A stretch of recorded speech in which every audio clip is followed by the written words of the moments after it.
here. On June 16th, just 12 days later, Haley Baldwin would be spotted sporting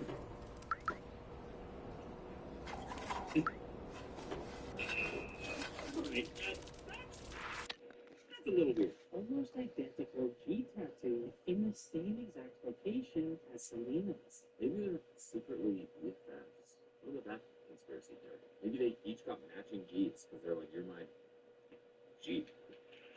Haley, seemingly copying Selena while simultaneously rooting on her downfall, would become harder and harder to ignore. In February of 2018, Selena Gomez would check herself into the Curve Swiss psychiatric facility in Connecticut, a facility that offers therapy for individuals needing a retreat from high-profile, always-on lifestyles. And Haley would allegedly drive past Selena's home with her pastor's wife to make sure Selena was still in therapy.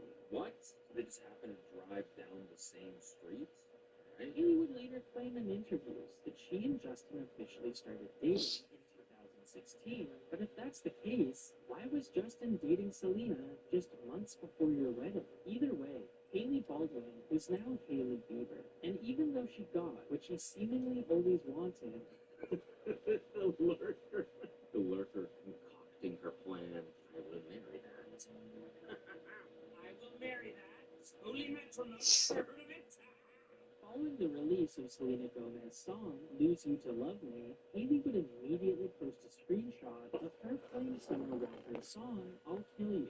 It's kind of funny, honestly. I kind of like these little subtweets she's doing. While Haley would claim the timing was merely a coincidence, many fans interpreted this post as another attack on Selena. To make matters more confusing, in 2019, Haley Bieber would debut another tattoo, this time on her ring finger, and featured the letter J. This tattoo is clearly a Justin Bieber tribute. However, fans were quick to notice that it shares a striking resemblance to a ring Justin Bieber bought Selena Gomez. Wait, Justin bought Selena Gomez a ring with his own initial on it? Wait, it's fucking crazy.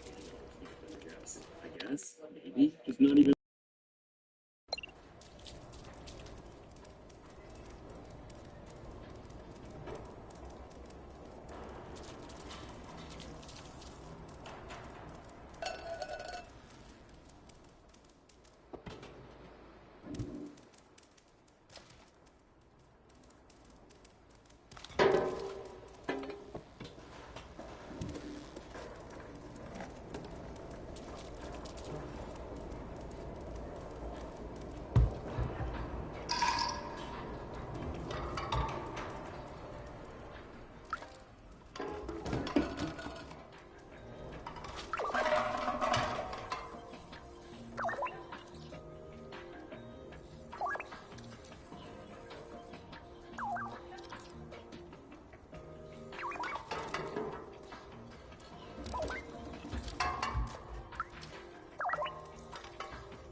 We need that weapon.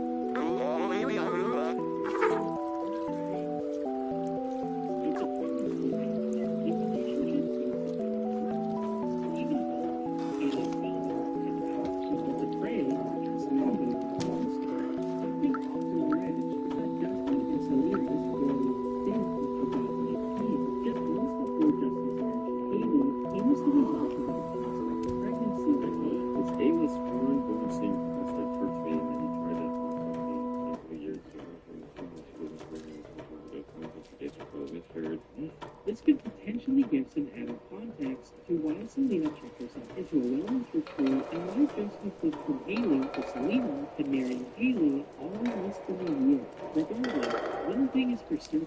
If Selena goes left, Haley goes left. If Selena goes right, Haley goes right. It's been Haley. For the first time in his life, having his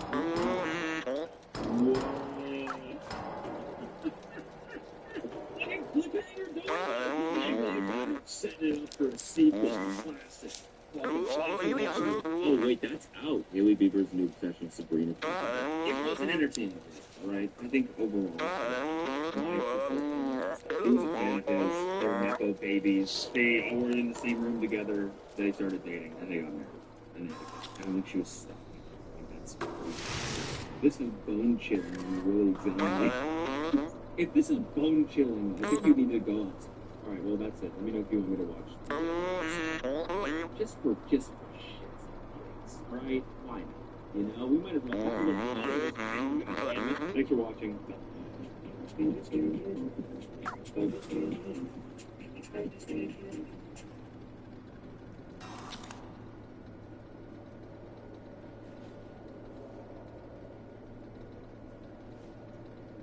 Now, thankfully for me, I have the majority of this video already recorded. This is just a little addendum. Look at an addendum is something you can put it in the end. But this is a predendum. I'm throwing in a little predendum. Something that I've been struggling with for a long time on YouTube is concern trolling. The thing that I really struggle with is not identifying concern trolling. The difficult part of it is when there are people who have authentic concern out there, and the concern trolls are concerned over the same thing. So I'm like, oh fuck, I'm giving in to the concern trolls by addressing, this segment of the population, this segment of my fan base who have genuine concerns.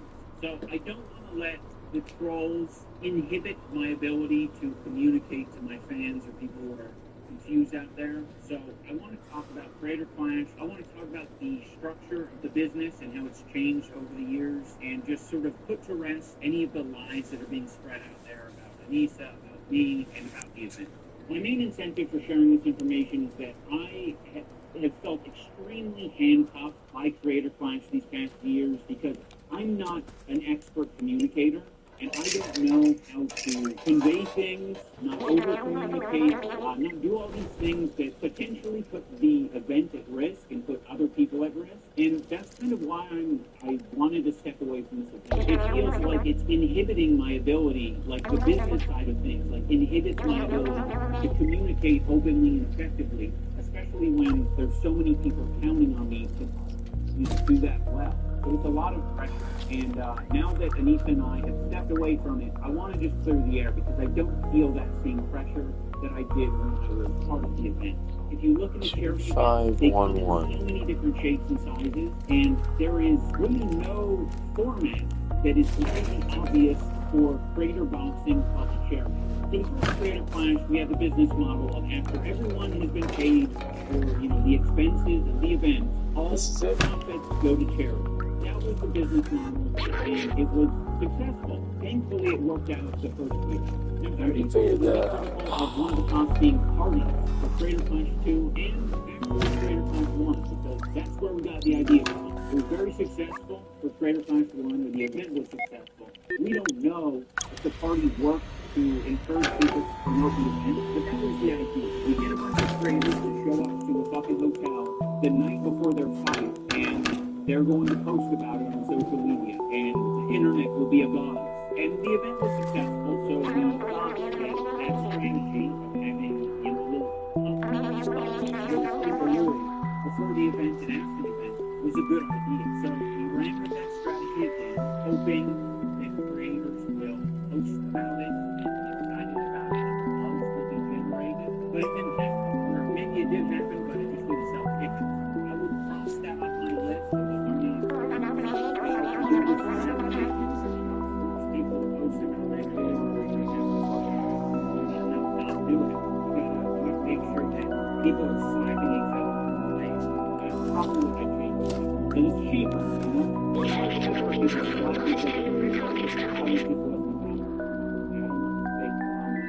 second Creator Clash, we used the same business model. This time we increased the budget, we had more fighters, we had a bigger arena, and more expenses in general. As a result of that, there were a lot more costs, and our ticket sales did not make up those costs. It seemed very obvious that this is not the way to run the charity boxing.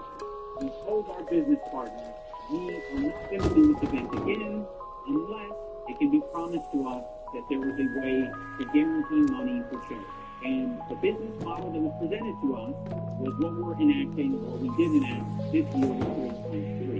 And that is, the for-profit side of the business is unincorporated with the charity aspect. So the charity partner is its own fundraiser that we sort of like push people to, before, during, and after the event.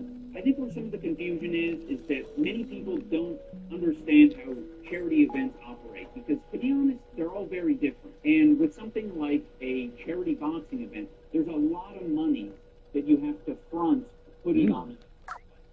And if you have an investor, you're able to do that. That investor is going to want money, they're going to want profit, but that at least gives you the initial funds to put on the event. There are other charity initiatives and events that allow people to spend money for a ticket and immediately get a product, and also their money goes to charity. Those are usually big fucking conglomerates, giant companies that can afford that cost because they're selling you other things.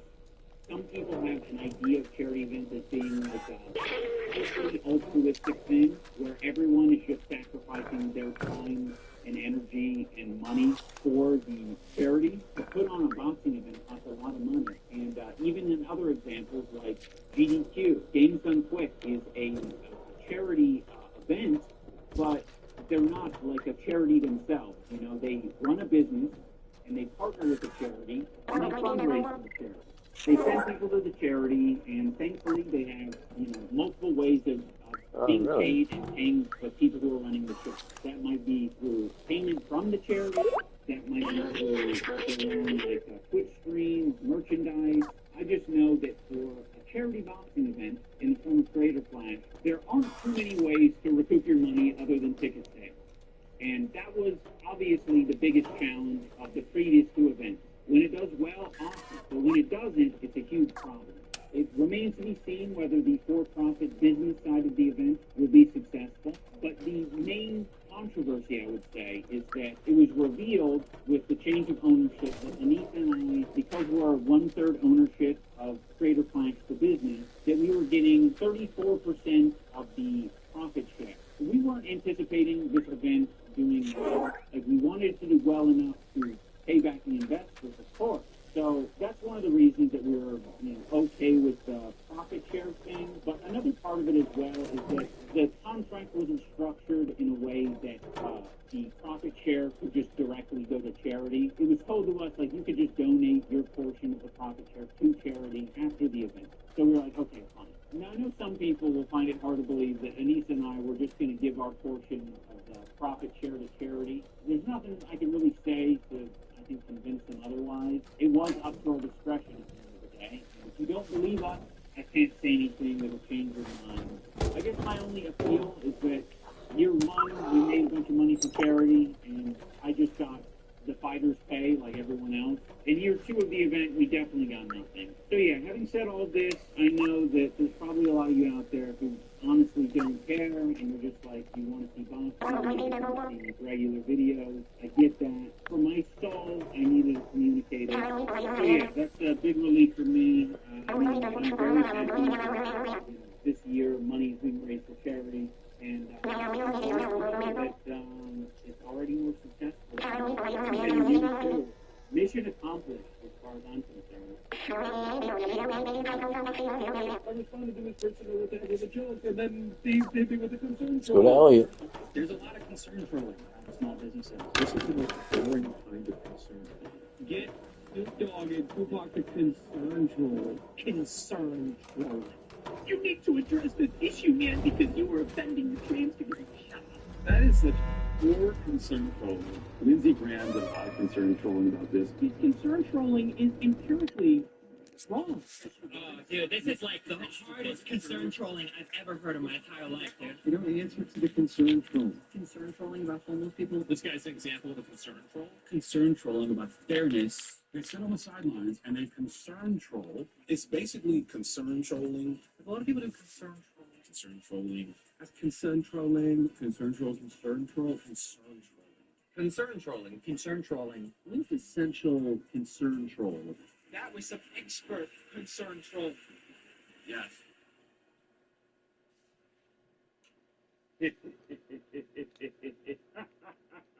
I've been working on my laugh lately. I'm trying to get it to a level where it's contagious. I haven't figured it out. I'll let you guys know when I figure it out. Hello, everyone. Welcome back to another episode of iDubbbz Complains. In the last couple of videos, I got a lot of comments. Now, I don't have time to read all 150,000 comments, but I also don't want to let down my audience. I want them to know that I hear you. I hear your concerns, and I'm listening. I put all 150,000 comments into the AI, and I told it to condense it down into a singular comment that is representative of the whole. My hope is that the one comment will perfectly represent a small fragment of everyone in the audience, so everyone is equally happy. Okay, hold on a sec. So I'm kind of lost. Who's Hassan again? But hey, it's cool to see a content cop after all these years. Still, I gotta say, something feels different, man. Did we lose the plot somewhere? I miss the old days. But whatever, keep doing you, I guess. Anyway, peace out. I'm gonna go rewatch some Filthy Frank now. I'm gonna be honest, I'm a big fan of the one comment because I feel like it perfectly encapsulates a comment from like a normie viewer who maybe watched you 5 years ago, but they don't keep up with the drama or anything. When I first started my research on concern trolling, I was trying to find scholars on the topic. I know it hasn't been around for that long, but I'm like, surely there's someone who is well versed in the art of What is it? troll. He's mastered that art of trolling. To my surprise, hasn't been around for that long, but I'm like, surely there's someone who is well versed in the art of the troll. He's mastered that art of trolling. To my surprise, the scholar on this topic is Anita Sarkeesian. Yeah, it's been almost a decade since like the Gamergate time, and go figure, the white guy 8 years later is like, I think Anita Sarkeesian was kind of onto something. There's a lot of assholes on the internet, and they're kind of misogynistic too, I think. It's crazy what a little CTE or the love of a woman will do to you. Unfortunately, that's not the only species of concern troll out there. The most obvious definition for concern trolling is when someone is pretending to be concerned about a particular subject or cause, when in reality, they don't give a fuck. They're just doing it to either get attention, start a fight, derail a conversation. To be honest, it's very effective. Because back in the day, you could identify someone trolling pretty easily, and you can kind of scroll past it. They'd have a name like Shit is Fuckus, and they would say fake and gay. But nowadays, it feels like the average troll is going to give you a paragraph or two, and you will not be able to identify straight away if someone is fucking with you or not. Do they hate me? Are they making a point here? Should I rethink my behavior? What the fuck? It seems like they'll oftentimes give you their fan resume to like prove that they're not just some random hater, right? They're not a troll or a hater. They're a fan who's been supporting you since the Kickstarter crap era. They've been supporting you since you made an NFT of your ball sack. I've been subscribed since the Overgrowth Let's Play. Hello, everybody, and welcome back to more Overgrowth. Just want to say that this video really missed the mark. Hope that you can do better. Hope that you can do better. It's such a great thing to say. It's like, you're a piece of shit.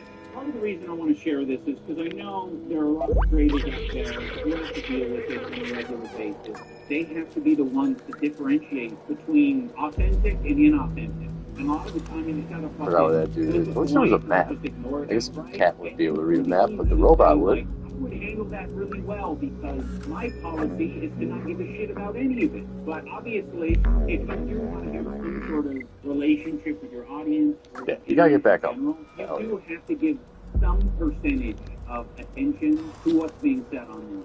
That's going to be different for everyone. Now, some people might be worried that I'm giving new strategies to all the trolls out there.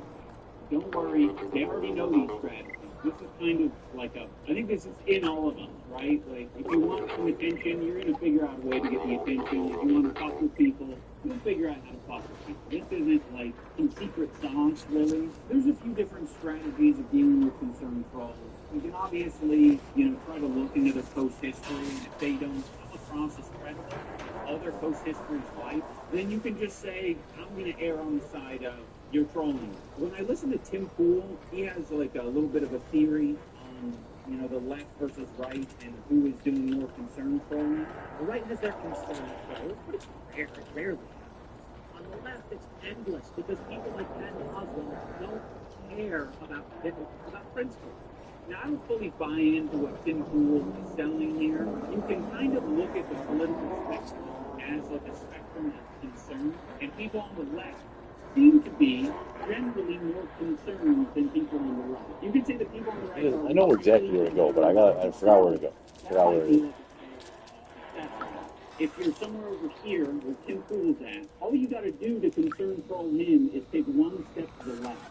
That's it. I think concern trolling is in the eye of the beholder. With this example, you have Tim Pool thinking that Patton Oswalt is being concern trolled by his audience or a portion, maybe like a small segment of people.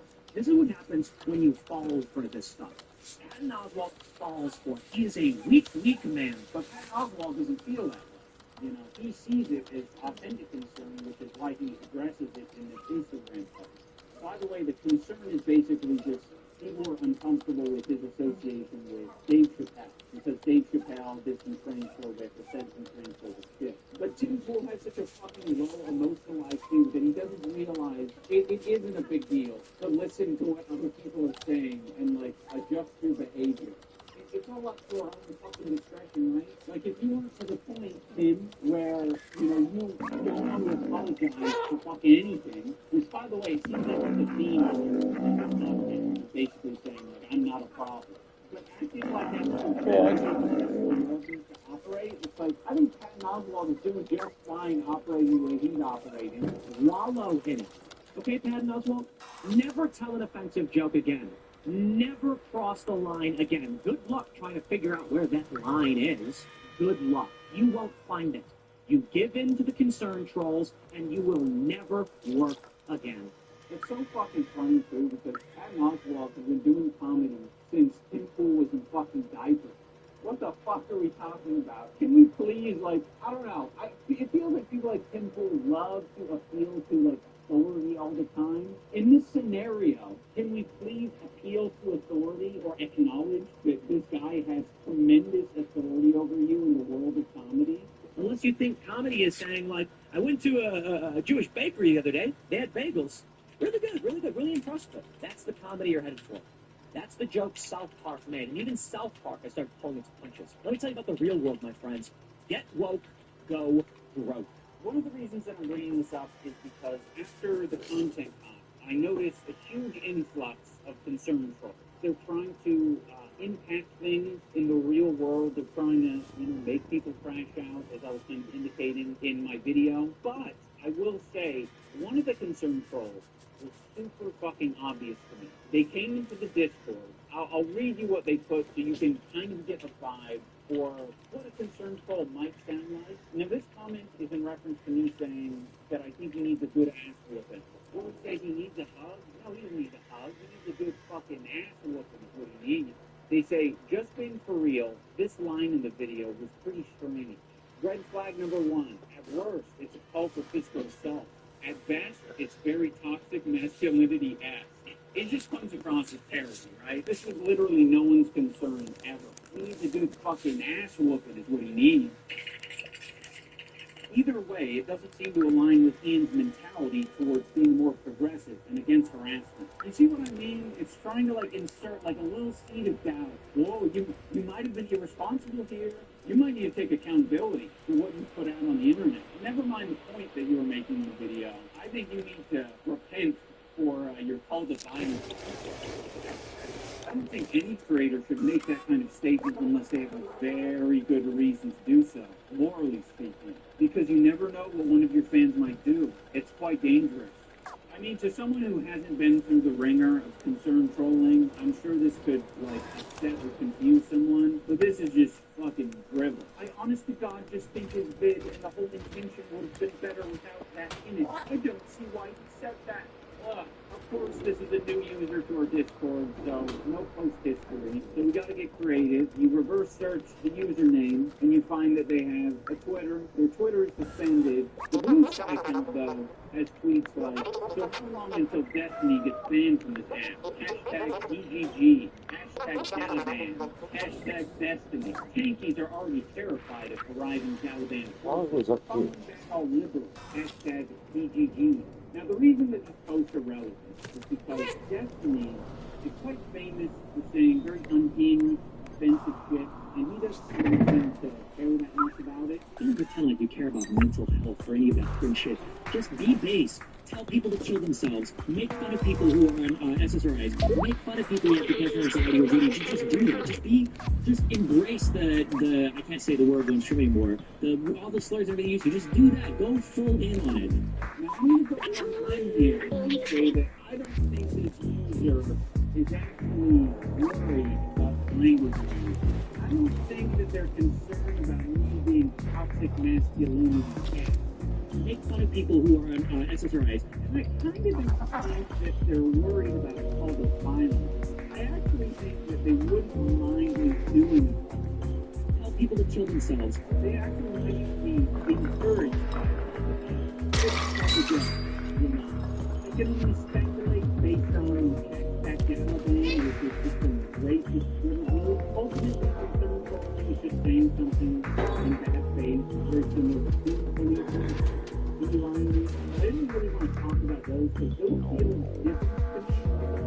Specifically, stealing. That shit isn't even intuitive. I've looked it up maybe 3 times now, and I still don't fucking. I get it. I just can't report it either. So, in my mind, that means it's stupid. It's not working. I can't box it out in the middle of a heated argument and say, you're sea lining me. See, it's because you grew whiskers in the middle of this debate. That means you're sea lining. You started flapping your arms and going, oh. Therefore, you're sea lining. And there you go. It feels like two people getting into a shouting match. Oh is more an accurate descriptor of sea lining than what the fuck it is. I think the least problematic part of being a concern troll is them taking potentially, because at that point you're just being a party pooper or like a killjoy, bugskin. Like you're familiar with these types of people. They're just constantly reeling people in because they're worried that they're using like too crazy a rhetoric or they're getting a little too excited, right? And I think we all could use people in our lives to like reel us in a bit.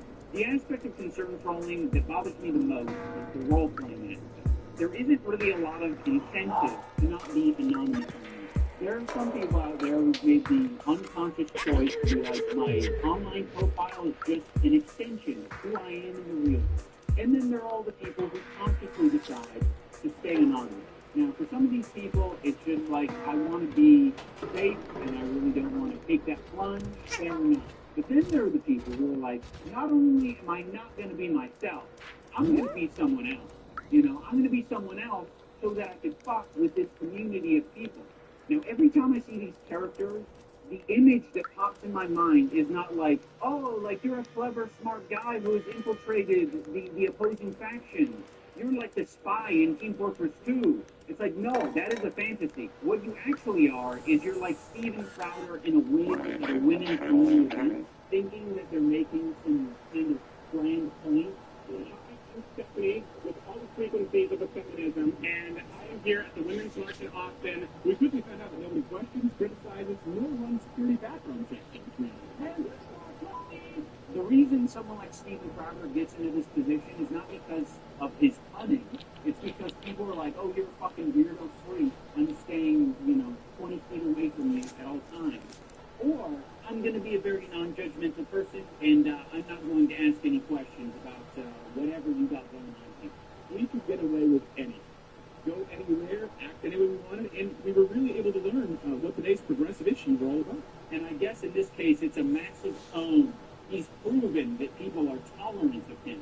Having said that, I think we can end this video on a positive note.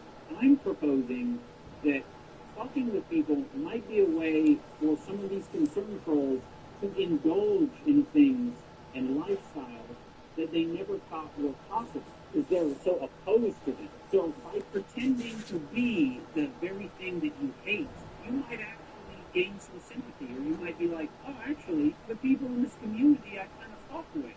All right, guys, that is going to do it for this episode of I Just Complain. I hope you enjoyed it. Where do you want to put this on? Oh, it's just black.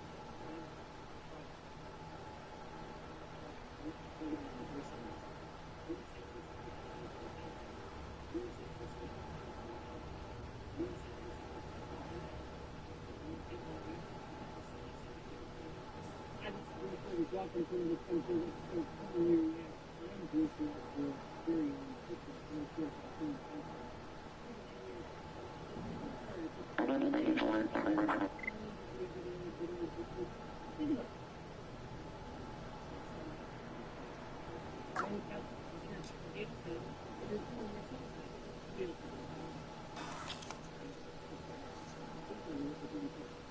Okay, that being said, you're innocent and both people will play a good as well.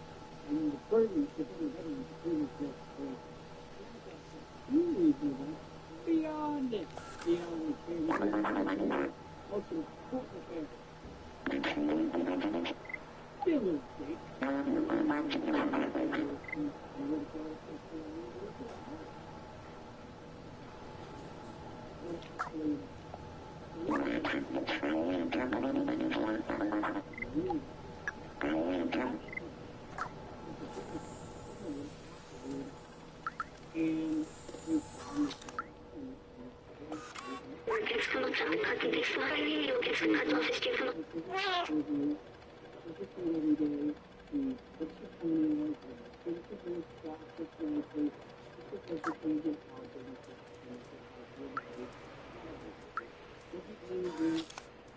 never do that to my grandma.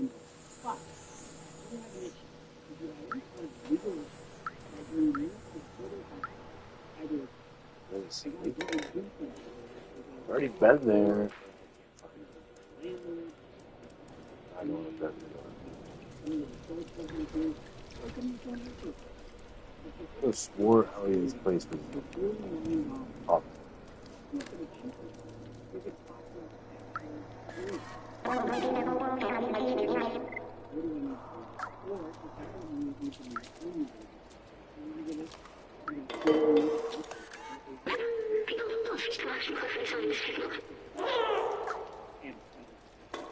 The money side thing, right?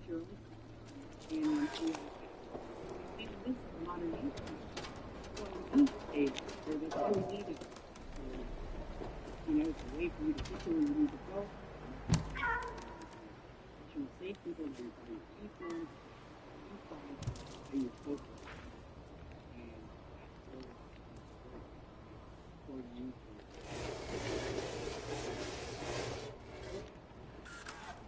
So let's kind of go through our witnesses so far. We have with the security guard, Israel Ford. He testified about witnessing Tom's got Daniel Ford, who's a male escort. Tom's to a bottle of control. Drag her by the hair. Paid up to $6,000 for sexual acts.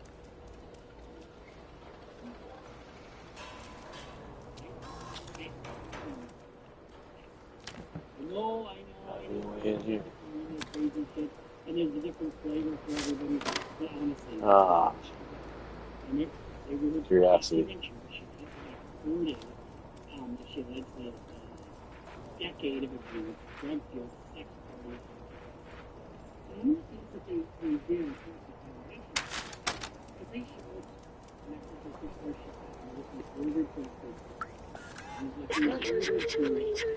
Elliott program, bottom side. To the right. We also heard from Yasmin Binda, she's a federal agent. She talked about searching in Cohen's hotel room, found 9,000 Bar. MDMA, ketamine, lubricant, and then we have Don Richard, the shopper. A-list, you can't say Richard yet. Former member of she witnessed Combs assault and children multiple times, including I forget where this place is. Skillet incident, two Combs in 2024. And so it's sign points this way. Kerry Morgan Points right to the door. Why? Bought Combs for self-insured twice, received $30,000 payment with confidentiality deal. Friendship ended in 2018. This way. You can't have a What's that? That's absolutely 100%. No. We also heard from David James, former personal assistant. You know, using your legal shit in front of somebody, I don't think they're married.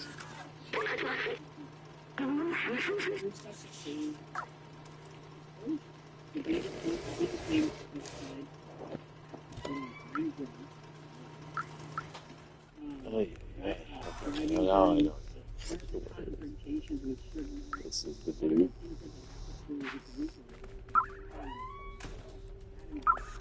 This last one.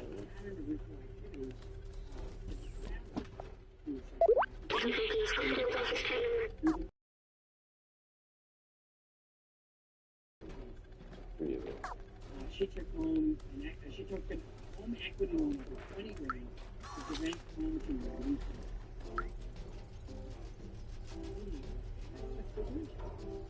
Shake.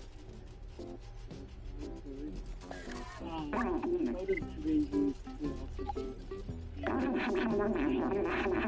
Last work Ray Hayes. Maybe you can't. Shit.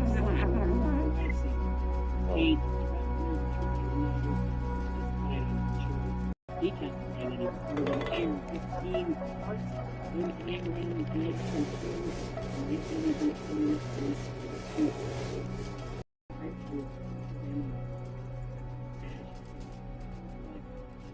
MDMA, ketamine, lubricant, and baby oil. Don't leave on without it.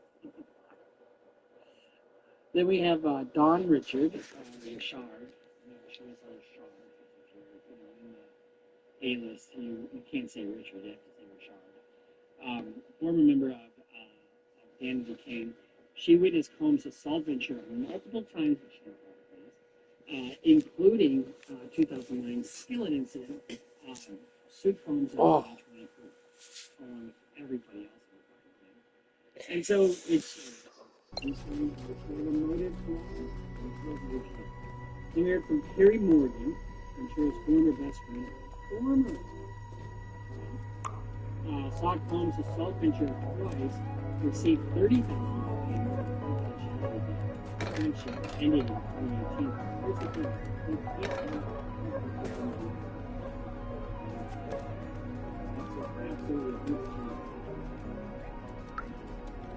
We also heard from David James from personal Holy assistant. shit. When you're doing illegal shit, it's not somebody personal assistant. You're subject to explosion. So David James testified about tests including buying drugs, driving during armed confrontations with Chevron. One of the things that they have to prove with the RICO is a pattern of activity. And that pattern of RICO activity was established through trafficking, through the drugs, through the. Then we also heard from Virginia Ventures. She took home equity loan. Mitch, we need the wire. Let's go get the wire.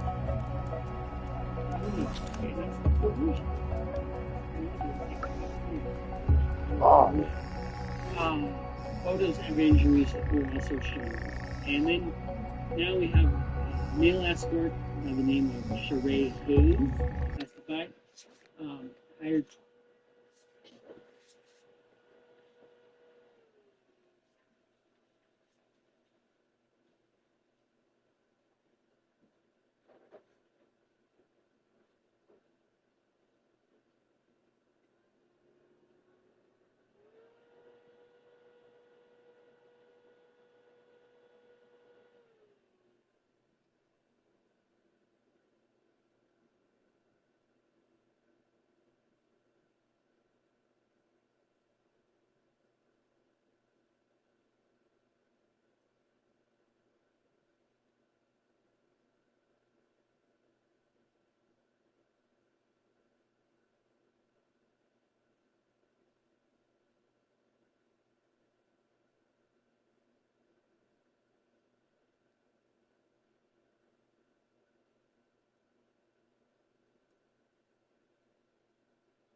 Oh.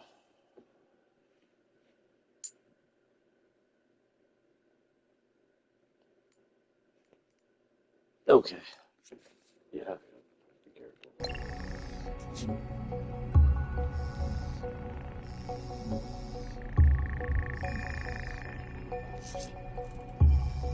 Well times to describe exotic scenes, erotic scenes. Paid $1,200 to $2,000. Testified on insurance. Then we had Gerald Cannon. He testified that he recovered an AR-15 parts, loaded handgun, drugs, cocaine, from the Miami Beach home a month before. We heard from Dawn Hughes, an expert in psychologist. Remember, she was in the. She explained why victims stay in abusive relationships. That's staying. Whenever you.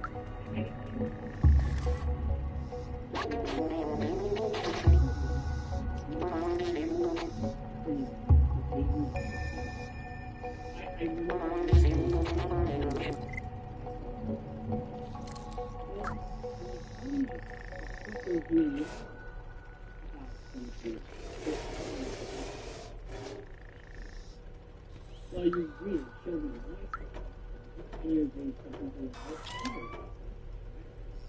and how does the behavior, how does that impact their behaviors and they can't answer any of those. Then we heard from George Kaplan, that's Tom's former personal assistant. He testified under immunity because,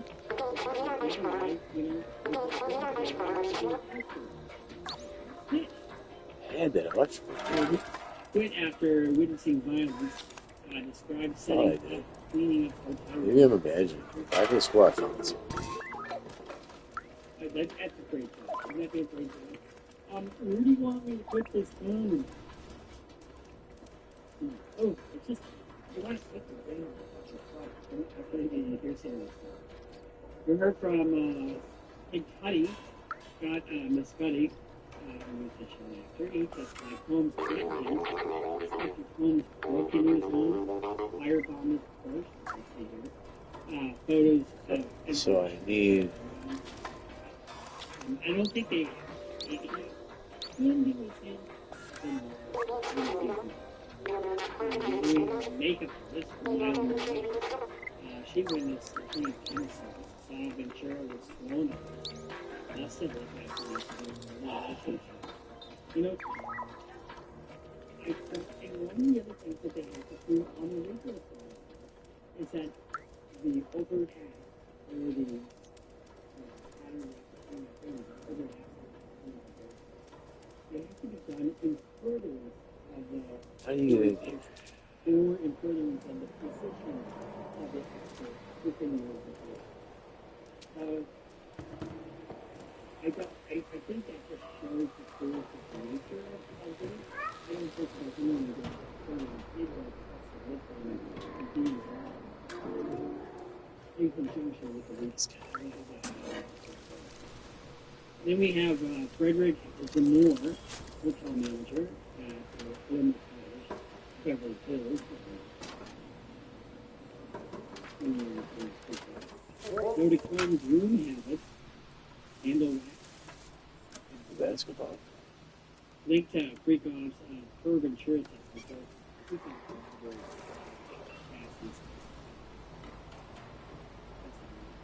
Then we have Joshua Croft, Special Agent 1 of the Security Investigation, who testified about examining electronics, Frank Black alias from Ventura Black. You know, some of the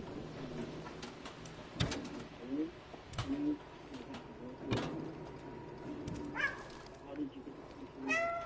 What were the steps that you drafted that? Shit. So they all these it's called laying foundation for somebody later. And Capricorn Clark.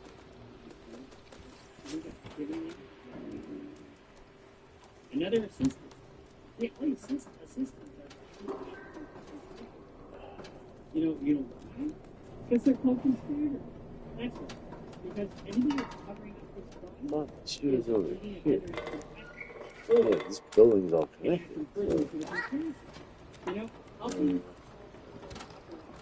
violence, Indian staff research, helping them do anything in the video business. It's all in service of the research. And so, Mr. Clark,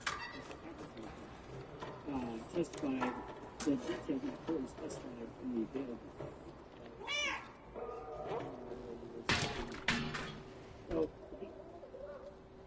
So Capricorn Clark, unlike the testified about, the various things, and the performance had him do it on a regular basis, as they said, and the other thing. Then we have a few more people. We have Bianca Nash, celebrity stylist. She testified over Nixon in the patient.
I want to go back.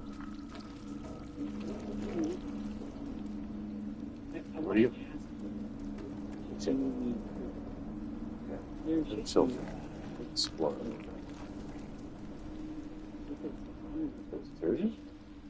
If you can take a look, you yourself, and anyone, okay? You take a look. They're not. You will see us. That ain't shit. You don't know. You look. Let's see if we can get up there.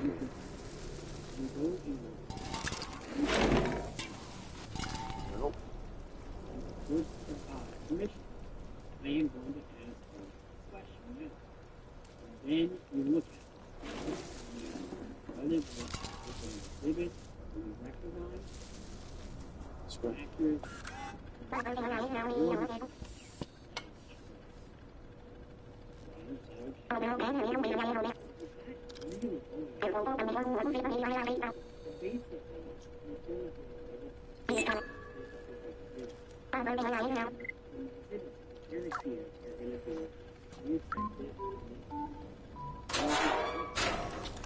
you did this.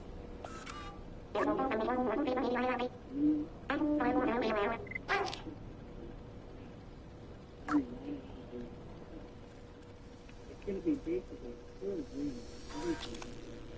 You just have that to exhibit. So one of the things on direct over on this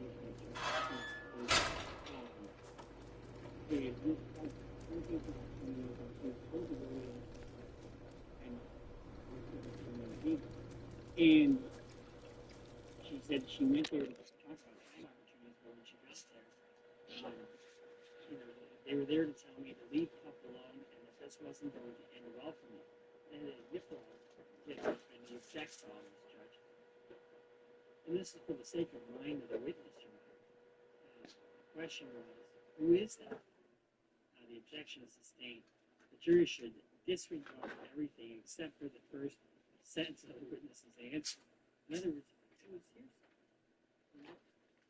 And although one could argue it was a statement of co-conspirators, because statements of co-conspirators are admissible evidence. So, did you have a meeting with Jim and I? I did. What was the outcome of that meeting? The outcome of that meeting, well, no job, but it was a warning. What was the warning? Objection, because it's hearsay. He told me, objection, judge. Hold on. Ms. Clark, did you continue to seek employment through CAA? I did. CAA is a talent agency. What happened when you was employed with CAA? Mr. Holmes and Edgar Harrell followed me around CAA. Who is Mr. Harrell? Andre Harrell was a music industry executive and like everybody's godfather. Pretty groovy guy. Ran Uptown Records back in the day and was confident, like a father to Puff. Is it your testimony that Mr. Holmes showed up when you were looking for employment? Yes. This goes to that whole overarching control that didn't happen. And in this ongoing saga here, Capricorn Clark, he testified that he failed the operations, possibly involved in operation of hotel rooms, freak-offs, drugs, and the prosecutor's case supported by former employees, law enforcement, and experts. They aimed to sustain safety. The claims of Holmes' criminal enterprise is huge because they have to establish there's no question this in this case. I mean, there's people coming together for fun. Really all you have to prove, particularly with this event. It's a little more complicated than that, but you really don't. And then, you know, Capricorn Clark also testified about his just absolute jealousy of Kid Cudi. So when Capricorn Clark said the visit to Cudi's home in Los Angeles in the Laurel Canyon area ended with Cudi losing home and hardships and called to ordering Clark to call his now former girlfriend Jesse Ventura from the Sunset Boulevard nightclub. Once you get Cassie, you guys need to go talk with Cudi and convince him not to tell the police that it was me. Clark testified that the Manhattan federal courtroom Tuesday morning. So he says, if you guys don't convince him that I'll kill you, I mean, you got him just like crazy. So Clark said she picked up Ventura from Sunset Marquis Hotel, and they went to Cuddy's home to make sure that he wasn't going to make a police report about Clark. But when they saw Combs later in his home on Beverly Crest, he immediately began kicking Cassie, 100% full force. Each kick, she would crouch in a more and more fetal position, and she said Ventura wasn't doing anything. She was crying silently. You know, here's the problem that you have. Abuse can take many forms, obviously, right? And when you have someone that tough like freaking exerting so much control, you're afraid to express displeasure.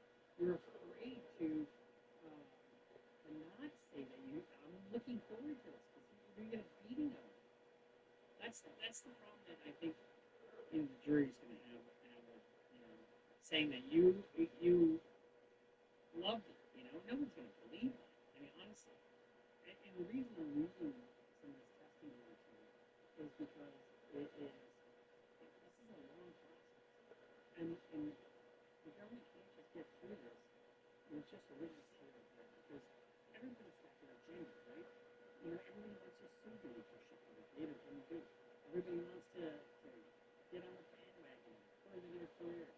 But if all of a sudden they're seen as a disgruntled employee and have an agenda, they need to be called out. And that's why we're doing all the things that we're doing with video, with the other people that don't have an agenda, with the people, and the assistants.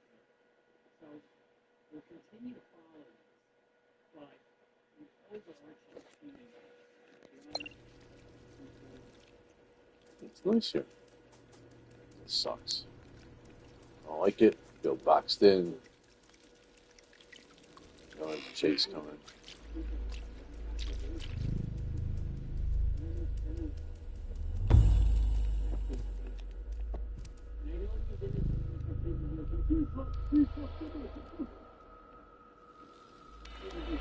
This is supposed to be a relaxing week, by the way. Here's something.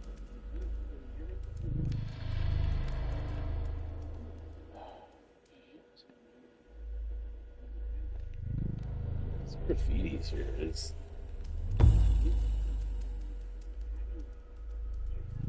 is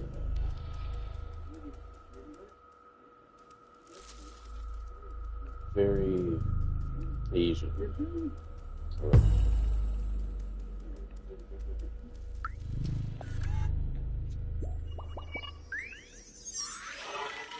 Southern.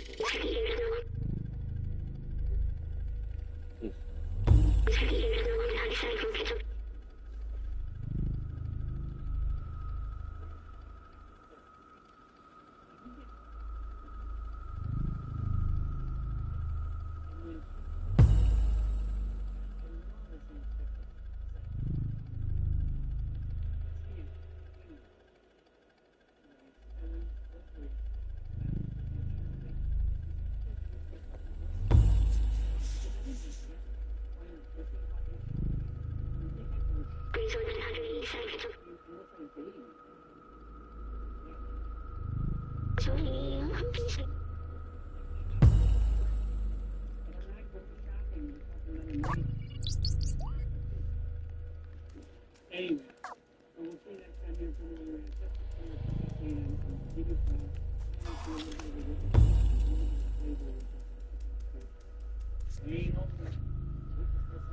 It's 3:10, maybe less.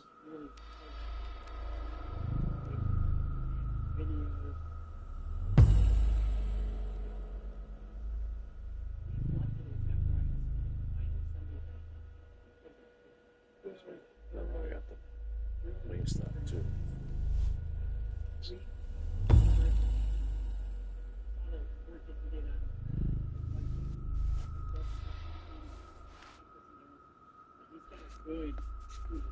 Okay. Here's the car. Oh, holy shit, that is a big wall. Anyway, we'll see you Yep. next week for Criminal Interact, which is follow us on Instagram, follow us on Twitter,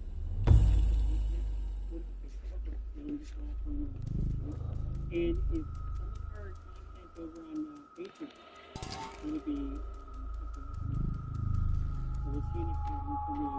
Make sure you go to CLRBoostRiver.com.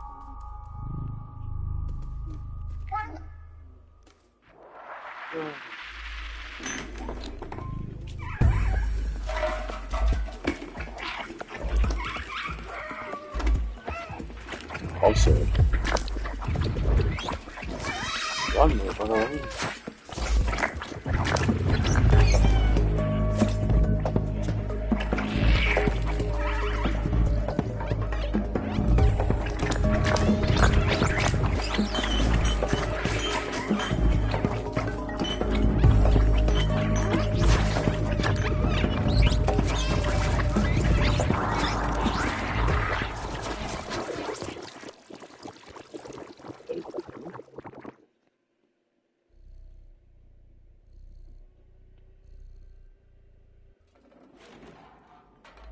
I already knew that. That's a general rule. I know it seems controversial. You just can't shoot them. You can't just shoot somebody because they're foolish.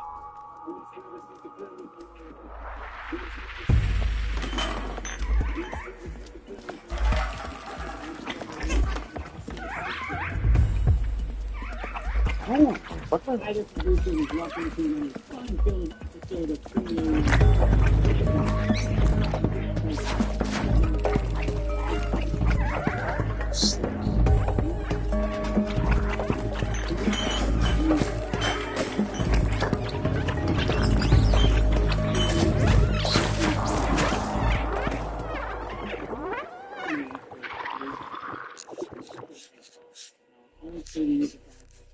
Now, so we're reacting to dumb criminal realizes we just can't shoot people. This was originally done by RedTreeStories.com. So make sure you go to RedTreeStories on YouTube. Before we get to this full reaction,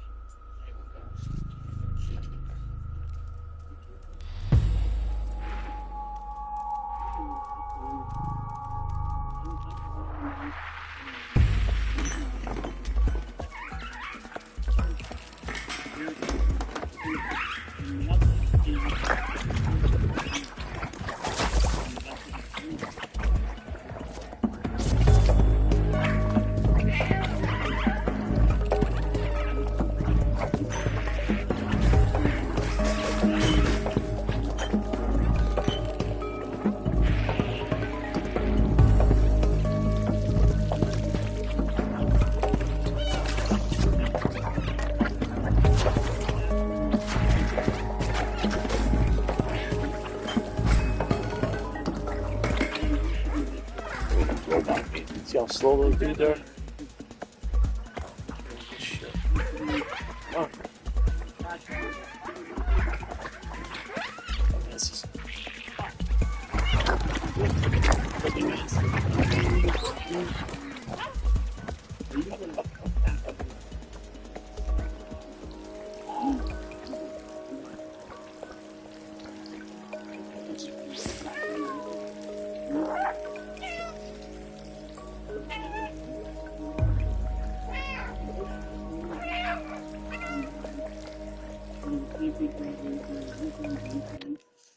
give them some love.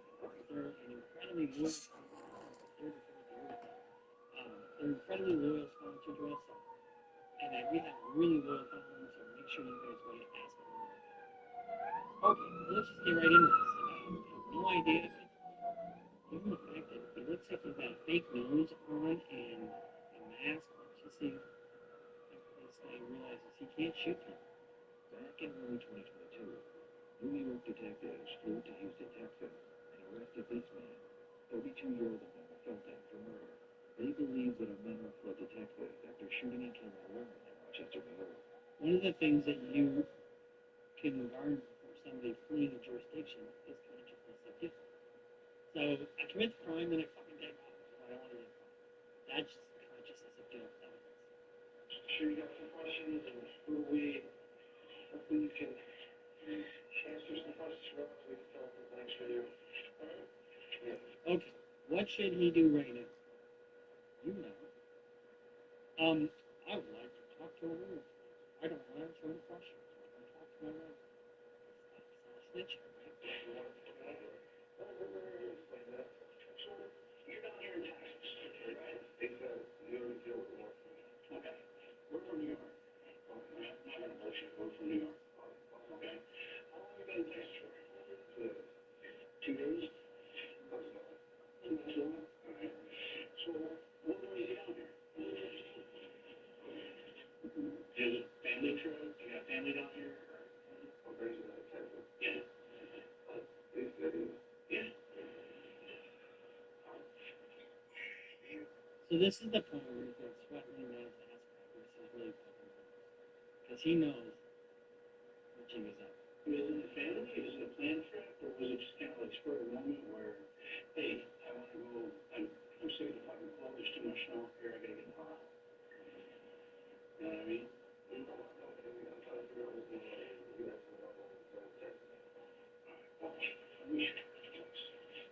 The detectives believe that a Menro was exiting a smoke shop when he noticed a female inside of his vehicle going through his belongings. He began arguing with the female, pulled out a firearm, and then killed her. You can't shoot it. That's a general rule. I know it seems controversial, but you just can't shoot people. I mean, if somebody's stealing your wallet out of your glove box or your phone, do you have the right to shoot them? No, you don't. You can't just shoot somebody because they're fucking with your shit. That's you, right? Is that you? Looks like you. Right? What's your son of physical? There's a picture of you, right? Right? That you too? I love this swagger. Yeah, you the driver, you got, I hate fucking snow, don't you? I just, the arrogance and the style, I'm just like,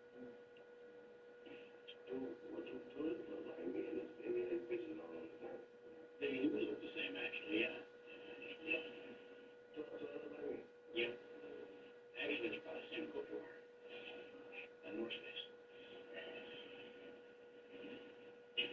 Right. No, it's not you. This is triple smoke shop around there. You don't even realize that, right? Sometimes it's a smoke shop. What's that going on? No. I think you know what we're talking about here, okay? Because you're not a stupid person, all right? You're an intelligent guy, all right? so these interviews are always slay me because there is this component of deception. You know, oh, you're an intelligent guy, right? You know, have you ever seen the guy, like Texas or wherever that was, where he goes, he talks to these sex offenders and, well, hey, you're not the pedophile who does really bad things. I mean, you just, you know, we're just messing around with your 4-year-old daughter. I mean, hey, you're not that bad, fella. You know, and he gets them to talk, right? Well, that's one of the techniques that they use. You know, it is a manipulative technique that make you think that they're not really against you. Yeah. You start to I'm getting to it. I'm getting to it. Just doing the news and it can happen a while later and then found the smoke shop back on January 23rd. Right? You were in the store before it happened. No. On what date? January 23rd. What day is that? And it was a Sunday. It's the day here. Just you been here since the 23rd? Oh, okay. Yeah, so. When did you get down here? On the 23rd. Morning, night, how'd you get here? I was here before the 23rd. No, okay. And he's not yesterday. Well, when did you think you got down here? Was you still? You know, when you lie to the cops about where you were when, it's not that hard to prove, especially with your digital footprint.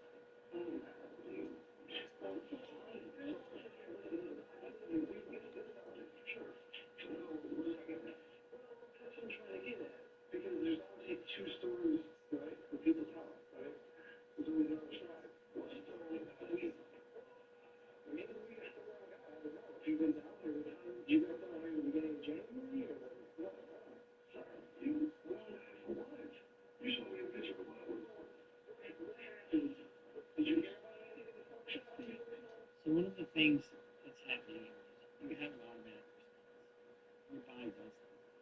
and you don't have any choice unless you're a former sex. And so that's why polygraphs are legal or a lot of court because they're not all that reliable. But he's there's his heart's beating fast. I mean, he's being accused of murdering. He doesn't really know it yet, but he knows he's been accused of something. I take that back. He knows what he's been accused of. He's acting like he doesn't. What's interesting is that Amendment has a very distinctive hairstyle, beard, and glasses, and he didn't think it was a good idea to change his appearance while on the run from a murder charge. After the warrant was issued, he was very easy to find because he looked exactly the same.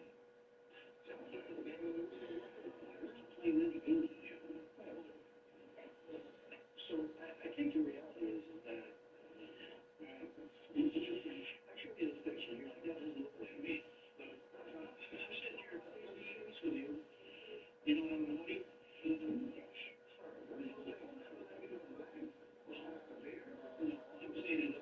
Well, that's racist. You're saying that we all look alike? I mean, are you kidding me? We don't all look alike. because it's the same hair, same glasses, same tattoos, same jacket, same beard. When you came down here and used to, would you fly or would you take a car?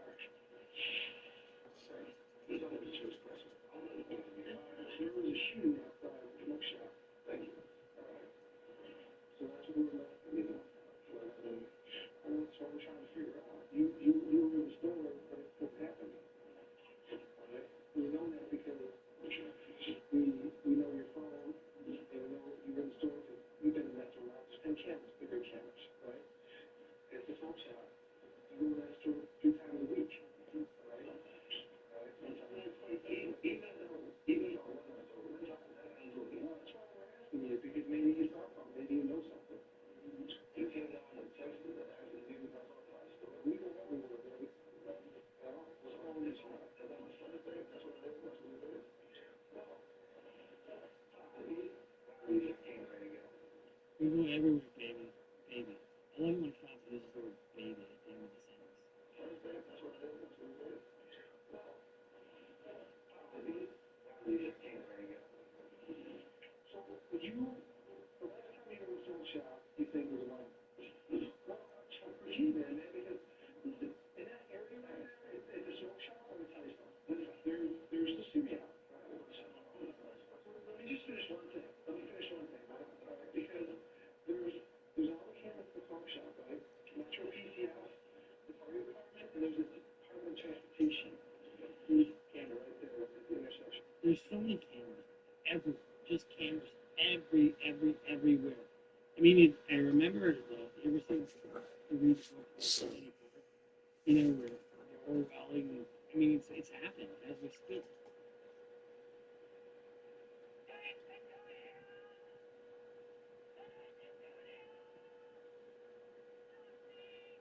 The technology is so easy, and everything's digitally saved, and so everywhere you go, there's a camera. Right? And everything is on video, right? Right? So, because I want to know what happened. Truly unprecedented levels of gooning in today's video, and not in like the ha-ha, funny, weird kind of way, really in like the creepy, I can't believe humans like this actually exist kind of way. Excuse me, what are you doing? Also some classic insufferable Instagram content to rot your brain. Thanks so much for being here. Let's jump into this first one. Watch very closely.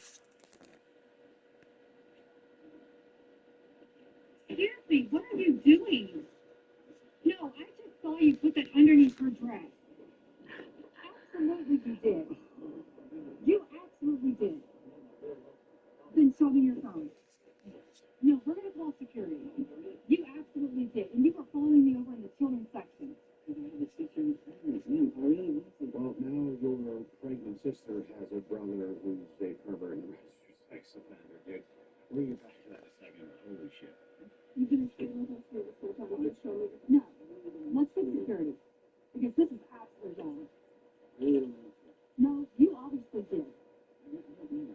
No, let's get security. I have it on video. You are not going to get away with anything. You can say name all you want.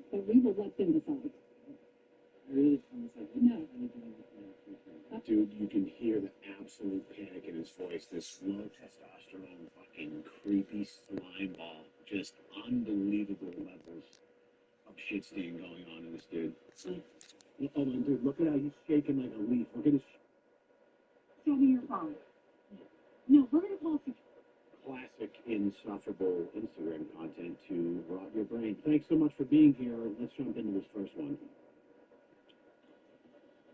Watch very closely. Seriously, what are you doing? No, I just saw you put that underneath her dress. Absolutely you did. You absolutely did. Then show me your phone. No, we're gonna call security. You absolutely did. And you were following me over in the children's section. Well, now your pregnant sister has a brother who's a pervert and a registered sex offender, dude. We'll get back to that in a second, but holy shit. No, let's get security. Because this is absolutely wrong. No, you obviously did. No, let's get security. I have it on video. You are not going to get away with anything. You can say me and all you want, but we will let them decide. Really concept. No. Dude, you can hear the absolute panic in his voice. This low testosterone and creepy slime ball. Just unbelievable levels of shit stain going on in this dude. Oh my dude, look at how he's shaking like a leaf. Look at his shorts right there. Look at him shaking. He wasn't barely talking. Honestly, you are. It got absolutely bad trying to get an upskirt in a public target. I mean, Literally have it on video. I really am not. I don't know it's another like. No. Okay, listen to me. right, you said it was an accident, you said? Let's just take it. Yeah, that looks. Whoops. Seriously, what are you doing? Daisy slipped and fell and accidentally slid my phone up. I mean, I don't know what led up to that woman recording this, but we shit on Karen's a lot on this channel. Occasionally, we got to give him credit. You got to take the good with the bad. This Karen who was clearly following this kid around because maybe he was just putting off a real creeper vibe. Good for her. Caught him in the act. The store's asset protection personnel reviewed the video and instructed the witness to call 911. This was actually in Greenville, North Carolina, interestingly enough, which is where Mr. Beast is from. The woman recording, I guess, became suspicious when she noticed this kid holding his phone at a strange angle near her and other women, apparently.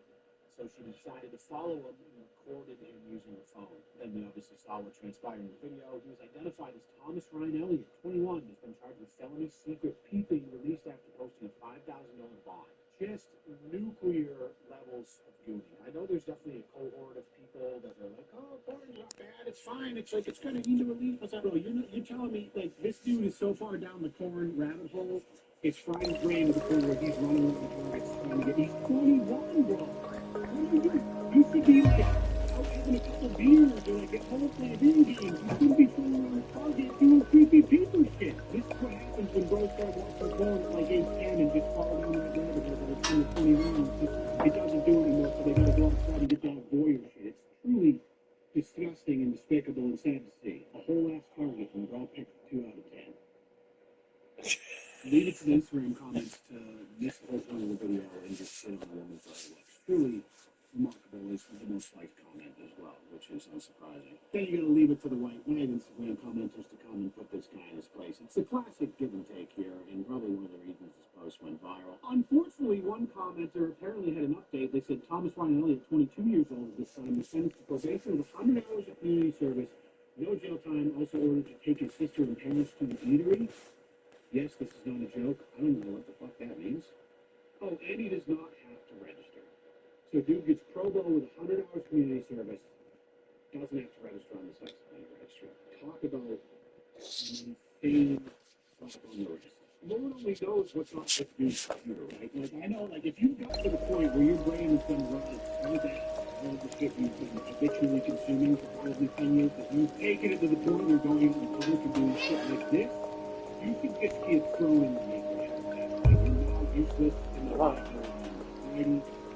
You know, I know people like to get second chances. Oh, look at what you do. I'm so sorry for this. What's up? Now, as is tradition, this clip is probably over the attempt being recirculated on Instagram now. It's the first time I'm aware. Hit in the face in the human race. Speaking of Wimbledon, launch a crypto coin. What would it be? I can launch you a crypto coin right now. No crypto coin. Yeah, but we're trying to launch a coin for him. Does not fucking matter. Awesome. Do you want to launch a coin? No. I can't wait till you go bankrupt, Molly. If you're, I'm sure you'll make so much money, dude. To make money. You definitely will be super broke in 2 months. Okay, if you were to launch a coin, No. would it be called? No. No. What would your coin be? No. No. It would be called No Coin. No. Okay, we're gonna launch No Coin on the Believe app today. No, it's gonna be chicken. Pick your no coin. Believe in something. You're gonna believe in something. Whoa. If you put this online, I swear to God. You gotta believe in something. Don't fucking. Nobody wants to talk to you. We're gonna launch No Coin right now. Look at No. No Coin is launched. We just launched the coin. Wish us luck. We just launched it. No Coin. It's launched. And if it goes well, you'll win a trip to Spain with us for boys. You gotta believe in something. Yeah, it's not Bitcoin. No Coin. If you were to launch a crypto coin. So there's a lot going on in that video. That woman was a little tapped, first of all. But many people know how I feel about blockchain technology. I like it a lot, and there's various aspects of crypto that I appreciate and enjoy. But there's a humongous part of the crypto community that makes me want to die. Which there was never invented, which people like this. So think that we're trying to propel adoption by, I don't know, going to stream reviews and attacking people with shitty meme coins, when in fact we're just making the whole industry look worse than it already does 95% of the time. I work for no points. You are the one piece of shit, and I hope every single one of your investments goes to zero and you end up having to suck dick to pay rent. Take a look at this little spicy boy.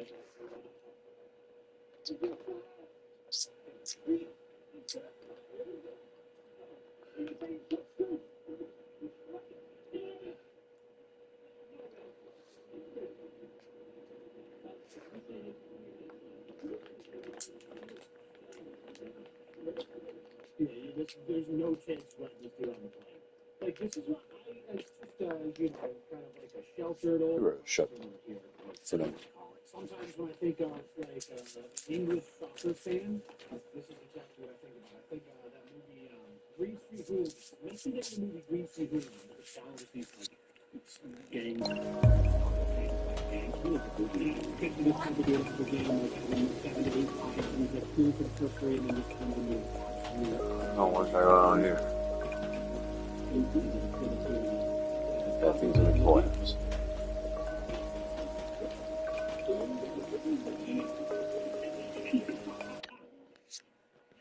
Is that the airport employee? Let's go.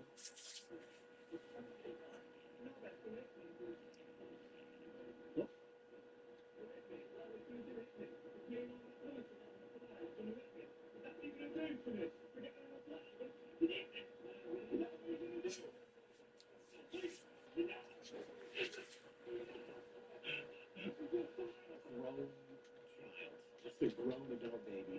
It's just so sad. Some people just have such low agency. And I don't know how they just live their entire life. I don't know how they get through life being this much of a fucking baby. Now he's gonna pick a fight with everyone else because he feels emasculated.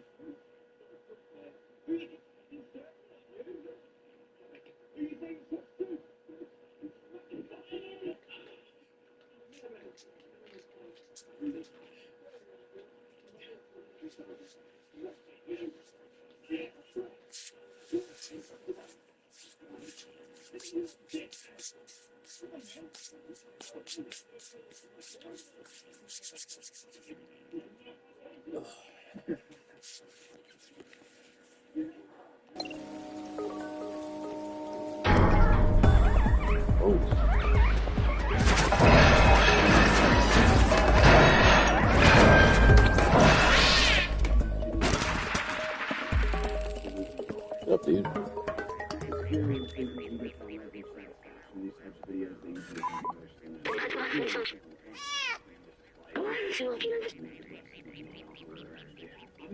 You never go on that I would say that that's probably I did a video a year ago with like commercial police on a train just running silly Walk it out. and gets absolutely There you go. by some dude on the players for the thing that was just poured off the plane with like a face full of blood. Everyone's not quite as satisfying though as having fallen headphones compared to the fight.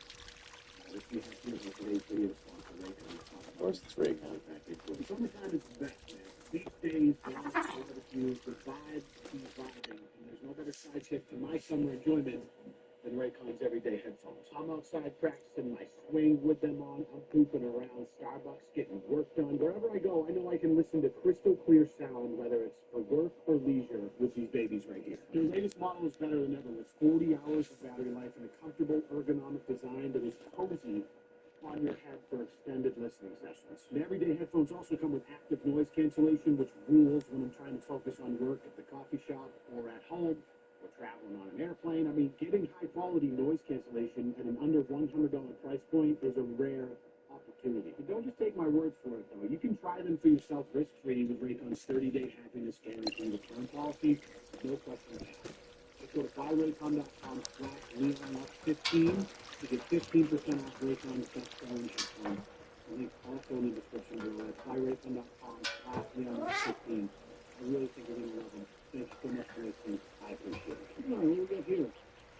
You want me to cook things? Hello. What's up, Cornell?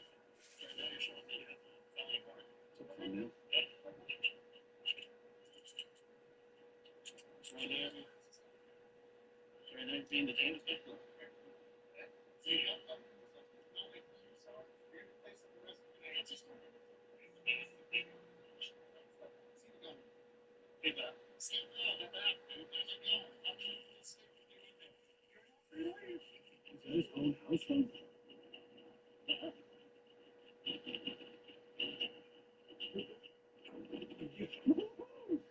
Yo, my man just barrel rolled over the second story.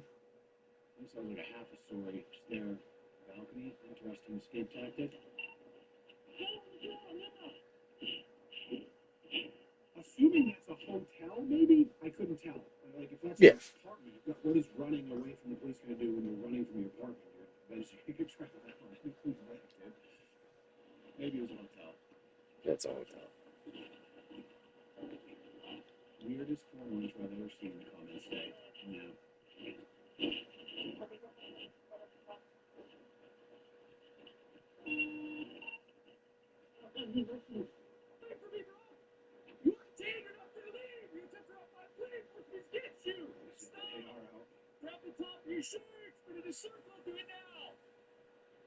So we didn't make it very far, obviously. I don't know exactly what's going on. Marina got arrested. A lot of commenters on Instagram are saying, oh, how did you bad Marina? The bigger crime is how a dude was able to pull Marina. My brothers in Christ, I'm going to go way out on the limb here and say that there was some sort of monetary exchange either before or after this romantic rendezvous with Marina. Possibly one of the reasons Marina got bagged in the beginning and why the police were there in the first place. I'm speculating, of course, but you know, that's what we do on the internet. We see things out of context and we explain it out. It just cooked the whole Right. meal. I'm good. Ball. A lot of eggs. You checked the camera? Yeah. No, the steak came out like that. You can see you swap it out. Uh-huh. You know, you have that bag, and you can show me there's no steak in there. Uh-huh. I mean, you just have to take the steak. Oh, okay. Yeah, I'll show you. Unless you want to throw it out. No, I throw it out. Oh, it's right here. That's crazy.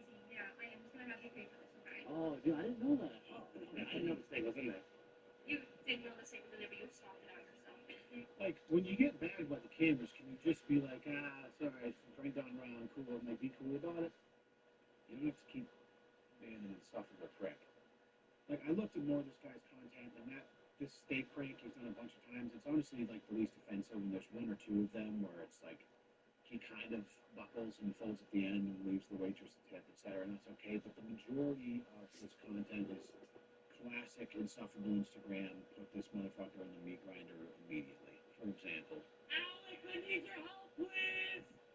screaming. Alec, help me, please! Yeah, that wasn't. That's where that was. Yeah, I heard that laugh. Like, look at this dude's face, dude. Like, just look at this low testosterone, little fucking dweeb. A life just filled with insecurity and self-doubt, so he overcompensates by building a following on social media by being an insufferable piece of shit in public. We've seen it time and time again. And it's tough because you want to give people the benefit of the doubt. Occasionally, 1% of the content people like this make is a little bit funny, but 99% is just obnoxious, annoying, unnecessary, and just them reasoning their way into some tiny little thimble full of relevance because people with brains inexplicably even smaller than this on the internet that will watch this and be entertained. I award you no points, you unfunny piece of shit, and I hope you also find your way to a meat grinder eventually. Hey, I have a question. I know you're in the club right now or the bar. What is the naughtiest thing that you want to do for Christmas? My mom. My mom. Aren't you bad? No, chill. We ain't doing that yet. Chill. Hell no. Come on, bro. Come here. I don't play like that, bro. I don't. Alright, well, you know, your mama. That's not what we doing. It takes a real type of brain dead moron to be the one pestering people with street interviews and then take offense to the answers of the people that you're bothering. It's just, it takes a real low level of intelligence.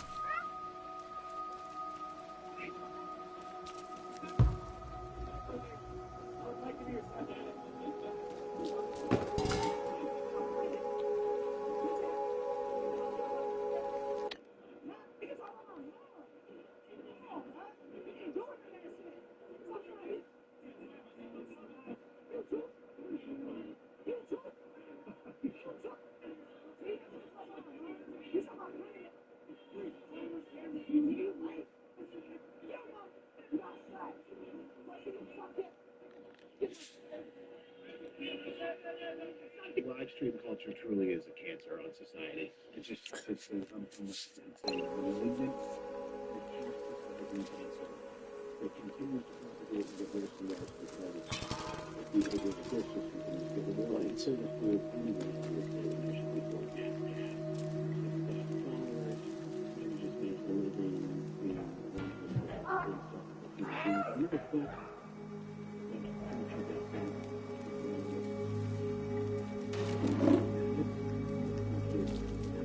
these silly things in public is commendable.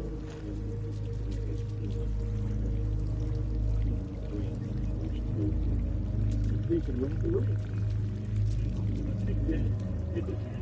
She gets basically stated of you by bothering a dude who are inside of a bar patio, minding their business, and then he's the one that got What a soft-ass bitch, dude. What an absolute pussy. Oh, man.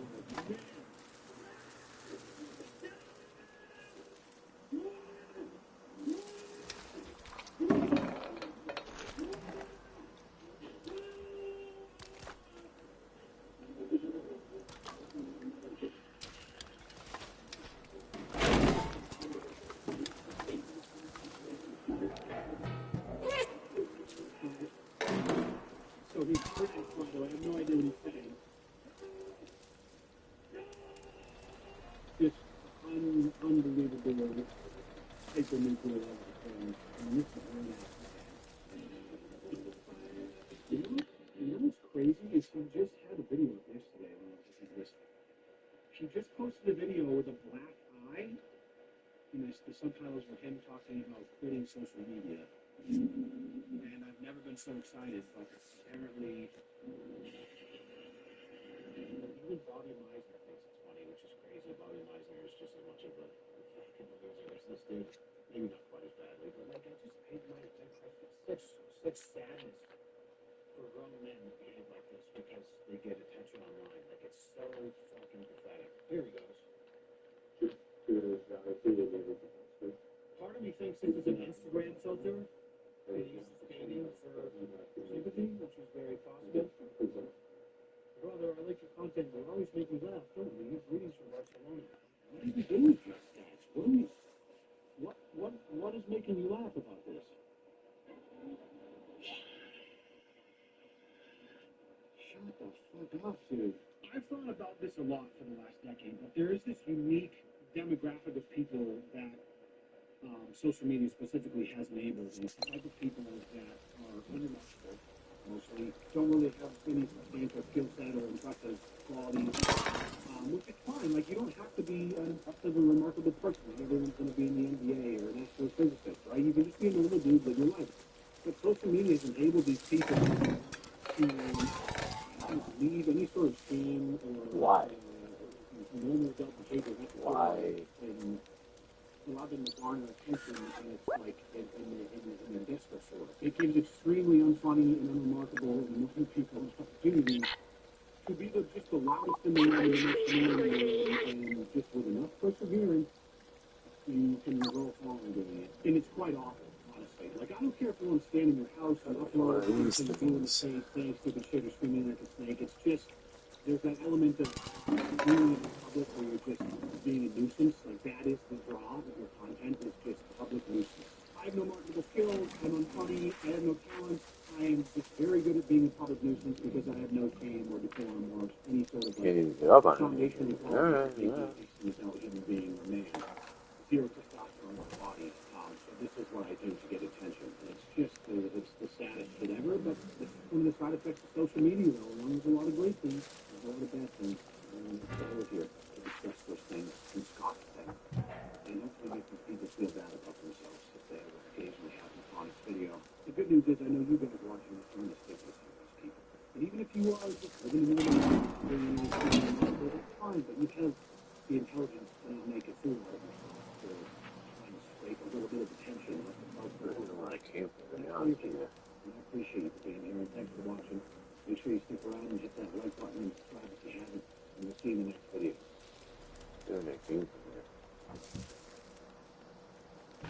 Oh boy.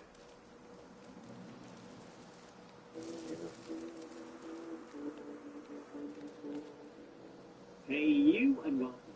My name is Mike, and in this new video, we're talking about the unluckiness of Mackenzie Lewis.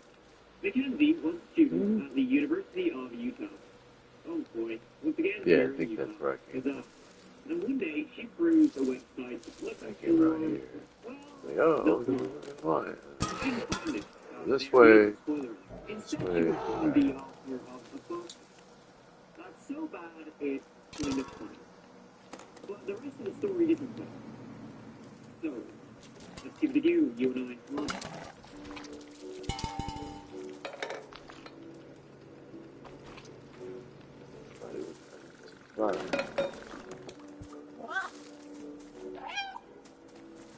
It all started when Mackenzie stopped replying to text messages, stopped opening Snapchat she was getting from, but she generally just went AWOL from her friends and family in June.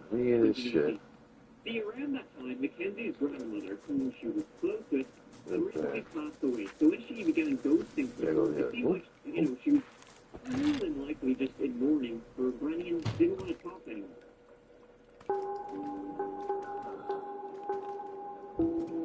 Mackenzie, she was from California. She'd actually just come back from there to Utah after attending her granny's funeral. At age 23, she was the second oldest of 4 children and the only girl. She grew up with her family in El Segundo, attended high school there, and now she was in Utah, Utah. She was a student at the University of Utah in Salt Lake City, majoring in kinesiology. That's the great country nursing. After a few days, when Get back out that way, so. it was on the 20th of June at about 4 p.m. that her dad called the Salt Lake City Police Department to report her. See, she had just been with her family, and then on the 17th of June, she flew back to Salt Lake International Airport. Let's do. Stop. Was a technical stop when she landed in Salt Lake City in the early hours of June 17th.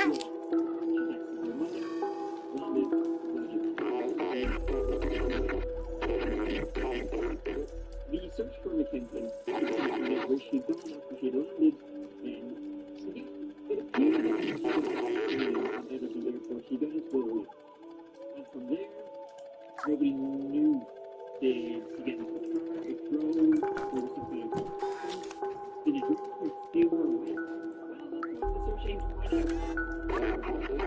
Research.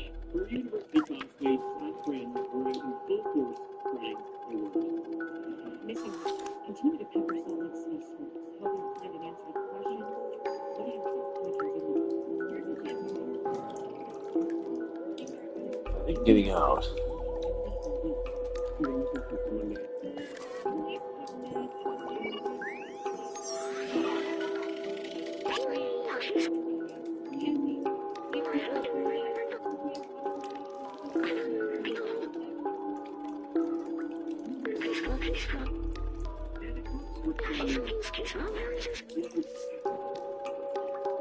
Yeah, they weren't exactly itching and grinning. You can disappear if you want, if you really, really want. I mean, I wouldn't admit it. It's kind of a dickish thing to do to, you know. When she was 23 years old, she wanted to go on a bit of a longer next place. She could. There was no language in play. We thought that's exactly what happened. And she would turn up one way or the other. Which is unbelievable. I think the bucket It would be fell. over a week after, you know, she had last been closed on June 25th. And they really got here. Thanks to they, we do friends with the thing. Ooh, it's filled up and There's like still photos poured from the over. airport surveillance cameras showing Mackenzie during the time she spent in the airport after her flight. During the timestamp in the video, she was claimed at 2:09 and got into the list of 2:30 p.m. Let's see.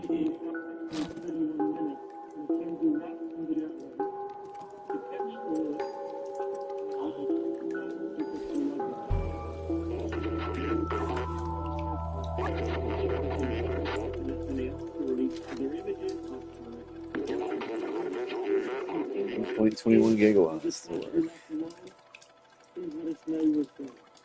That's when the police stepped in and spoke to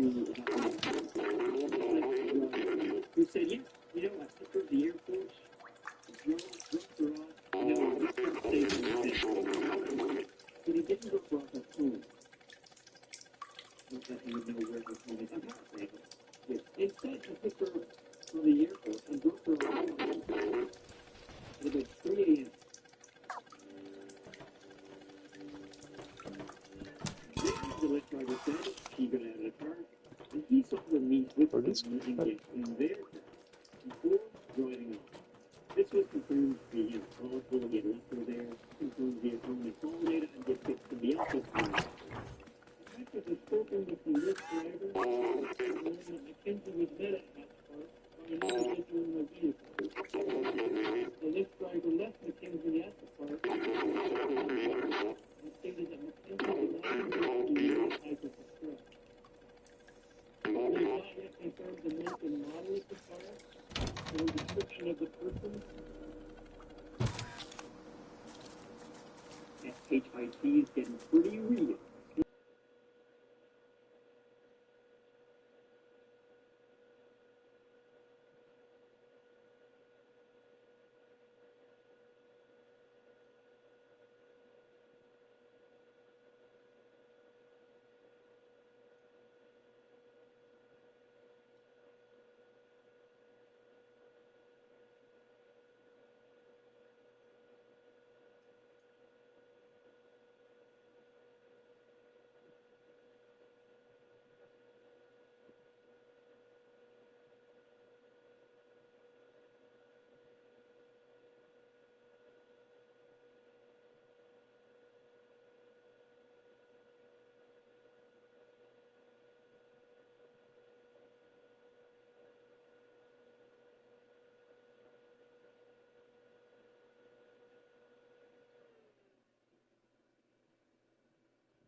Her friends would say she was shy and looking for her own path forward, for want of a better word. She grew up in the Church of Latter-day Saints, but seemingly wasn't really into that sort of stuff, which is, ironic because she moved to Utah. They knew she was trying to be more outgoing, more adventurous. Meeting somebody in a park in Australia, probably not the kind of adventure anybody really wants to be, but when this girl said they seemed friendly, casual, she knew whoever this guy was. It was then that something happened completely by chance. Actually, it happened a couple of weeks earlier. 3 weeks before Mackenzie Burns disappeared, trial investigator Rob Joseph read at the University of Utah student at a downtown bar. I became aware that Mackenzie's the girl that went missing.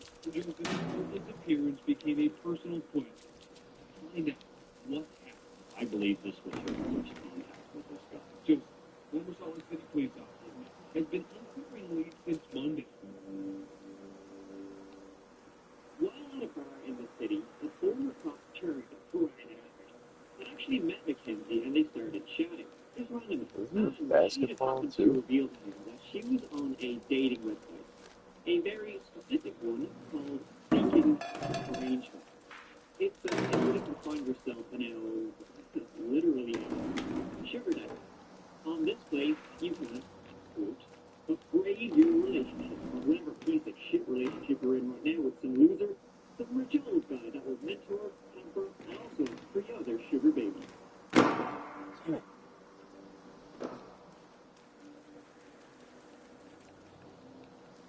Not gonna lie, that seems kind of,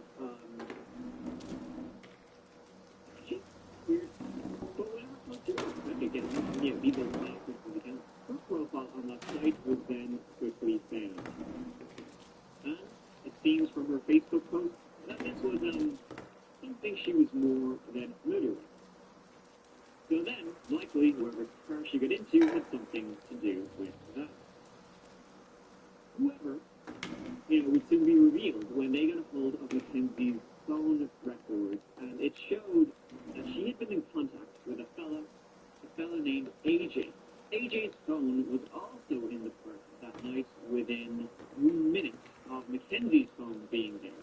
So, yeah. After days of silence removed on Mackenzie's Instagram account, this happened yesterday, it suddenly followed a page called Fatherless, and that is what led police to a home in Fairfield.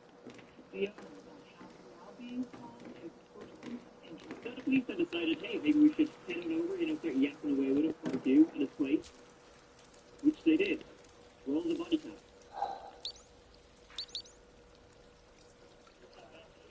Yeah, they didn't give me the search warrant. I authorized it before.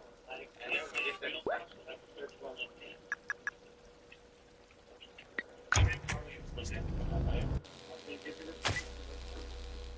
Remember her name?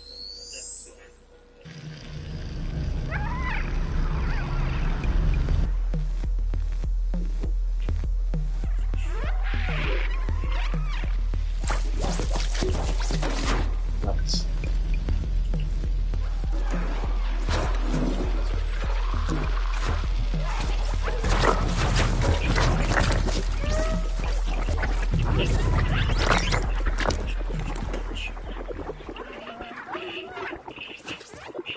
No, we got the thing works. It should be good. They don't need me.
I am used, yes.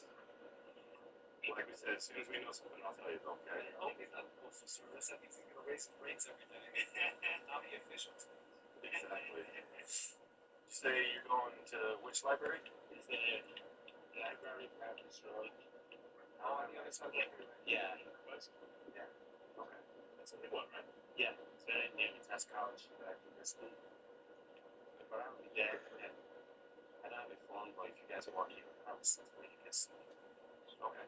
I would tell them maybe listen to the camera to see if they're looking at police officer. If I nice my camera. But if you need it, then I'll take it to the other. But I have to pee. All right, AJ. So is that where you'll probably be?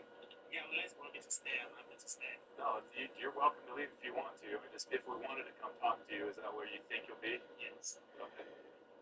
All right. Good luck, man. What's going on, man? Texas are ready to talk to you about everything that's going on real fast, so if you want to come, I'll give you right back to hospital. So I get some folks new, so then I know, I'm going to drive back to my car's camper, so. We'll stay away from this. Yeah, we're not going to talk about this. Well, I don't want to be it's not the deal. So stand up real quick. We're just going to, oh, AJ, you're going to be in the tank for a little bit. Be in the tank. But just for a second. I'm going to put you in handcuffs just while we're driving.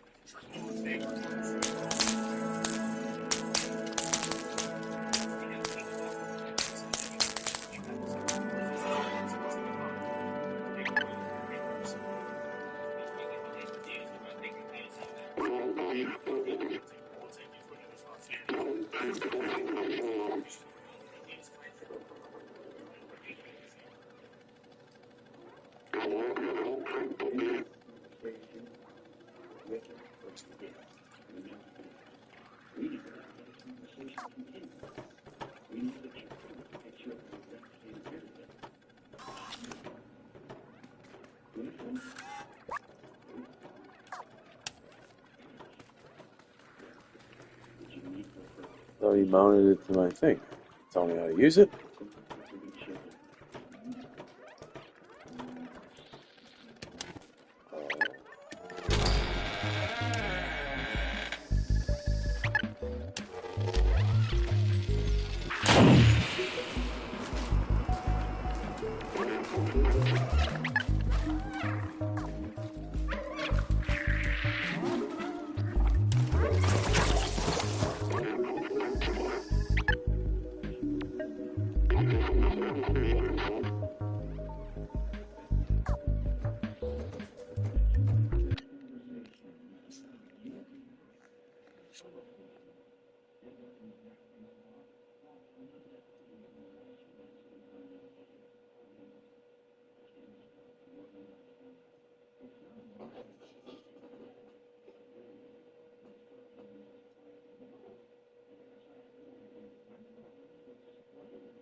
To wear up, anything like that.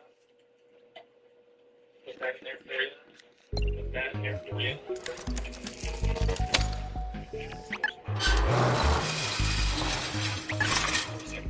People do me a favor, just stand up and face a little bit. You gotta make sure you got everything. AJ was then arrested.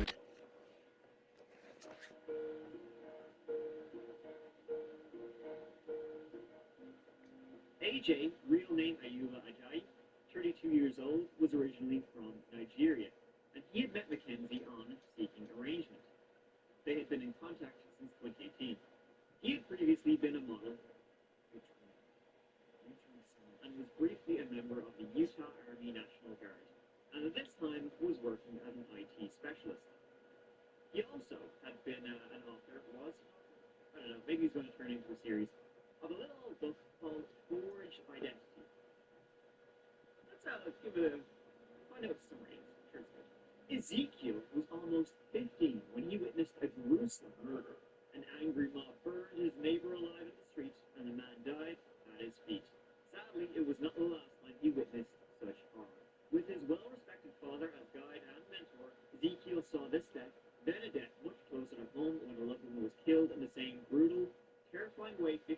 him, and he could do nothing to stop it. Staggering to recover from these severe traumas, he finds relief and joy in meeting his first love, becomes embroiled in grand theft, and experiences heartbreaking betrayal. Ezekiel must decide if he will join the ranks of a criminal mastermind or fight to escape the tyranny that has surrounded his young life, or even beat them at their own game. When trust is lost, can he even trust himself? I don't know, but I'm excited to find out. Oh no! Sounds amazing. I mean, even that trailer on the book's Facebook page looks just speechless. So good. The reviews aren't great. AJ had previously been a student at the University of Utah, studying computer science, but after encountering visa issues, and some said he may have stolen an iPad, he was barred from campus.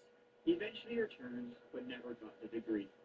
He'd been married, well, still technically by this age, but separated from a woman named Nisha, who left him due to his violent outbursts. I can't explain this, but he was like real aggressive, real aggressive.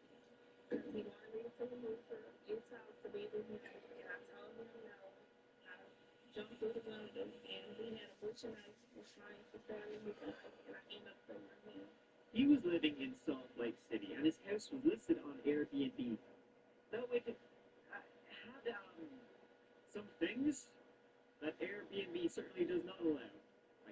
First of all, cameras all over the house. 3 of them in the bedroom alone, watching you while you snooze. A few months before Mackenzie went missing, AJ had asked the contractor, on over here, he asked his contractor to build a secret underground lair in his house. He said, could you build like a little secret room under the house, under the front porch, a little hidden door? The reason he told the contractor was that, he wanted to hide his alcohol, his booze from his Mormon partner, Mormon girlfriend, So, don't worry about it, it's nothing, sinister. He then said, hey, I like to listen to music. So could you sample that little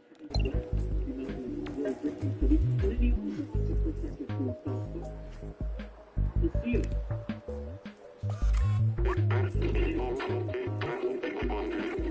The one other thing that we do to make it secure, biometric fingerprint scanning secure. What? Because of the implication. The contractor noted the shit out of him. He had a history of not one but 2 sexual assaults. Neither time charges were pressed. So he searched his backyard.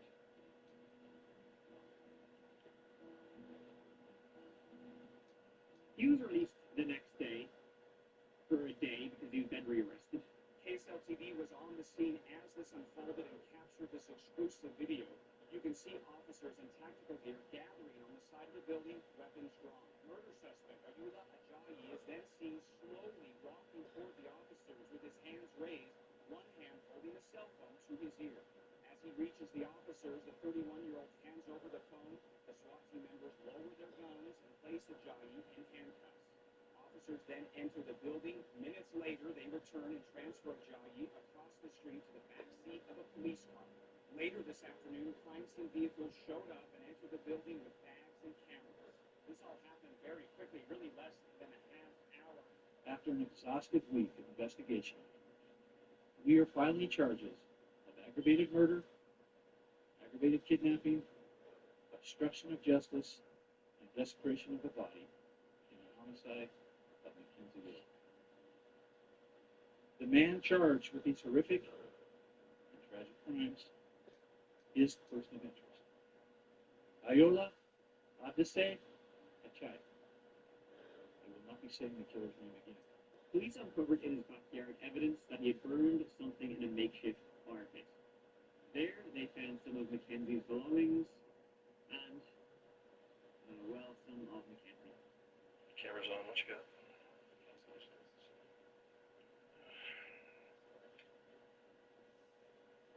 Burn what? Okay. You get it. Did they hand this to you? Did you do the secure list? Don't let anybody out of that house or backyard. Where was this found?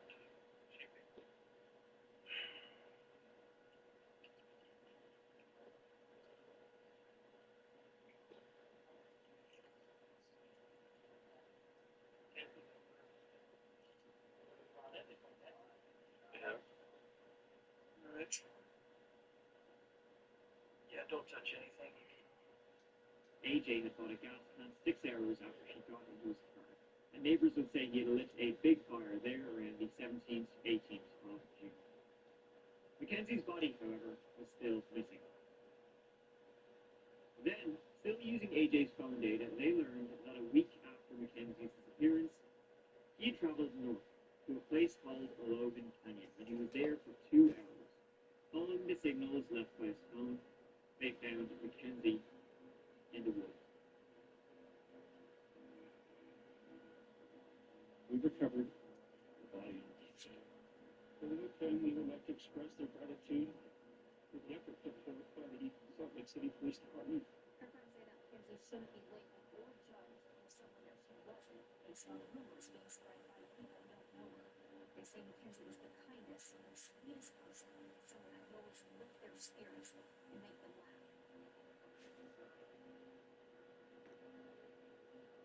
AJ had planned to murder Mackenzie from the very get-go. He'd already turned on the surveillance, in his house before they even got there. He was thinking ahead. He then strangled her with a belt, and she passed due to blunt force trauma to the head.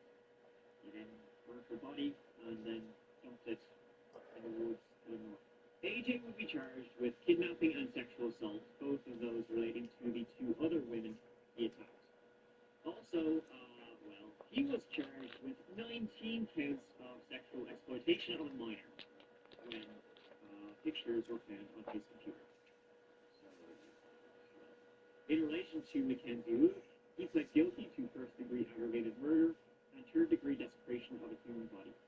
He was sentenced to life in prison without the possibility of parole in October 2020.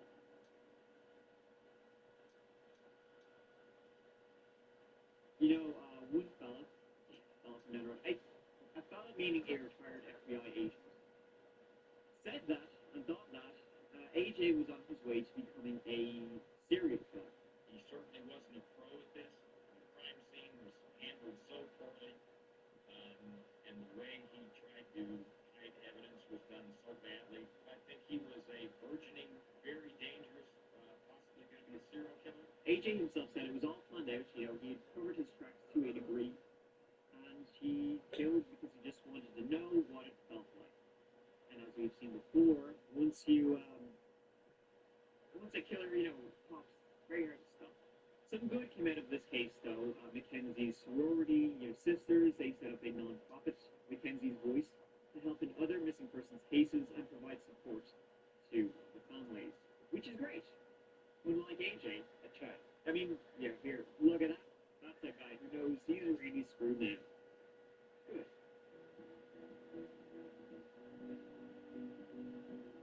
Thank you so much for watching. I really, really appreciate it. I will see you, as always, real soon in the next one. Till then, take care of yourselves.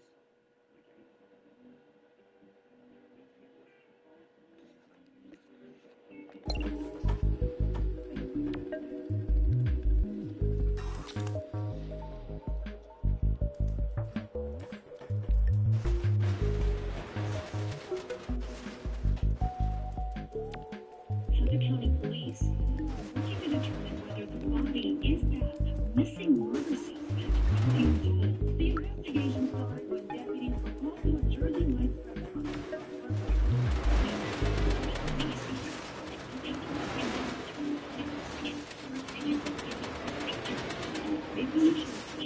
Speaking for the first time, authorities are charging his final passenger in the fatal shooting. Police believe they were not responding to calls for help from the victim and also someone suffering from mental break. She has some access to some wound. So the opinion 1,100 dollars is insane.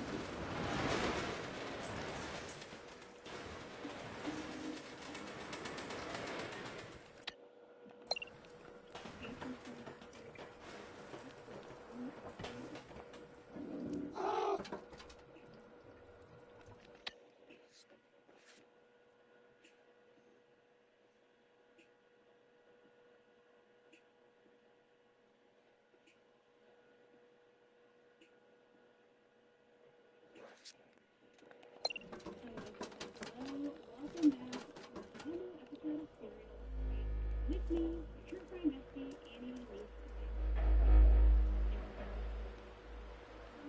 Now, before we kick off, we did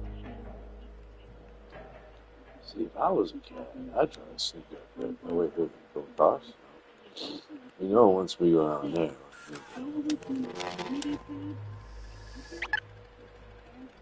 need a guy.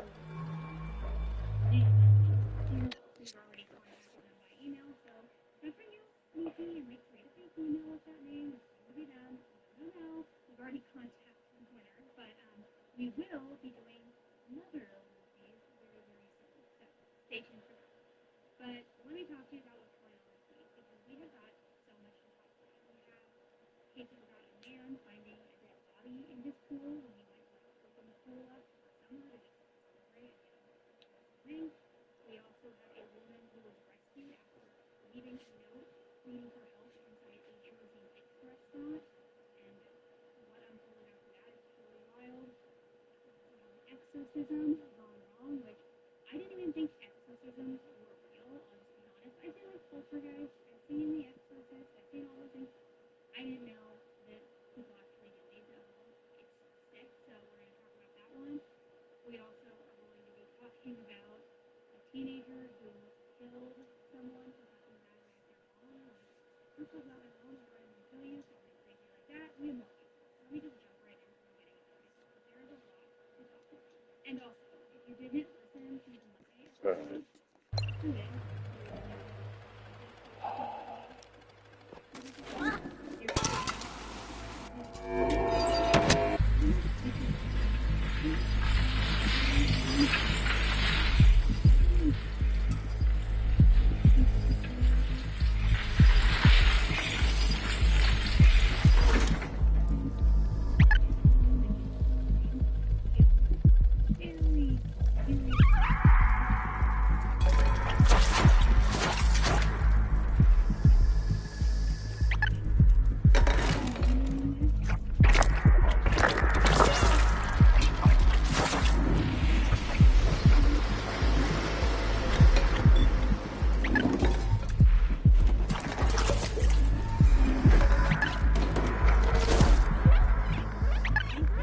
Probably upgrading.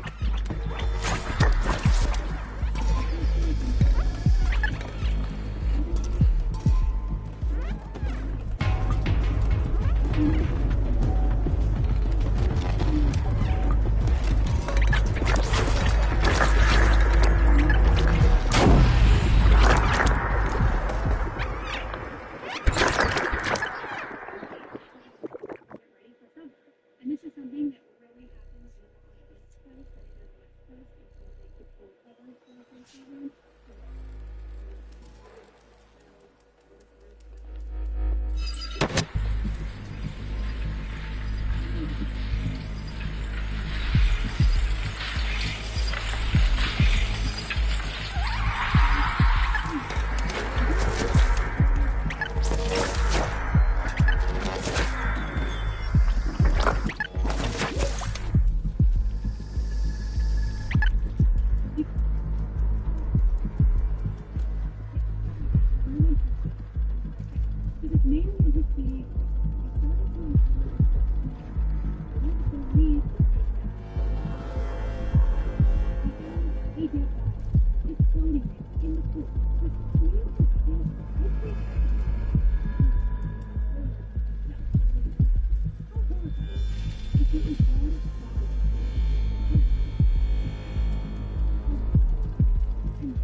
What's this shit? He managed to call 911 and tell them that his own son Matthew was the one who stabbed him. The police quickly made their way over to the home to track him down. We ended up spotting him Everything. in an SUV. Really did. So in an attempt to try and lose the police, he was driving very, very erratically. And it didn't take long before he lost control of the vehicle and then crashed into a tree. But then he took off by foot into a nearby forest and just fully disappeared. Just like that, he was gone. There was no trace, no sighting, nothing. It was like he literally vanished into thin air. So law enforcement spent months trying to track this guy down. They brought in canine units, drones, U.S. Marshals, I mean, the works. But still, nothing. Absolutely nothing. So police and the surrounding community all started speculating, he must have skipped town, maybe even internationally. Did he jump off the bus? Did he hitch a ride out of state? Did he go overseas? None of it made any sense. They just could not figure out how he managed to evade all of the authorities and all of these different agencies. Now, cut to May 25th, when this body that is believed to be Matthew was found inside this residential pool.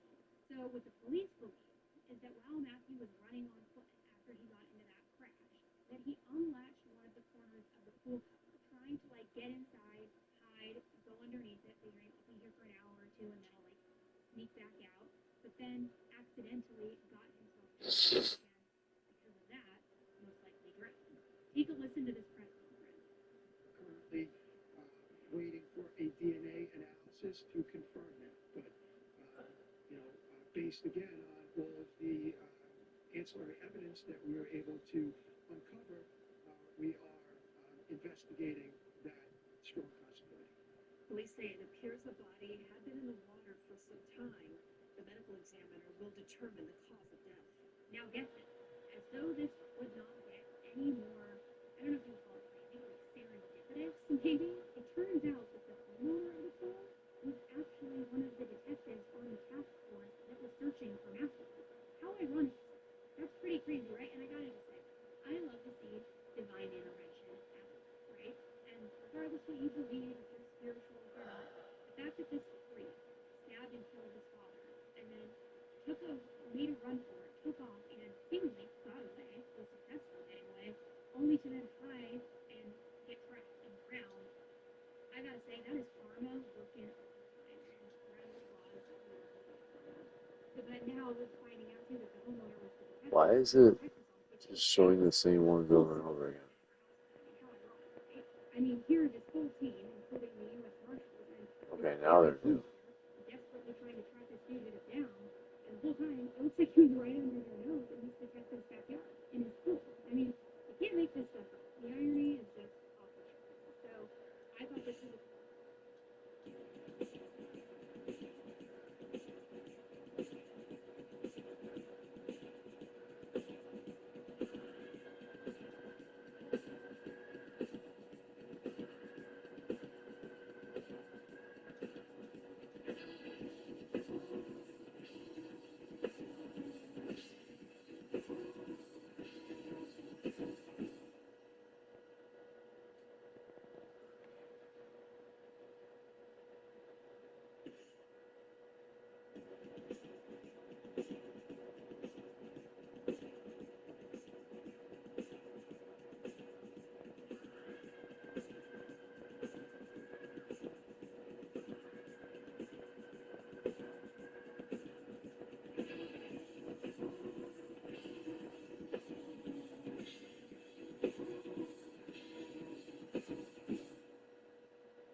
Ladies and gentlemen, it is that time again to watch people crashing out, going postal, losing their noodles, and all of the above.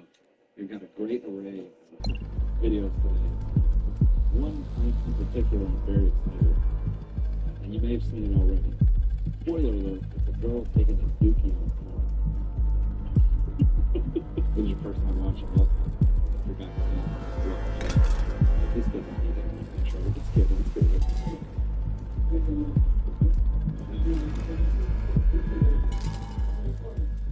where I came from, isn't it?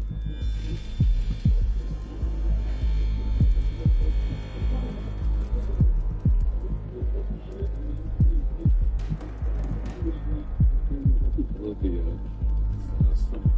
senile looking grants this the one that's cover about this is because no one looks like going on like a health and food team or one shout out to us.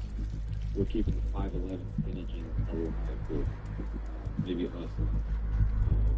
the usage.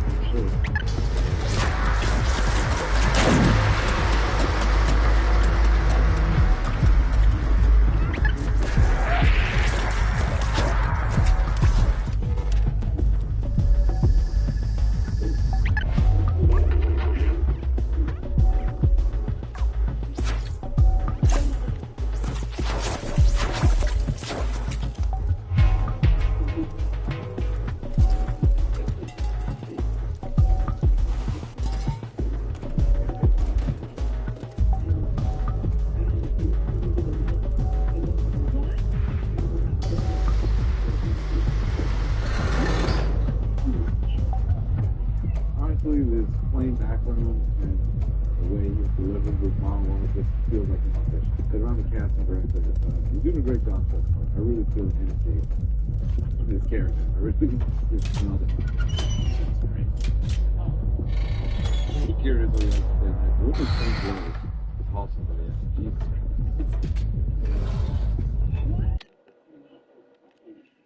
Jesus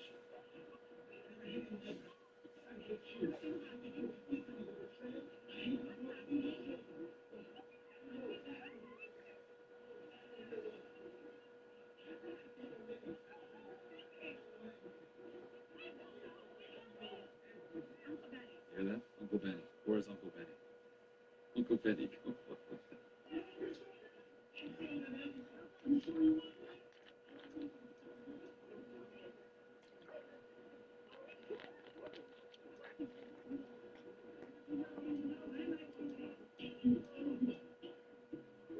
You would think that's where it ends, but there is a part two.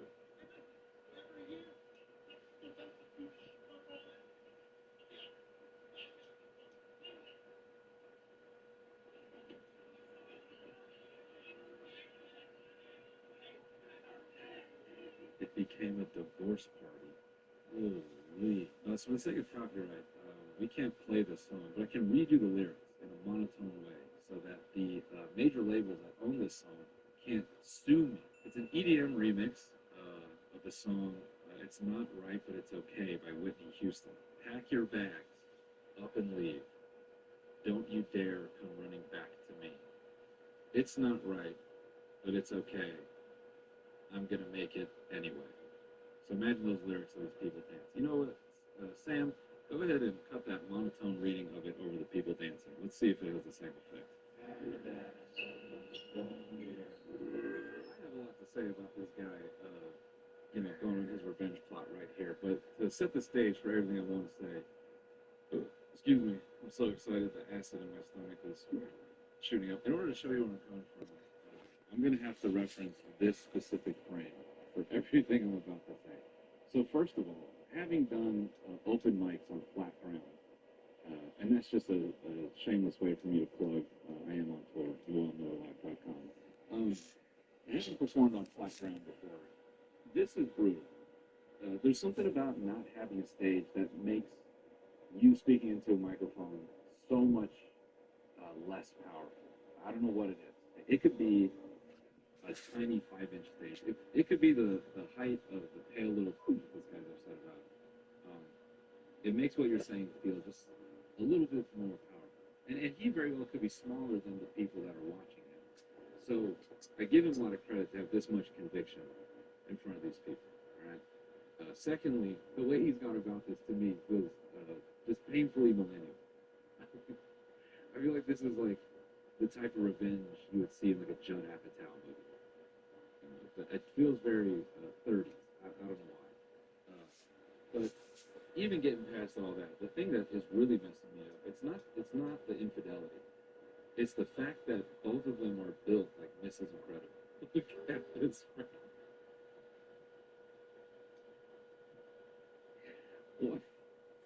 Why are they both so curvy?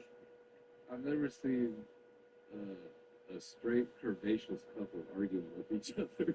This guy looks like he like got in a car crash, and then they revived him using his dead girlfriend's hands. He had to stand really straight when he was yelling at her. You know, he couldn't shift around because he'd be popping it out too much. But then the conversation was really sassy. Also, I like when he goes, "Yeah, I saw his pale little dick, but I wasn't impressed." That's a funny sentence. Because the implication then is that if the guy had a nice piece on him, he would be impressed. Maybe he wouldn't have even planned this party if the dude had a hammer on him. You know, he gets the news. Hey, Salvatore, your girl's cheating on you. I got footage. What the fuck? It's not impressive.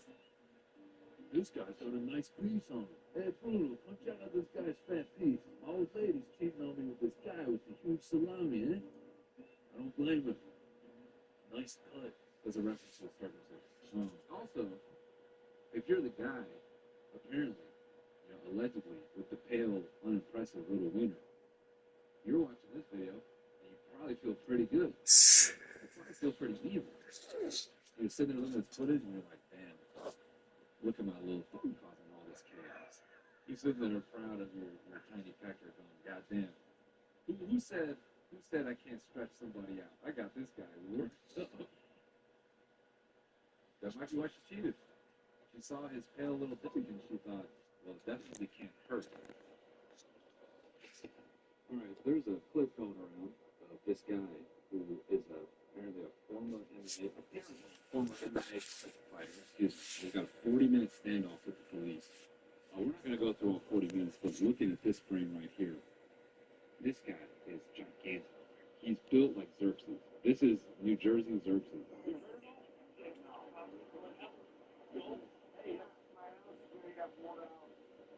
Kids wanted some meatball sandwiches. Did you see what happened?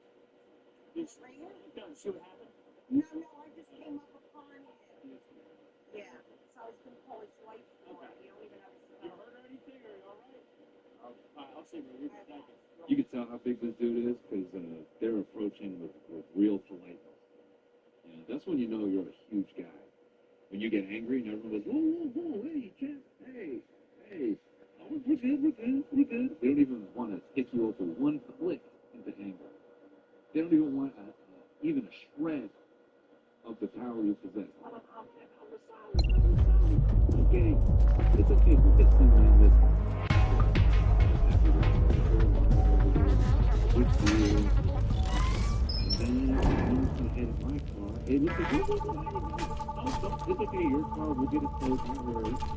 And let's go get your process for real deal. The deal ain't looking crazy, man.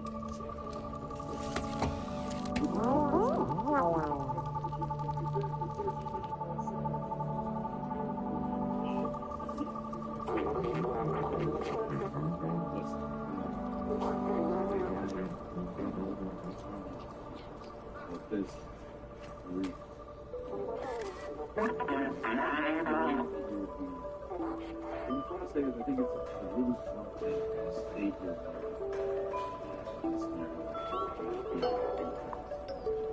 it is very because if you begin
The things it's up. You over here.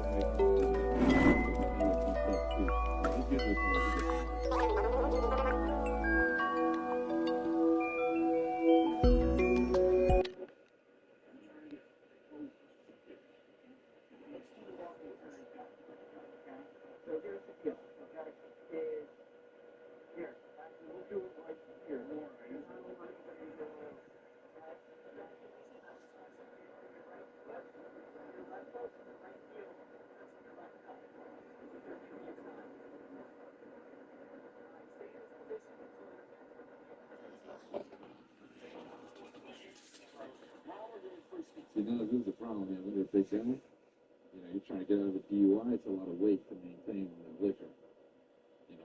So I guess there's something green here. Make sure we're far through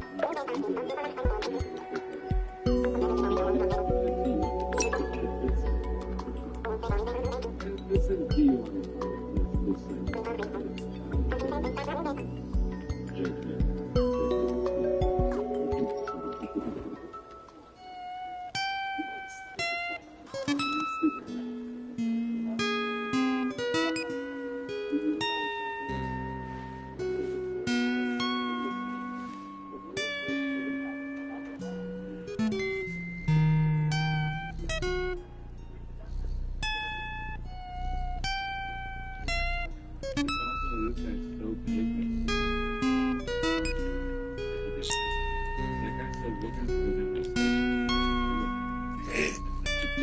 That's so crazy.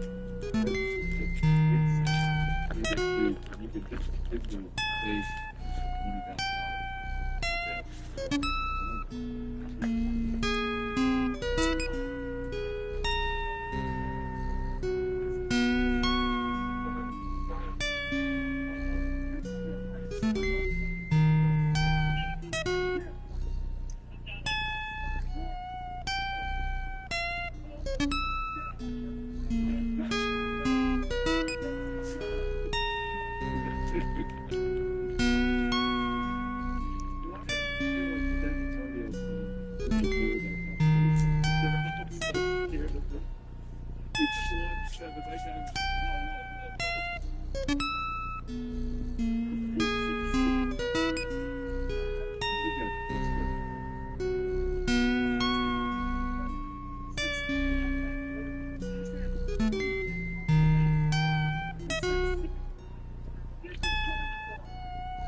Stop screaming.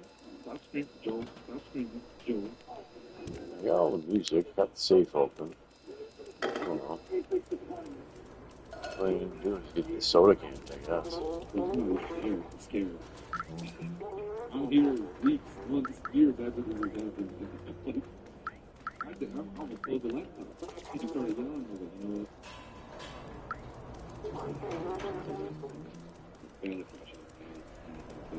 I'm going to say this is not a bad crash out, so don't take one the wheel. I'd rather get just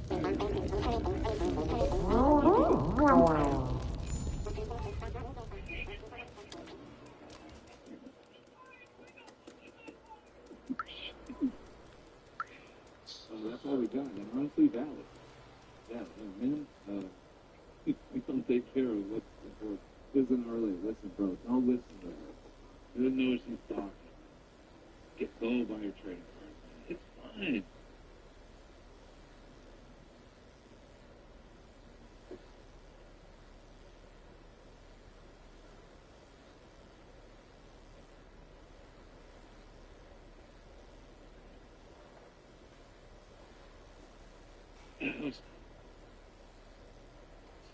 Sorry, brother. We have to give you the.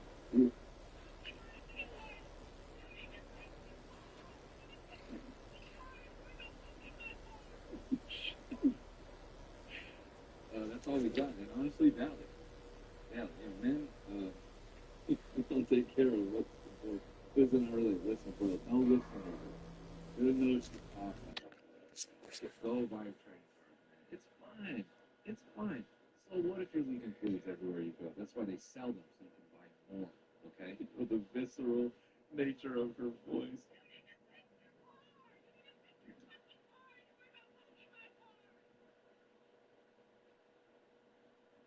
I'm sorry. I just relate to this in a way where when your hobby has gone a little too far, I just relate to that feeling. It's because I've traded half our house for pool cues. And my wife just doesn't understand. We don't need traditional drywall to section off a home. Okay, it's fine if it's cues. It's okay. I'm actually rebuilding our house with pool cues and Magic the Gathering common cards. So.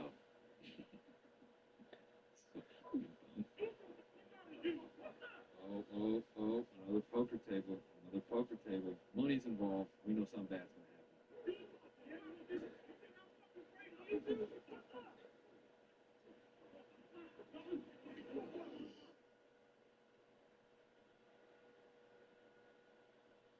Protect yourself at all times. I'm not much of a fighter guy, but if you like starting stuff in public, protect yourself at all times. God, we can't show that, but we can edit around it clever. But man, that was clean.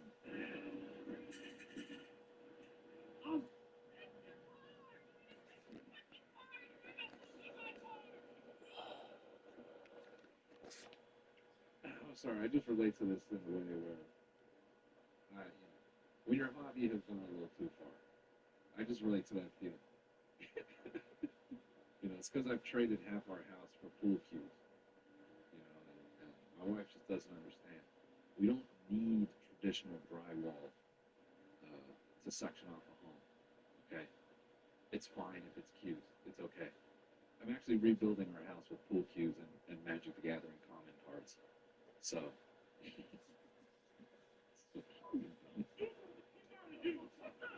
Another poker table. Another poker table. Money's involved. We know something bad's going to happen.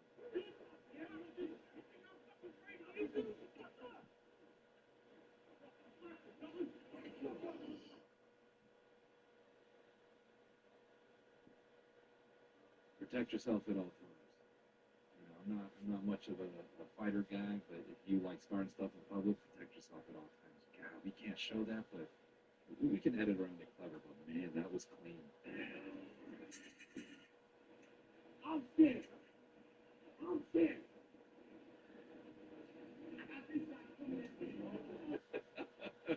Immediately with the alibi. Ooh, I just knocked someone out of the casino. This could be bad. I want to come back here. I'm scared. It's like waving a loaded gun and being like, I'm scared. Dealer? I'm all in. This is the one I'm really excited about. This lady from Philly.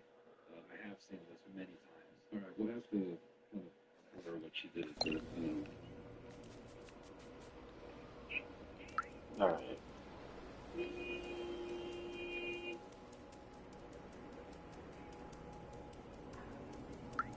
You are real. Okay, go. Okay, those should call her a picture of There's definitely more. She painted that poem. Holy, bro. No pun intended. Cans of soda or whatever that shit is, but where? It's not simply up. So that's the follow-up to it. Where'd you get the list? And this just proves that people can prove me wrong.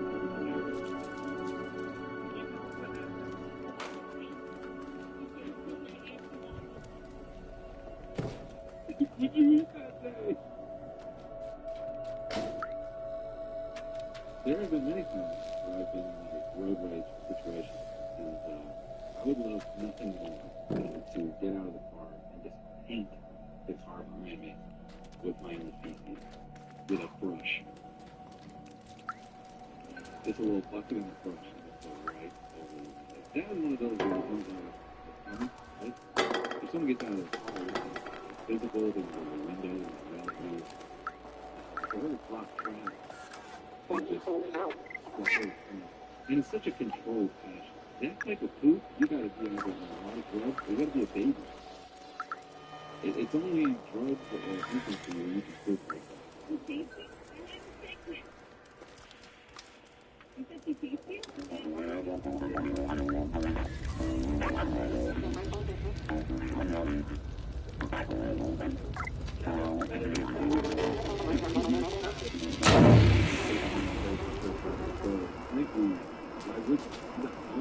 You're home, lady. You don't care what you're saying.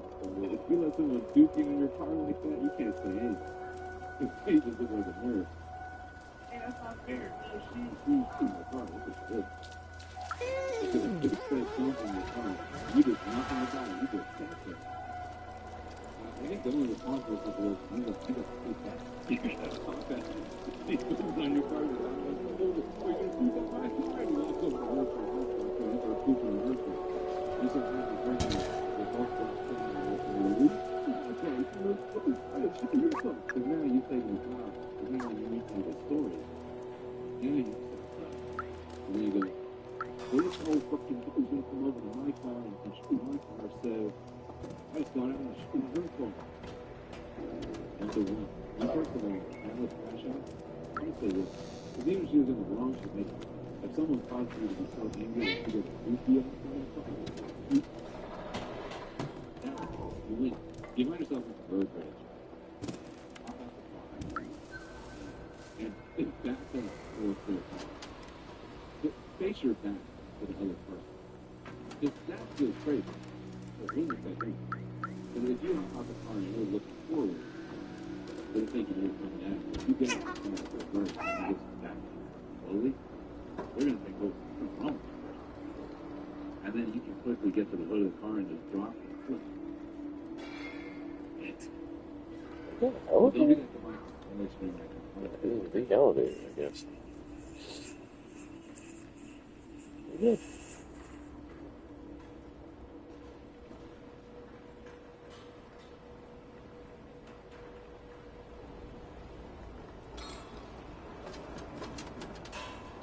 Green.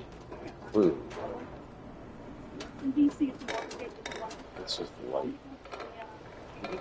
She might just be great. She might just be like a little out of it or something like that. I don't know. This is getting people work for the FBI.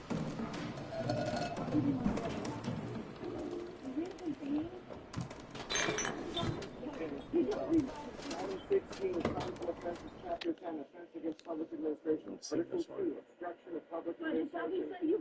And related offenses. Hiring fake hitmen. Did you? Did you? I don't know. Don't People suffering main character syndrome. Sir? Welcome back, everybody. Today we're going to look at people who think they're the main character. That is correct. We're just the NPCs living in their video game of life. You guys like this one? We do it every once in a while. Let's jump right in. Me, but like I rarely ever see attractive men out anywhere. I don't even know about that shit, right? But when I do, I never see any. Or even just like day to day, like out and about, like I never see anyone attractive. And I'm in New York City, and I see pretty girls everywhere. Beautiful girls everywhere, every day. I see pretty girls. Like, is it just me? I don't understand. You're a lesbian. No, that's not what she's saying. What's the motivation to post that, I guess? Or bringing expectations of too high and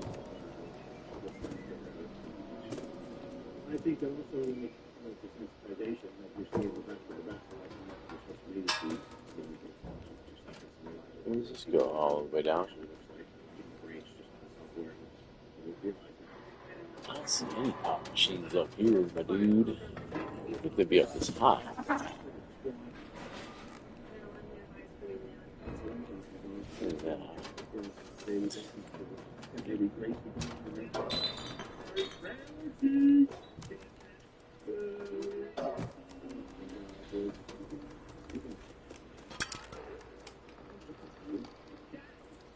Yeah. Childish impulse control. Childish impulse control, just like let the dark thoughts affect you. But also it speaks to the type of person. So if you have to think that wasn't premeditated, just the mind here how it's doing like that. It just gives you absolute basis.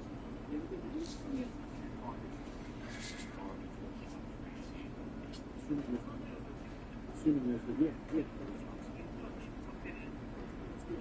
and that's a good question. I don't even know if they pursue it.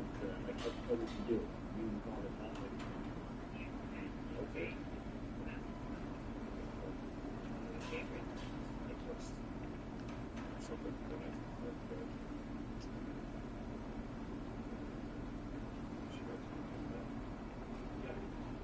There's three now.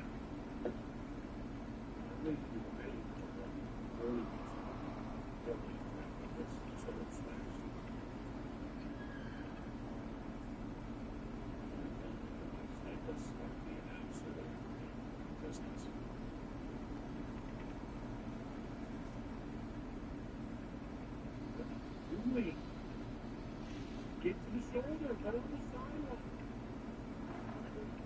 You think that was gates to your little bike, dude? Really?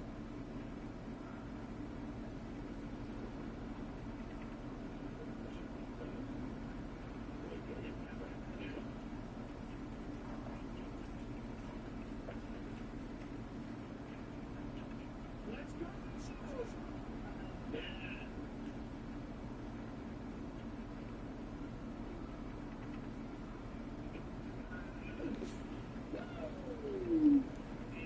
Finally, the good news.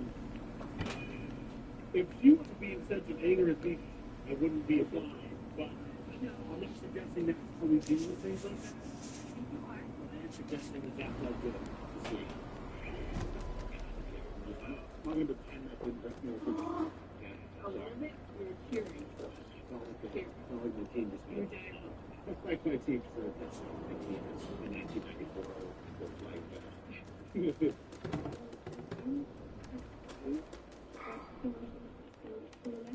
I cannot, one thing I cannot stand about these rapid OS influencers is their obsession with constantly touching their hair. So if it's a camera, that's what I mean. The vending The machine. entire time they're recording videos of how disgustingly upset they are with it. At all times, they just can't keep their hands off their hair.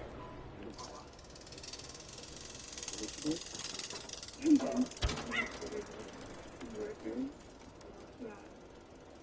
Oh my gosh, parents, I'm not get around. I will let you guys know.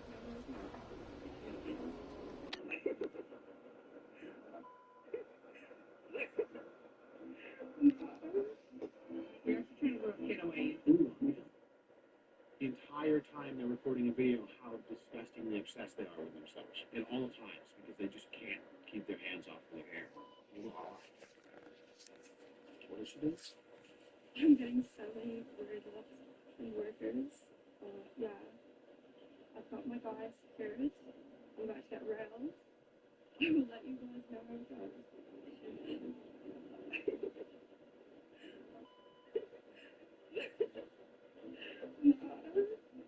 You're actually trying to get away.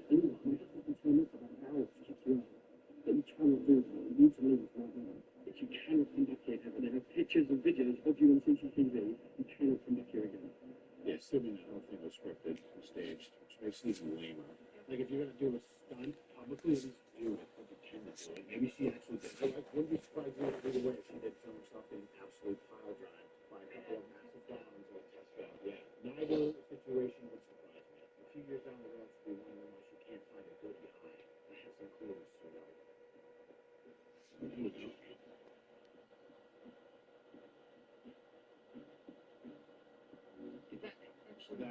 It's gotta be, right? as Superman character, but like, you know, here in New York, I just feel like to see a homeless man. Much rather see that. Yeah. I mean, I'd much rather see the homeless man. Yeah. You don't get the horse, dude.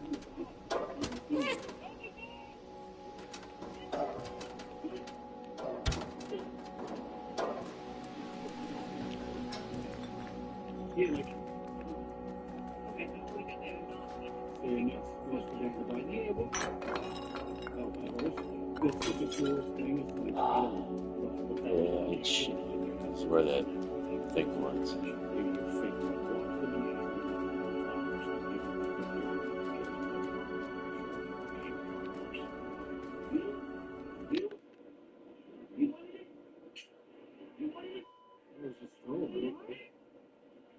Makes me think this is another stage too. Really?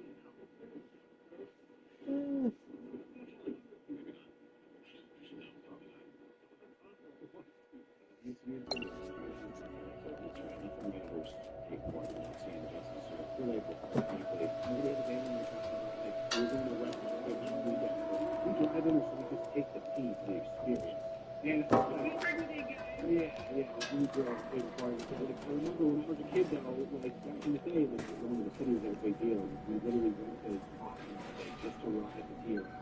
Like that was the point of the it was just the experience, right?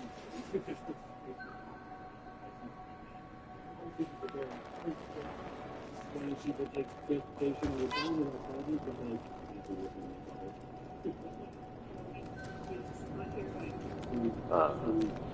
See, there's a pop machine. There are pop machines on the roofs. That's what I'm saying. It's a crazy way to approach things.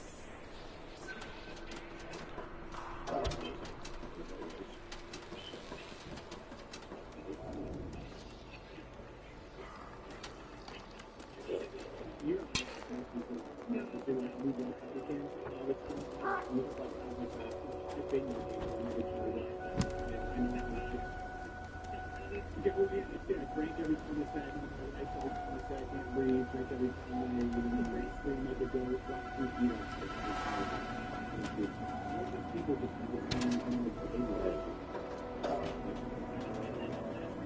You up there?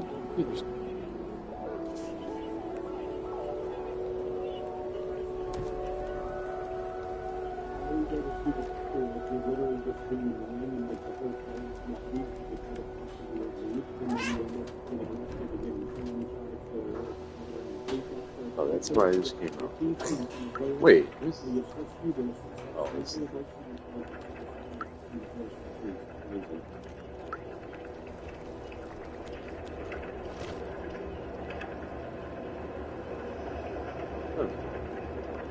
Get it back in there.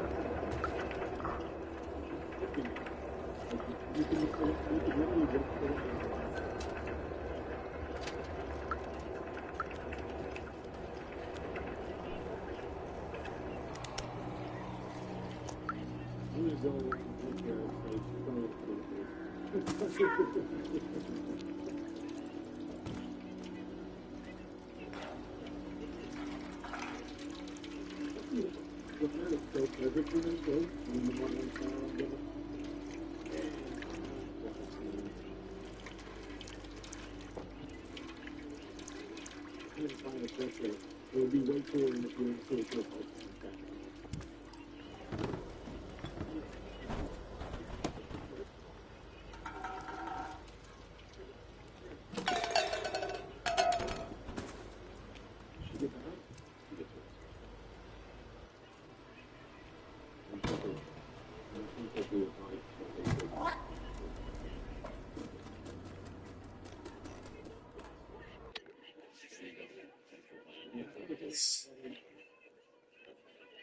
What did I do? I did nothing. So many candidates. So many candidates. They could have literally given her the entire night. I mean, what? There's probably one pop machine left, right?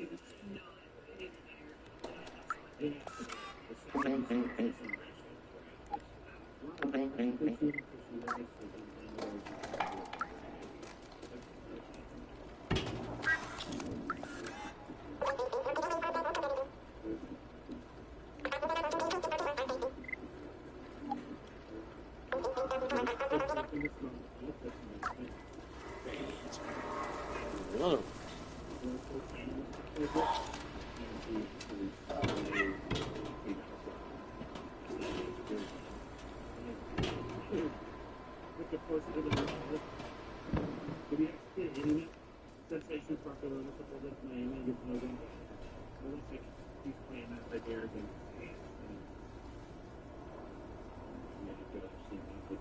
I also like was he an athlete or was he playing the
short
my solution is then just without trying, breaking the law, just keeping the bullshit elsewhere. You gotta set up on it. And you gotta be, you have to set up your own example to the good behavior, otherwise people just keep going. It's not implicitly illegal, there's no laws that you just want to go but normal, like just public nuisance or asking people if somebody goes, these things, it's just people for all of them. Really smuggle.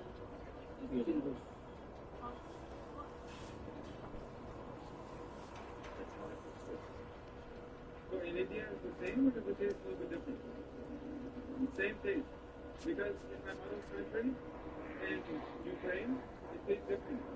It's actually more sweeter. In my mother's country, it's sweeter, and they don't have like this, they have like glass. They have glass on it. How often do you drink the Coca-Cola? I'm Laura. I have no hair, so you look bad. This is real. So my name is the one who's saying it. Oh, okay. I like to see the people get wherever you are, I'd like to meet you in your name. Absolutely all of it, like when you're reading all those stories and hearing the rest all the time, that's quintessential main character. If you might make some funny, you're taking a picture of your ass in public, you're just being boring.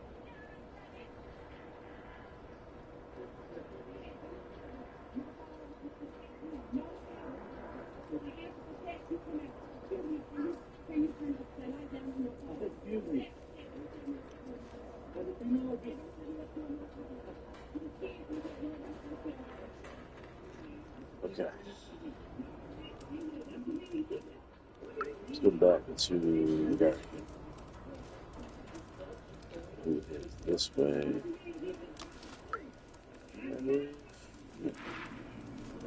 This way.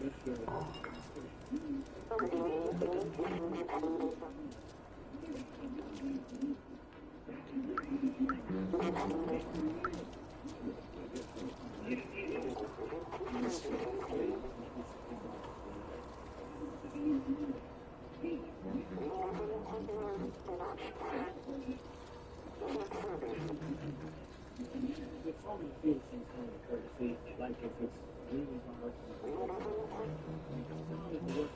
people like straight up and movie.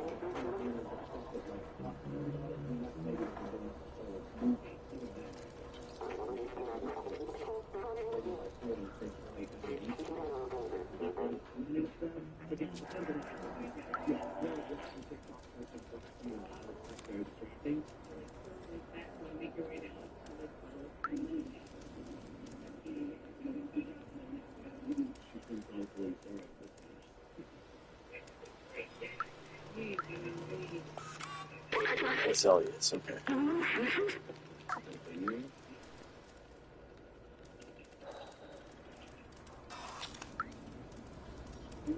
Like I said, here's the scenario where this video gets put on, immediately you get a phone from a WCD, a wood chipping enforcer, and they're taking the transfer. No questions. The video's online already. We need to be stoned. Think of all the incredible YouTube channels.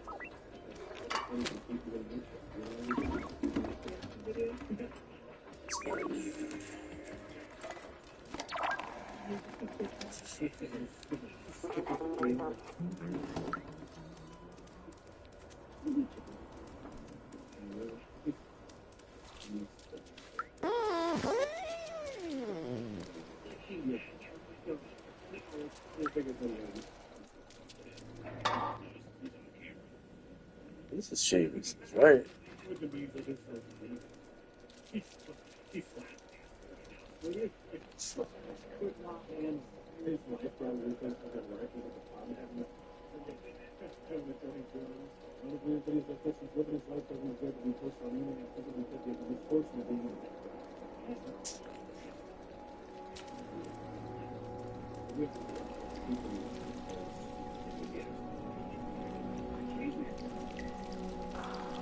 This one. Yeah.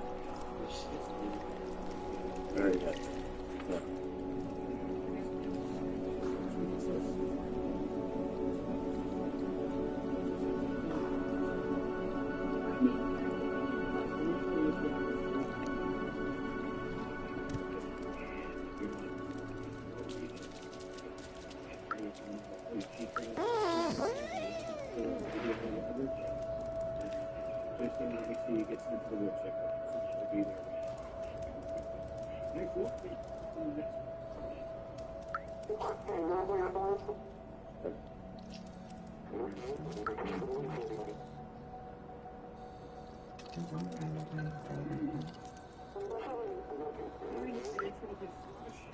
In the next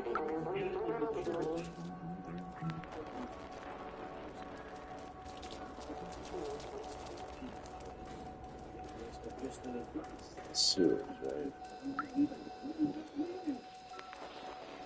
just real quick, have you seen this one? This is classic.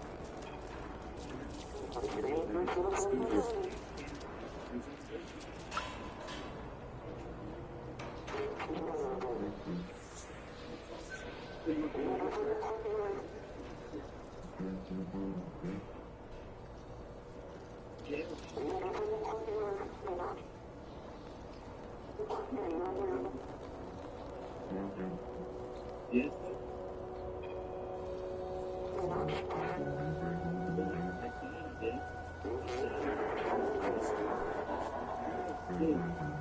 Yes, I will. What's the downward stand here? In that case,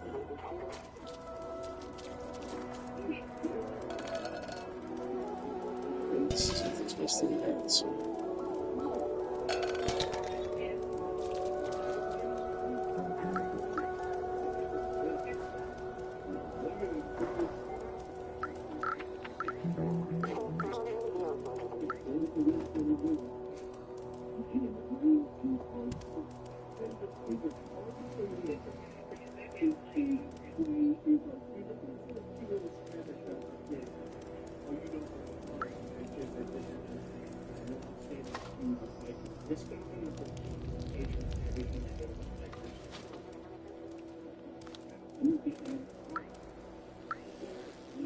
There is no.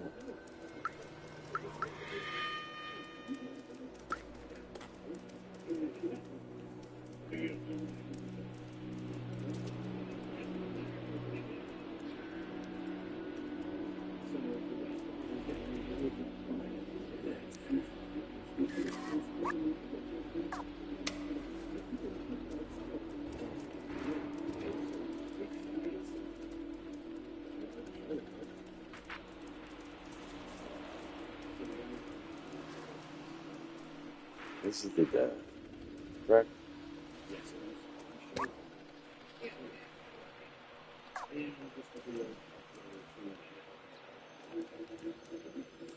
Back down to the city.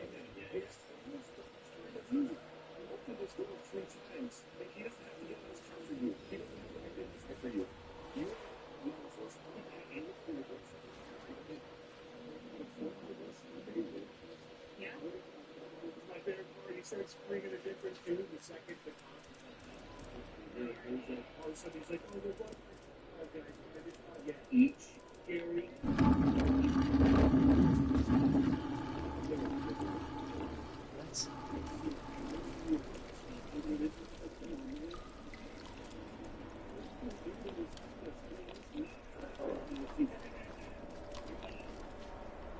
Just let me do it. Why won't it let me do it now? Yeah, next there. Fuck.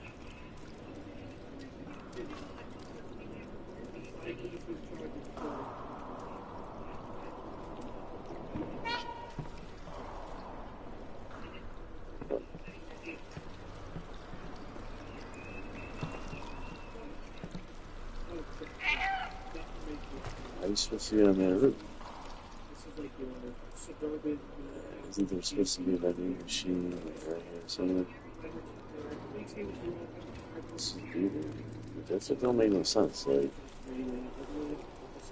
the first left is, they described it, they're all in the same, don't make no sense.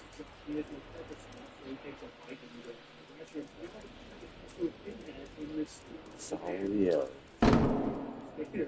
This is another dead end. But, let's see. Yeah. Again, that wouldn't make any sense. There's a billion other better ways to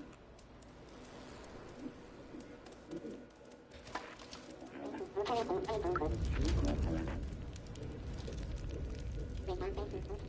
is a dead end too, but that don't make any sense. You gotta take this off so you can scan it. What are you supposed to do? It's drugs, schizophrenia, what's the a little bit of both?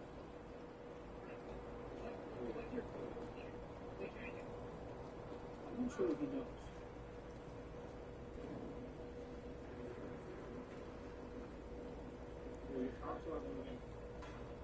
Okay, we good.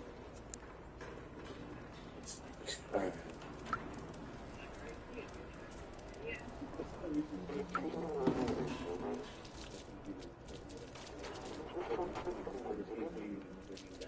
Here. Bringing back institution. Dude, this dude needs to be in this case is that way for a lot of people like the first course of action. Jail. Jail? The problem is like we need a facility where these people can be treated.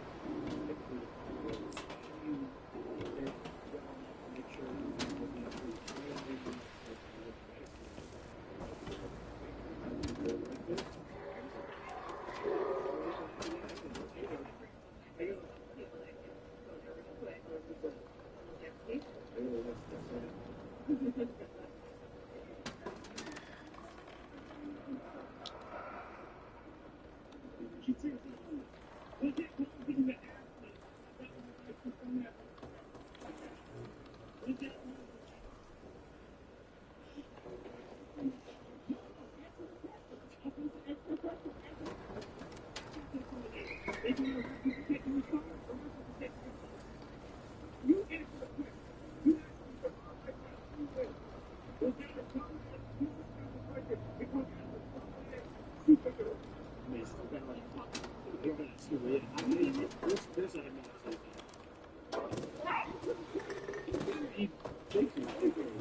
Trigger you so bad, bro.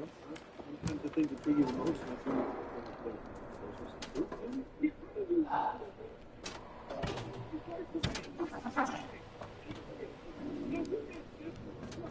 and the fact that he's not doing it with he could be on the list. The asylum list.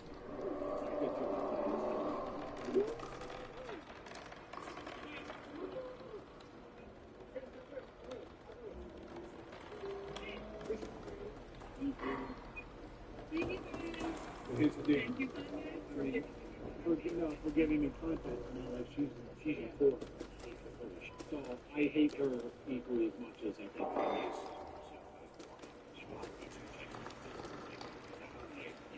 Your whole thing is just I kind of wish you took the time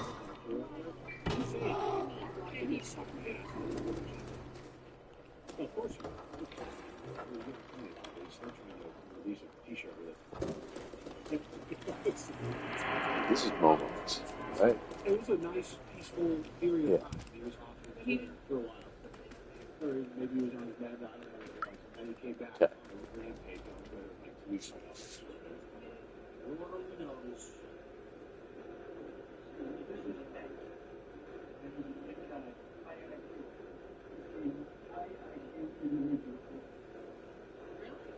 What's that?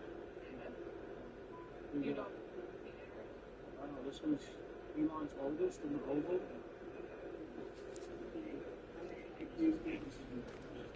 Yeah, but are there 2 exits out of here? No.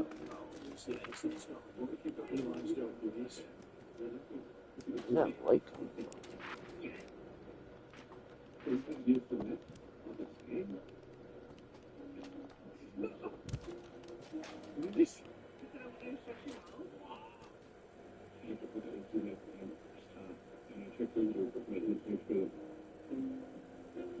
Should DJT love that? I remember seeing like headlines on this anywhere. So yeah, he kind of brings some with the kid. Yeah, if you're gonna hear a million different opinions from him on why he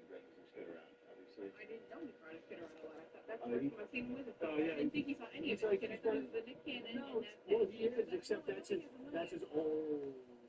So was that like only when he cared? Wait, if that's his oldest, then holy shit, he must have a. He has 14 kids now? He's 13 and 14, like, is it 14? I saw that recently. Yeah. I don't even know how many baby mamas, but he's single-handedly trying to remedy the population decline problem happening right now. Who's this? Oh, hell yeah. She's never smoked crack before. You know, like me. Well, I didn't know you. I made the opposite. I was going to put that there. She don't get for long. She don't get for long. Yeah, yeah. No. Oh my god. Put your teeth in. Oh god. No, I'm sorry, she sounds like a legitimate Harry Potter character. Like some character from a fantasy novel that was written. Take her back to the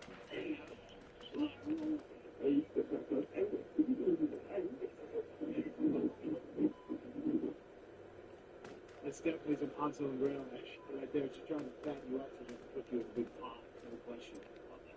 Maybe she's just a sweet baby. No big deal.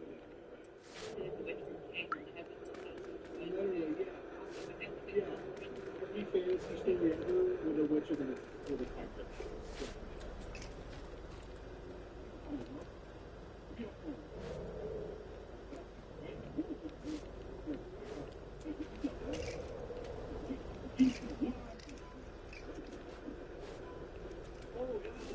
Alright.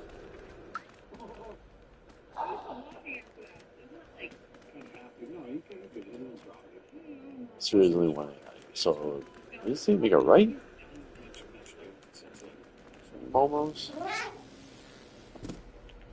To the library, towards the library.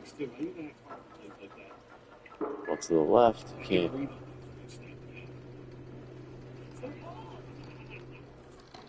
These tree trunks like you.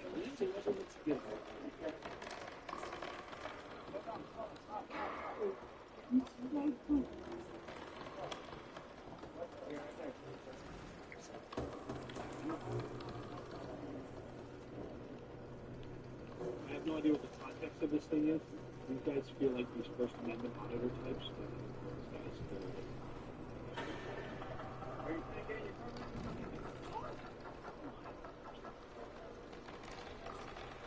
Yeah, well, I can't see anything. Maybe I'll just wander around the street.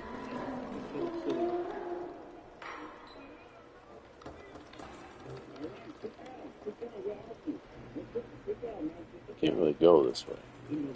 Makes you gay, Turn right. Prancing down the streets like that. Strange. We got sprayed and turned gay. Thank you. Can you go this way now?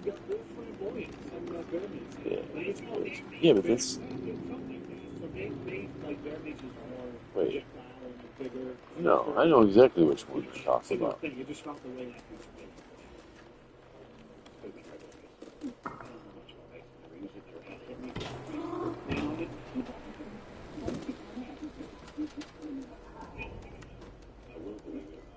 I think it's.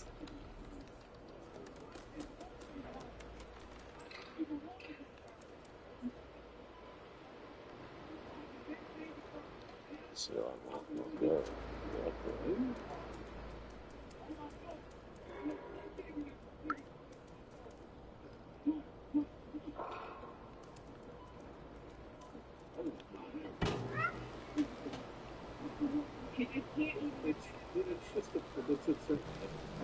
we all know with a 60-year-old flight attendant, because he probably asked him to like put his seat up or something, and then he's on the water, flood, it's just so hard sometimes.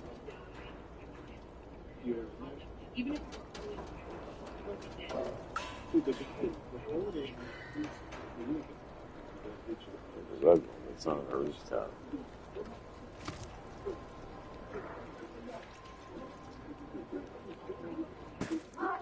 Okay, yeah, this isn't the one. Right? This is the. I was disrespected.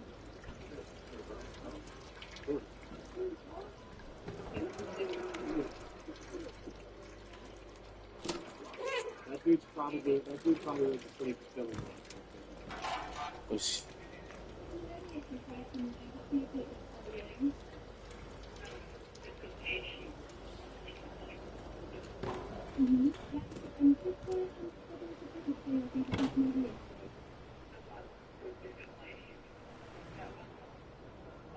Okay. That went the wrong way.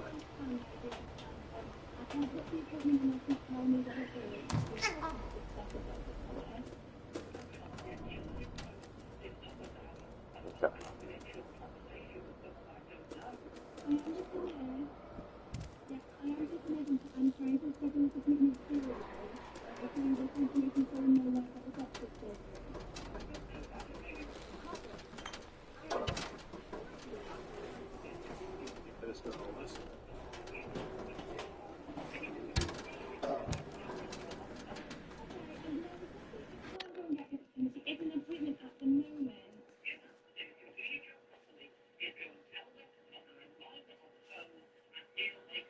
I love that, like, a lot of people, if they've been going somewhere for a long time, so they think that they're like best friends with them. Right, so yeah, let me just call and interrupt him when he's in seeing another patient. They could just circumvent the normal process. So, no, but me and Dr. Tom just knows me, so just let him know it's Margaret.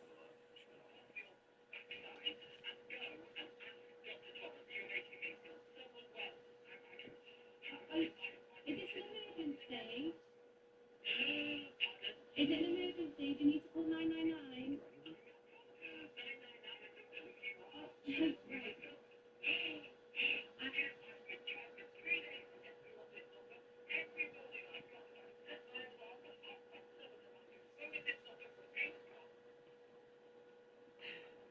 The nurse there was very calm and collected, but I gotta say something that I learned in my many years of that kind of triage and stuff like that. Initially, I would have asked, is it an emergency? Is it time sensitive? Yada yada. And then you just move on and you give the patient an appointment and you document it. And you can even document that they refused to tell you what's going on. Yeah, it is important usually to know what the appointment's for so you can make sure they're seen in an appropriate amount of time or that they're getting the right level of care. Like, is it like a cardiac thing and it's an emergency, they should be going to the hospital, or? That's confidential. Right, right. You forget that you know confidential. Right, so she's gonna Yeah, she should, yeah. Okay. He probably. So, where did I just come from? The right. From that way. Right?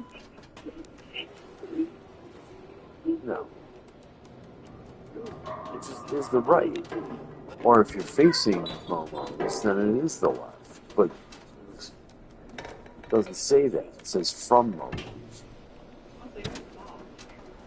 Basically, looking it up, I probably would have found this quicker. Red vending on one of the rooftops. Right here. I already got this. Damn it. Okay, let's get back to the Guardian from the rooftops. So, this way. Guardian should be over here. Right? Right there. Okay.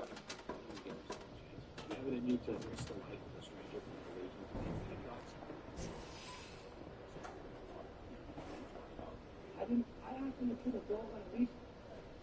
He's going to be fine.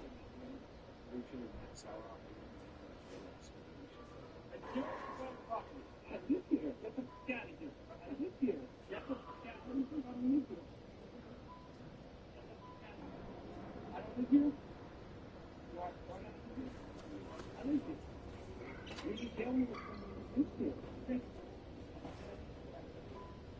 I don't have a problem with it. Didn't want this to go.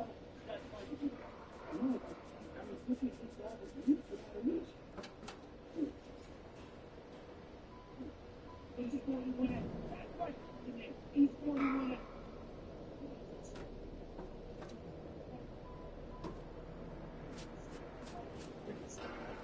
Just because he asked him to release his dog, he would find it from Tom's office. He's moved in by all that and all the good stuff for the individual testimony and your personal communications. wait till the last second. Great, but He left the positive impression on me, for sure. Pretty sure I got that one.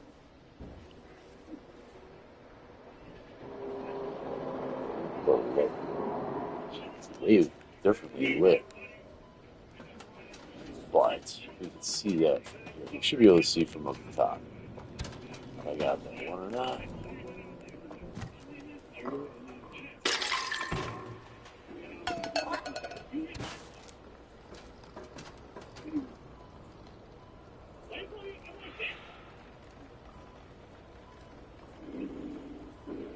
And then he hits the GT. Do you think maybe he's compensating for something? I just assume anyone like that was something serious.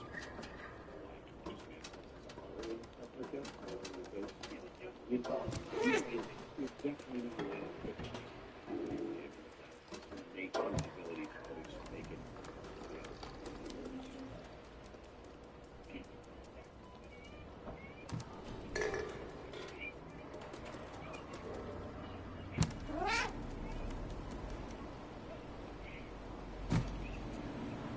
Yeah.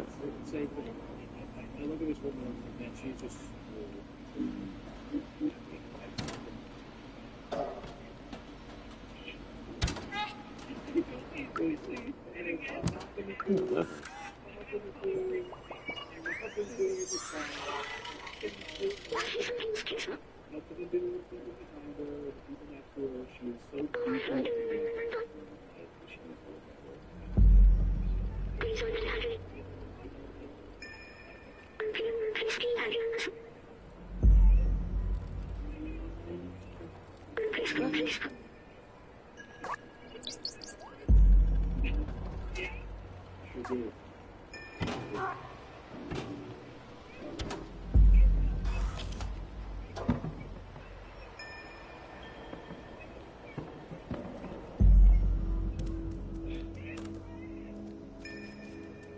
How's that?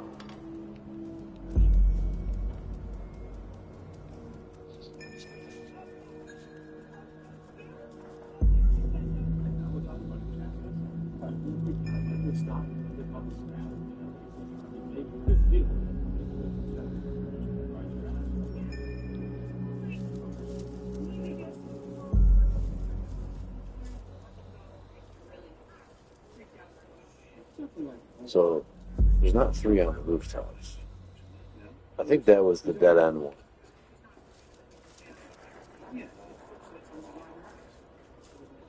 Oh my daughter, you just saw me on the phone with Okay, I know I got that. So where's the next one? drunk ass peas on our car in front of his kids for allegedly smoking J in a 20 years old parking lot.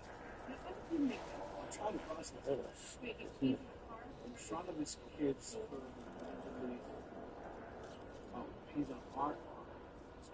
So he was Looks like it's in a building.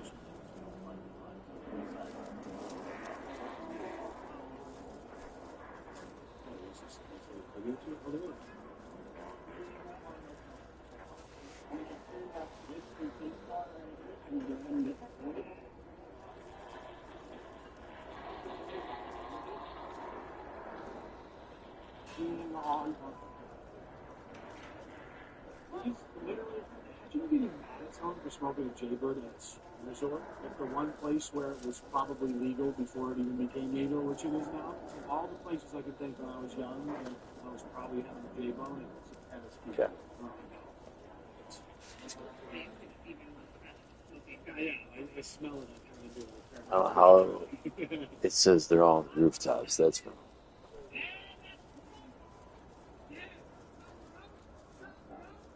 Whiskey helps the sugar. He probably hammered himself. Of course he is. Look at it, dude. Oh, soft as sheep. Okay.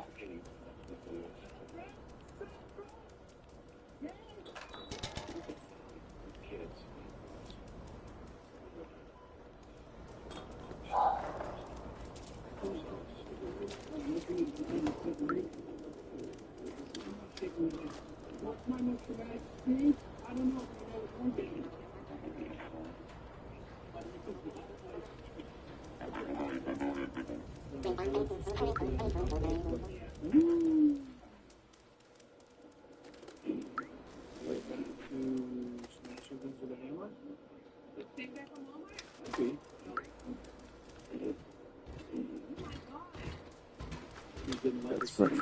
It's these dudes. Maybe.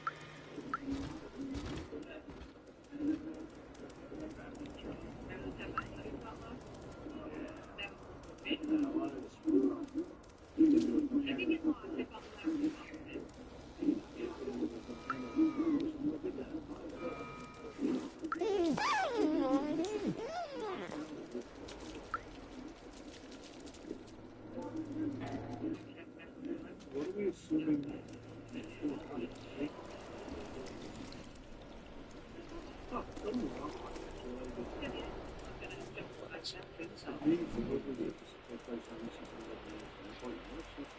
Yeah.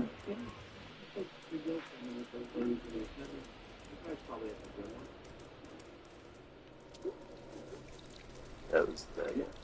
That's this one, which, by the way, not is it the first left? Okay, so that was the white. We got that. All right.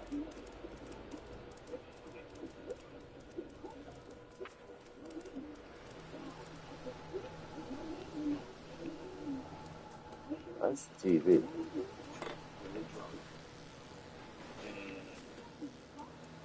Get up there.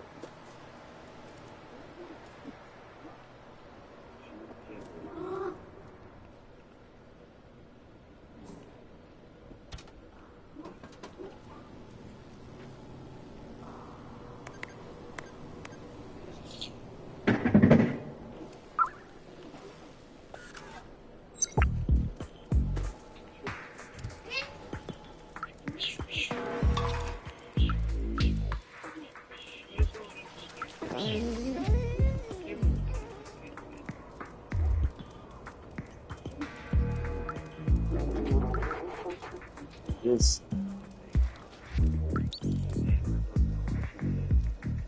is this last thing, right?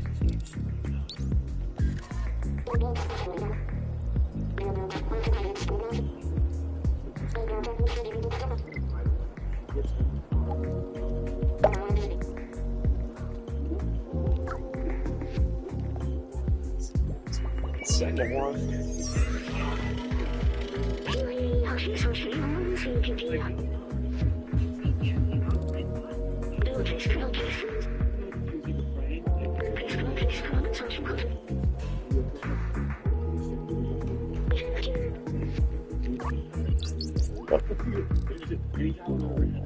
Just another one somewhere.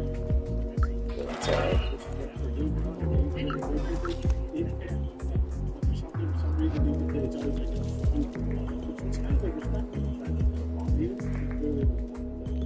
Well, we got our weekly dose of absolute imbeciles. 52 minutes. Be institutionalized, but unfortunately, without a lot of legislation, we're going to get plenty of videos like this going forward.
vast wasteland playground. That's so fun.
Spacebar. Let's keep the train running, baby. Thanks for joining us. Do not pepper spray your Uber driver for no reason. You know. Thanks for watching. See you soon. Peace.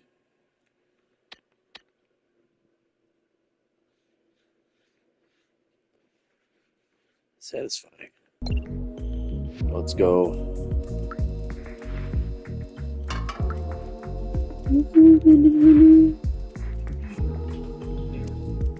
Excited to go to the sewers. Good thing no one's watching. Are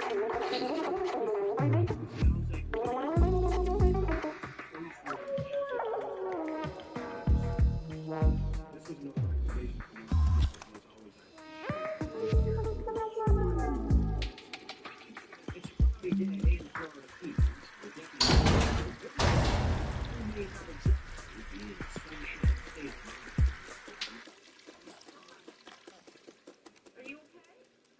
All right. We got a call about your driving. You were having problems staying in the lane. So it sounded weird that you kind of like took your turn signal off and you took a left signal on your phone and then you made the look, made this really. You okay? You sure?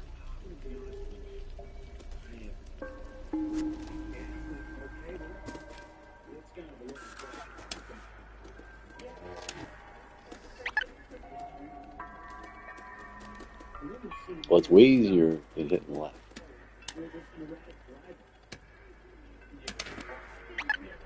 Let's give it a quick twitch.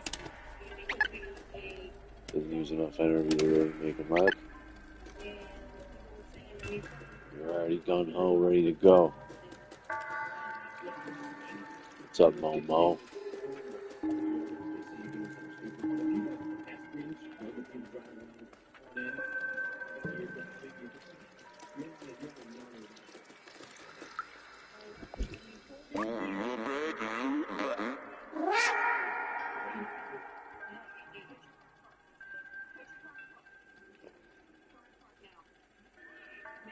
Wow. We're the showers. As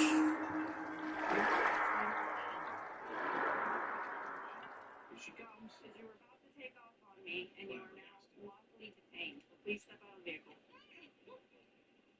you kidding me? I'm not kidding you.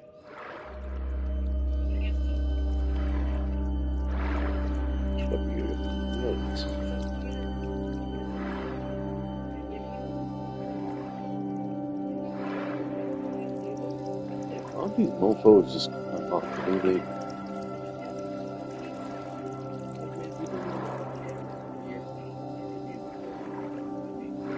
Sure they can figure something out. Been around for hundreds of years fixing themselves and shit. Something's off here. It's a little more mysterious.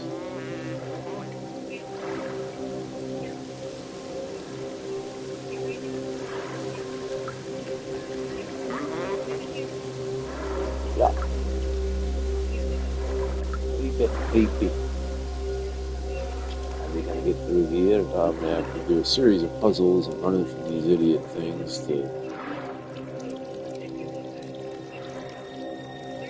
these gates open, right?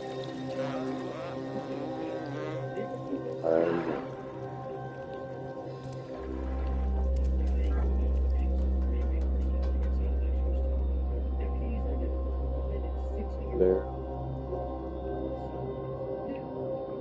Barrel in the water.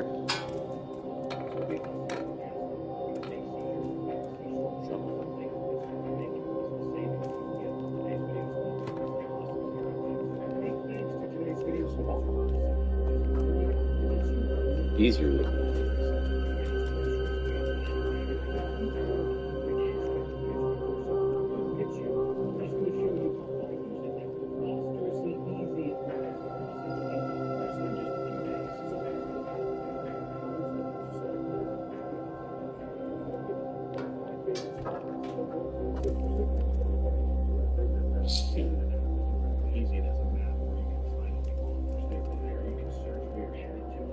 Ew.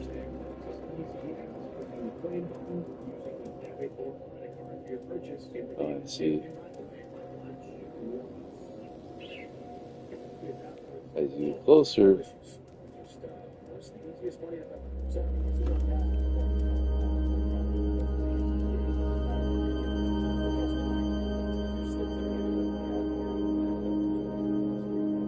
shit.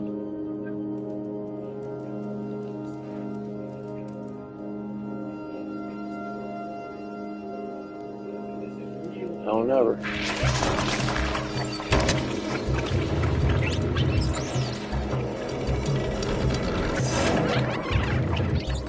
Oh yeah.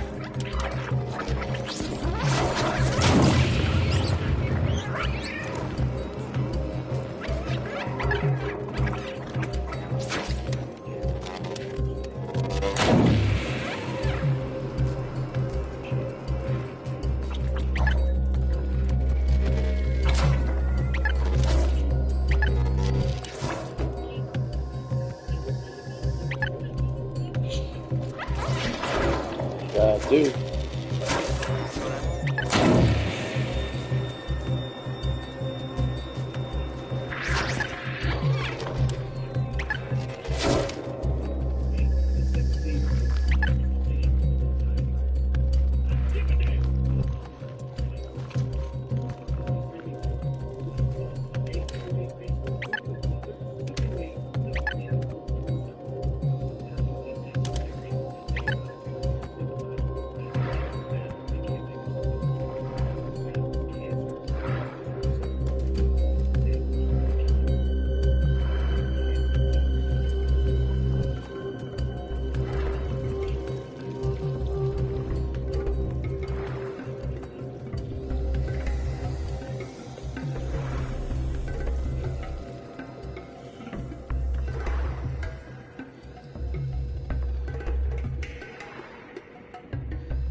Ugh.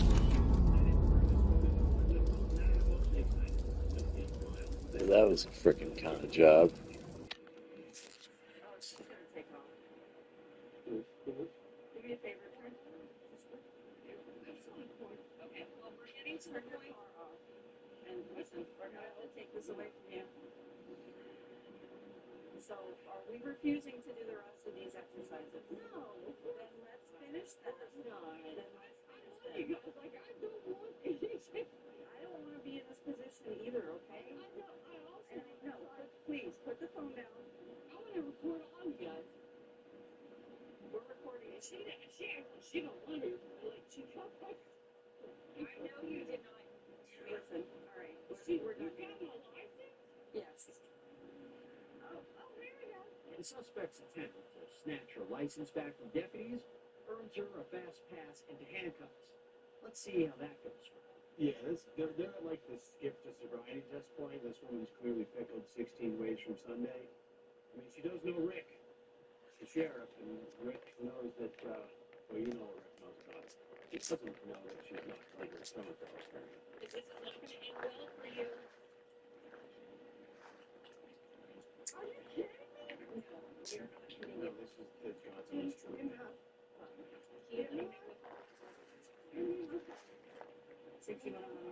Could you at least start a live stream so our followers can watch? God.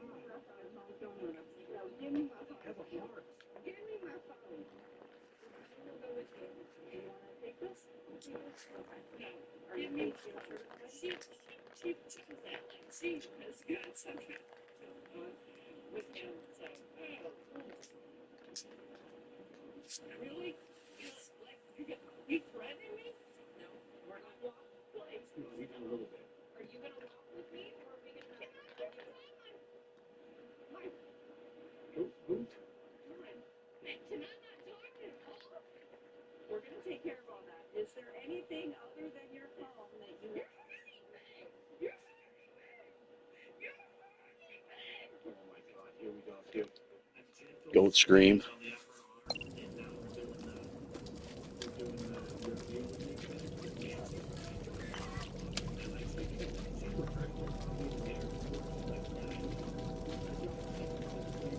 It sucks.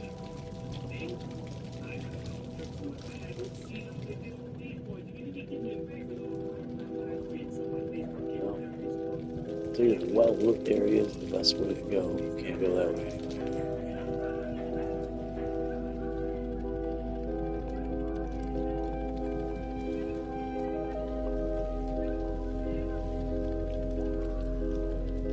Always the same.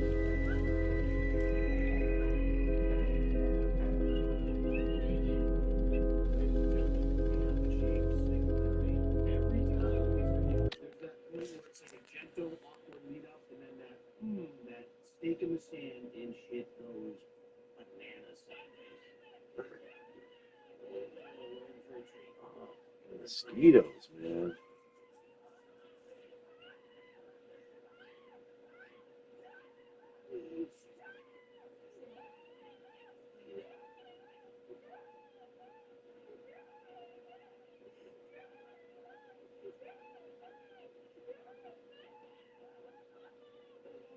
Deputies are able to get Deborah down on the ground while they wait for reinforcements. Deborah. Your statute 1314.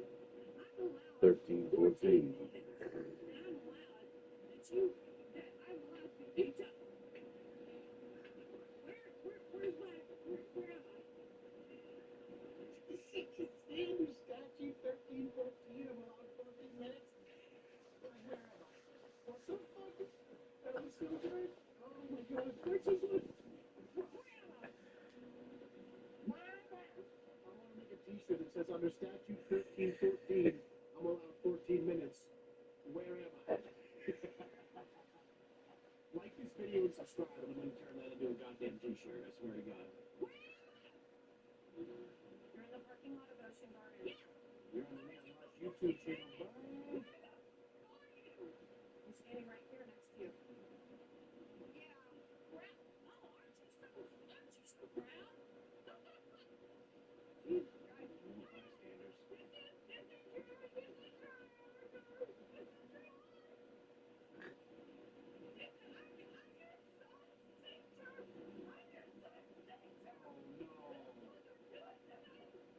she's a teacher?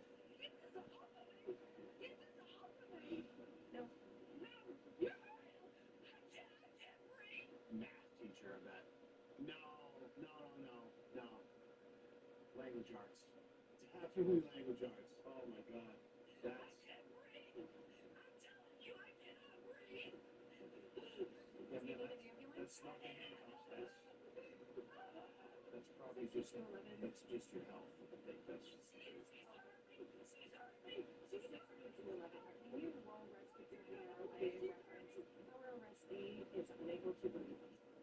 So my guess is that she has to do that. The officer has to Liability. cover her own ass, right? If she said I can't breathe and she didn't call for help and then she actually did have a problem, that would be obviously a problem for the department and for the officer. So it's like the second she said that, it's like, okay, here we go. We're gonna waste time with the ambulance.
You guys know that when I do these, I always do my best to dig deep and find that little thread of empathy or sympathy for the human condition. To play devil, to look at the other side, like, man, I really, want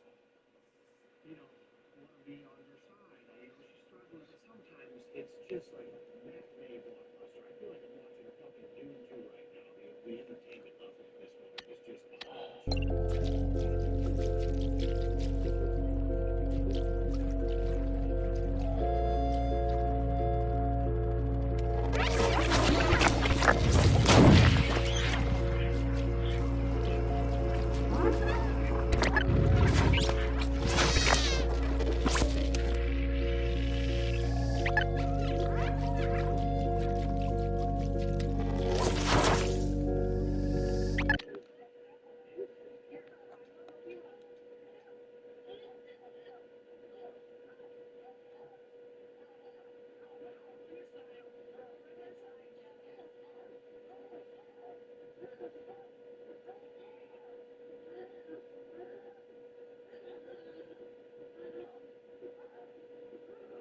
moments later, other deputies and medics arrive. And scene.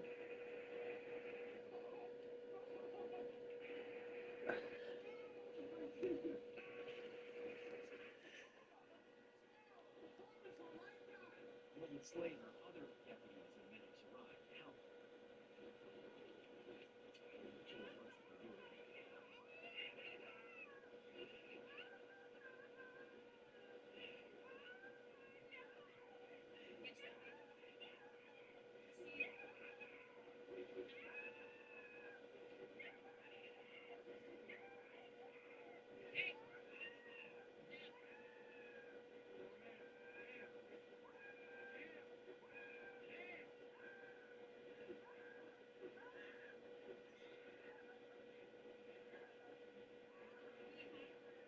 Yeah, I want to say it was a good idea to not let her drive out of there. Also, can we get the live stream fired up again? Jesus, her Facebook followers must be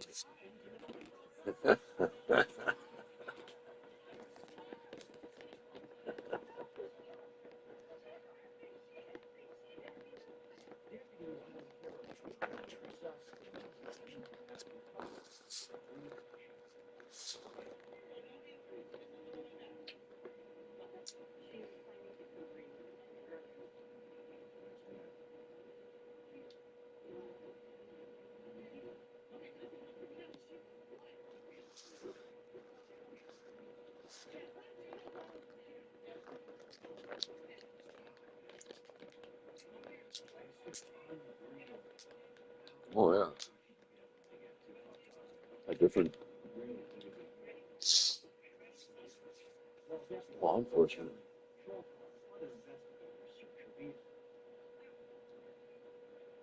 Oh shit. Empty bottles.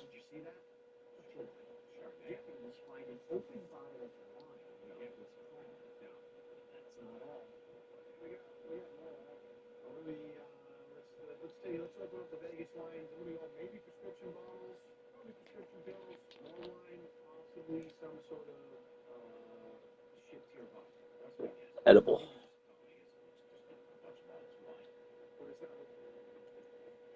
Not open yet.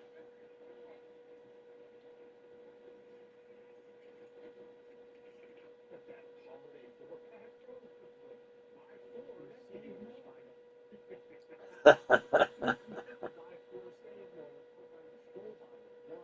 a completely empty bottle in the front seat of our suspect's car. Before all was said and done, deputies uncovered 2 empty bottles of wine, 1 half-full bottle and 1 unopened bottle. One deputy prepares to drive back to the station. It seems clear our suspect should have said, "No way, Roseanne."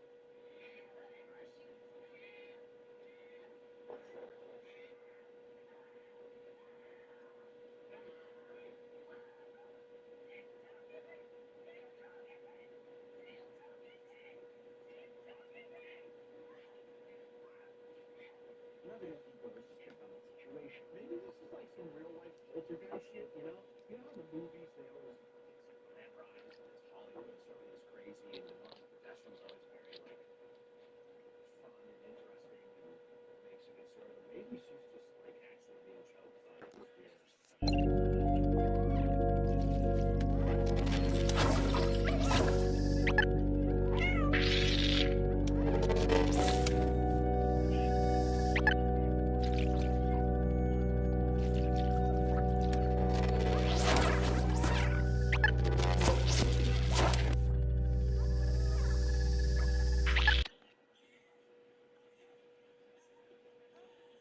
She's gonna go in the ambulance.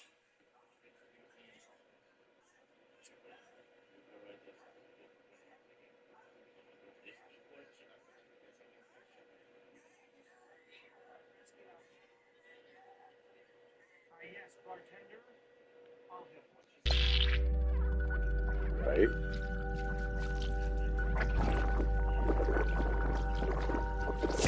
Snitch.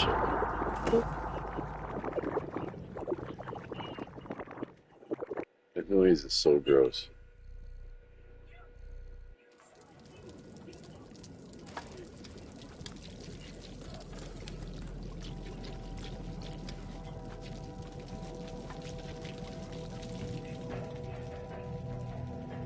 It's just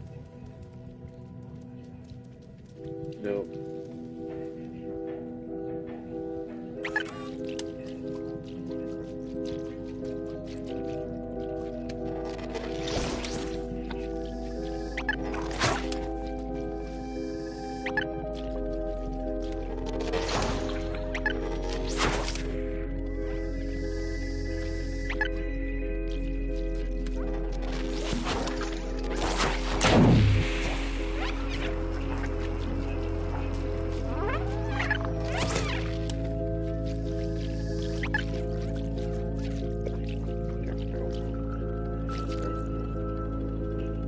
Again. Wait. Again? I'm sorry, what?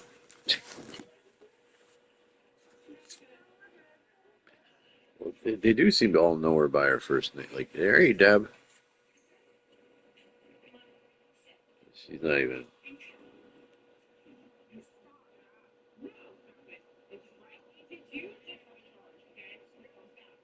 Did you capture that? Deborah appears to bite at the deputy.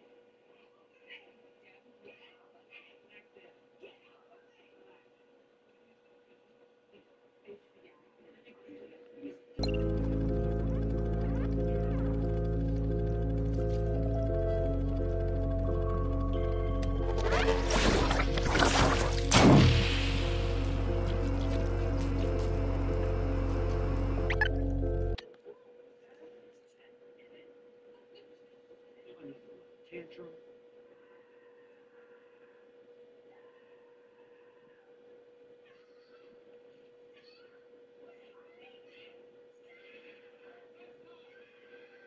And a racial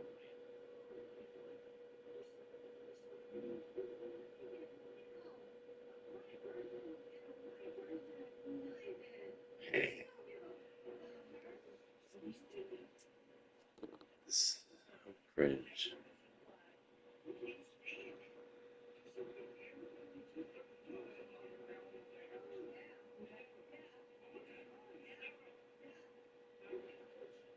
Local school teacher, ladies and gentlemen.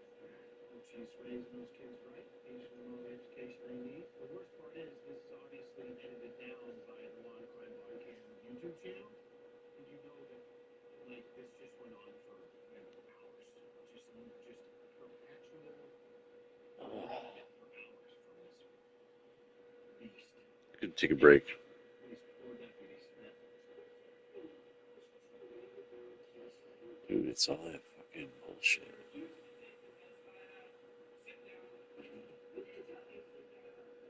Who are suddenly forgetting how to speak English.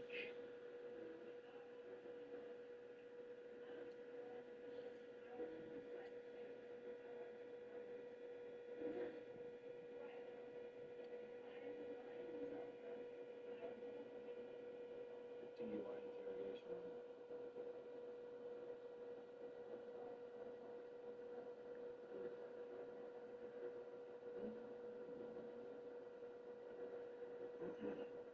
Exemplary behavior.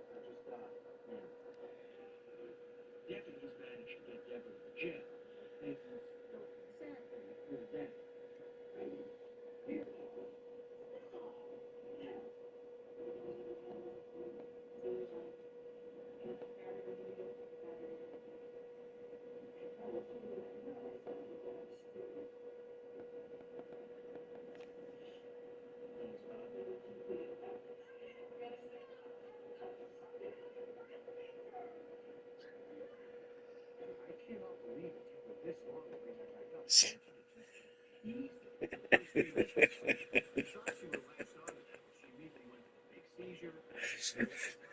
The fake seizure. She committed to that shit.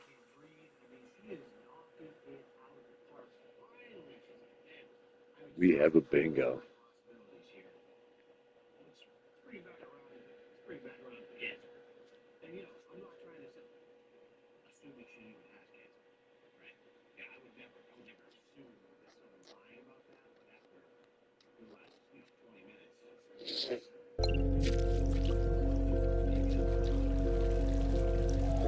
Ew.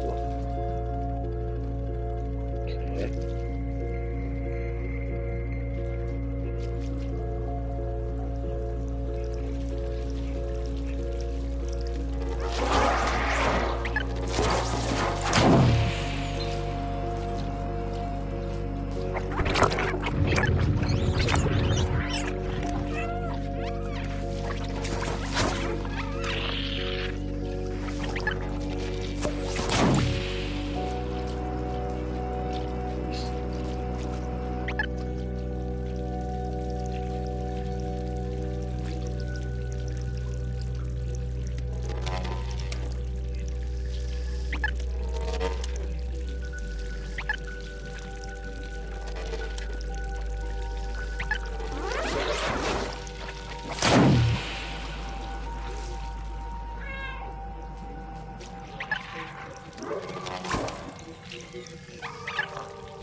ATM. This feels like one of those moments in movies.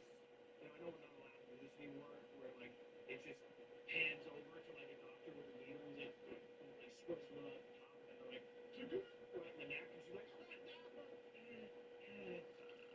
like, do we do that anymore? Are we allowed to do that anymore? Clearly, obviously, you can't. Police officers, this is always like old school, like mental asylums, which maybe we should bring back.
Figured that would come on a long time ago.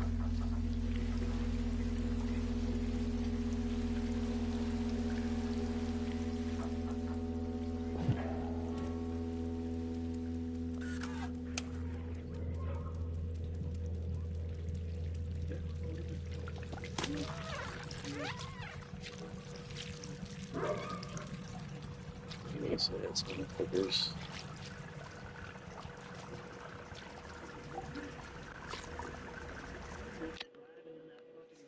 Beekeeper mask in no time. Couple fines, suspended license, no big deal. I mean, what are you gonna do? Send her to jail for a year? I don't know. Like, it's just, it is what it is. It's what it is.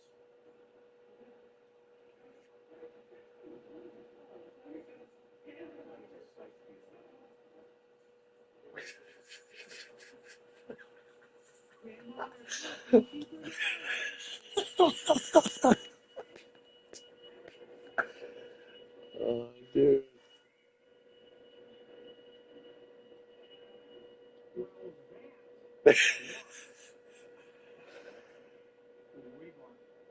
Yeah.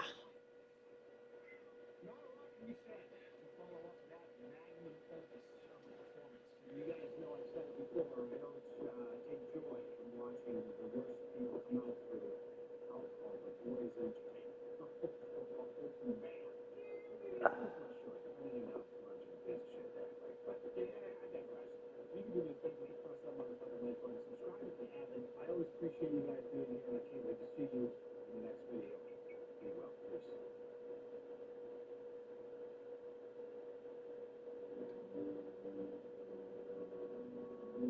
Hey, you and welcome.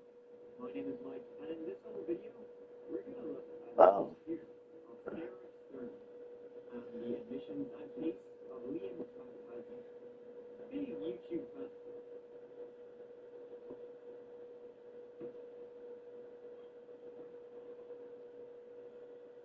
His seizure was so embarrassing. The pelvic thrusts are too much. That's something new. I feel like I've seen that one already. Alright, coming to you first, we get a brand spanking new upload. Jazz works after man steals officer's taser. And tells Midwest safety. I think I've seen this. This one, Two taser incidents that cause huge problems for officers. This officer tases her own partner. But first, this man finds out what happens when you steal an officer's taser. After that intro, I'm going to go out on a limb here and say, if I don't see at least one person get tased, I'm going to be very displeased. But I think we're going to. I think we're going to. So I'll hold my judgment.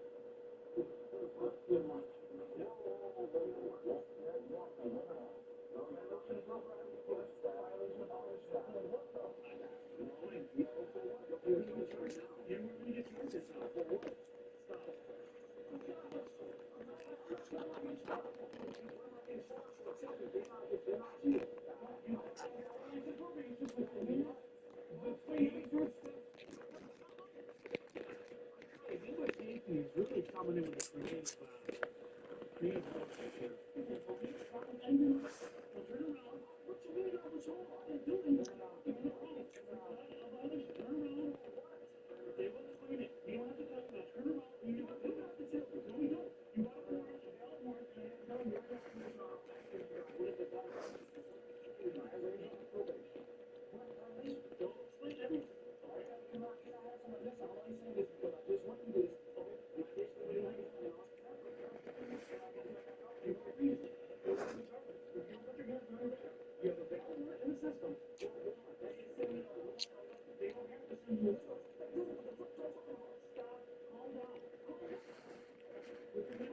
this is too good.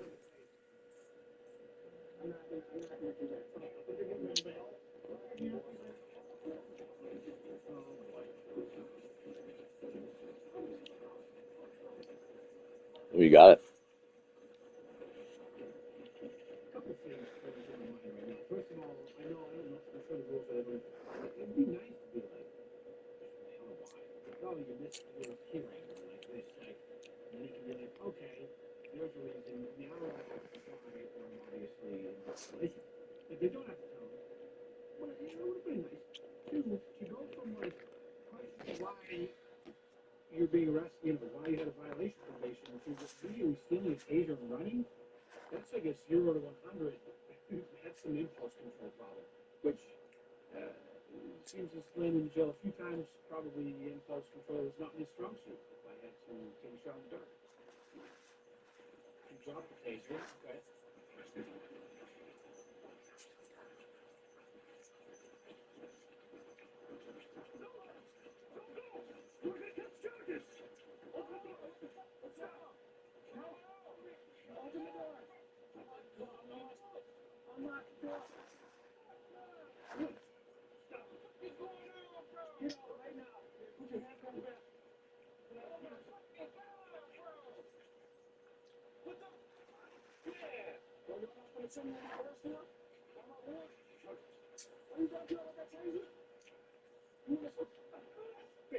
Well, it is because of things. You'd probably like full send into the back seat, out of breath. Like, come on, I just picked you up a week ago, and now this. Come on, dude. You gotta help me help you, man. What's going on? Okay, like, why is the belt on? Dude, what is he doing back there? That's the crazy part. Is like you might not have done shit, and you could have went down to the station and sorted that out. But now you did do shit. So even if it was a little a clerical error, the violation probation, well, now you have like fleeing and evading and stealing a taser. So you're back in jail. Not a lot of foresight in decision making.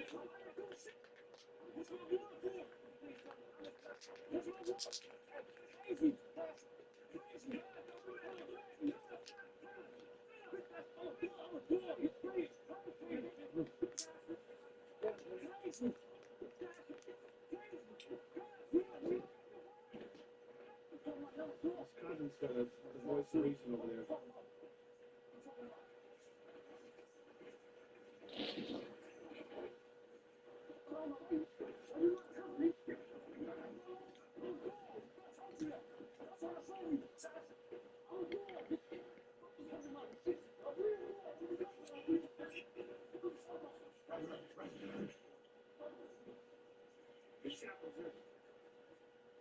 In the trunk in my bag, in the center pouch. Why does he go in here find it? No, right. I just, I work. I have to talk about this.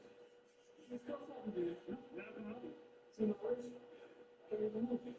Why don't you just listen? All I gotta do is sing up in the bag. That's it. When we get the shackles on, you sit down and listen. You fought with us multiple times. Because I told you I gotta take you something. Don't get in my face. I get you. This is it. This is it. You got some more charges now. I give you more charges. Don't be. It's okay. Come on, just put the other side. Wait, ready? You know, what's your head? What's your head?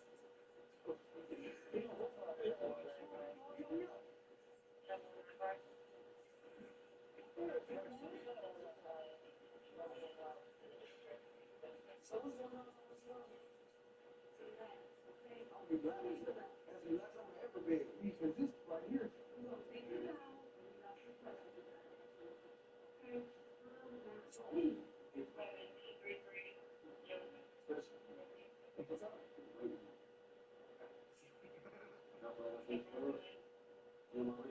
gotta go to the oh, shit. You go?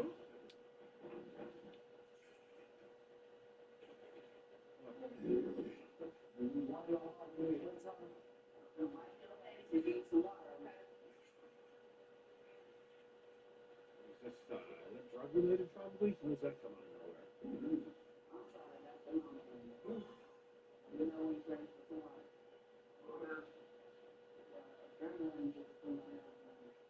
Mm-hmm.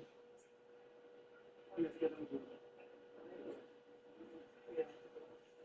The suspect was charged with disarming a peace officer, resisting obstruction. Well, it's going to be a felony. Battery to a law enforcement officer and escaping a criminal arrest. He is innocent unless proven guilty on probation. Probably not great. Leftover food on the ground, that's relevant. All right, so now we're on to case number 2, where this lady apparently tases her partner.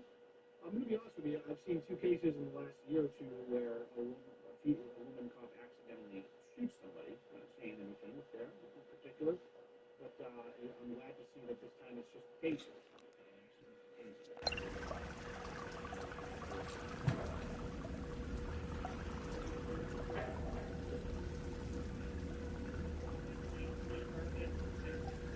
You bastards. Staircase here.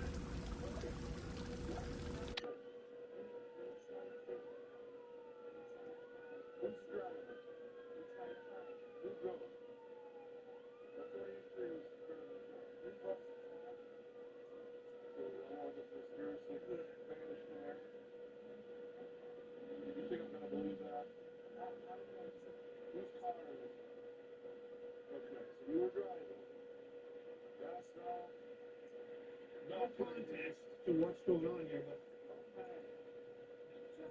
can I compliment this man's Lisa Simpson shirt? No, I got the whole ass Simpson. Yeah, I remember this one. Pretty fragrant fit, to be honest.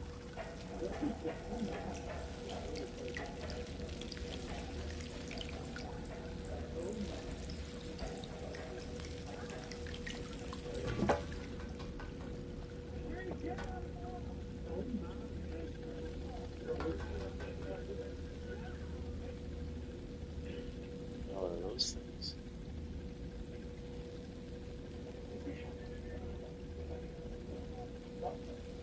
This creeps me out. This isn't, it's supposed to be peaceful, bro. Peaceful game, right? Oh, this shit.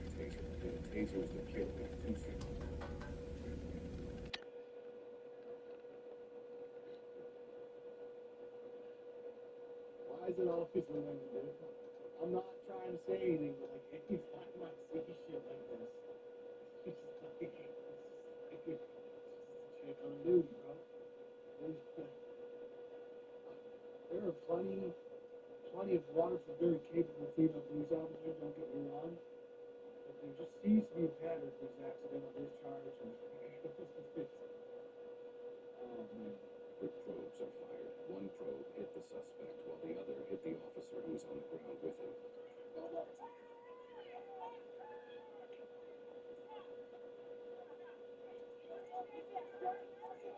So she got a probe in each one of them, dude. She got the 2 birds, 1 stone action, dude, with the taser. That's pretty sweet, actually.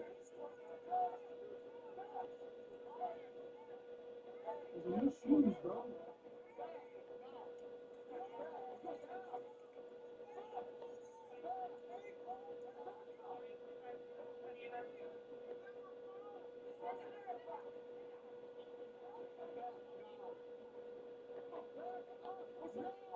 Is this all over like a to-go box of chicken? What are we doing?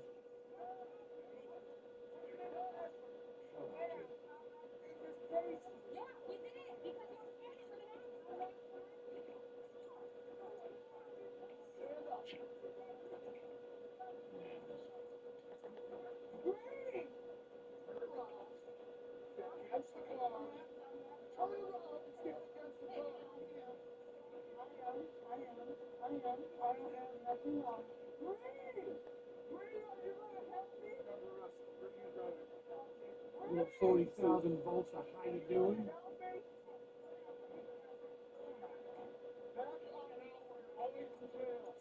Oh, it's an accident, clearly. Okay, so this is obviously catering halfway through and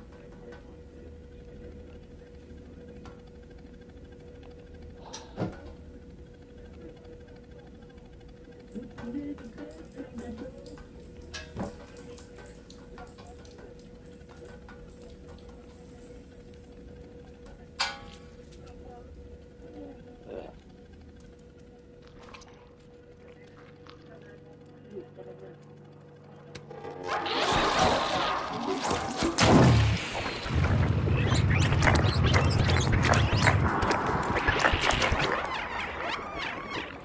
Yeah.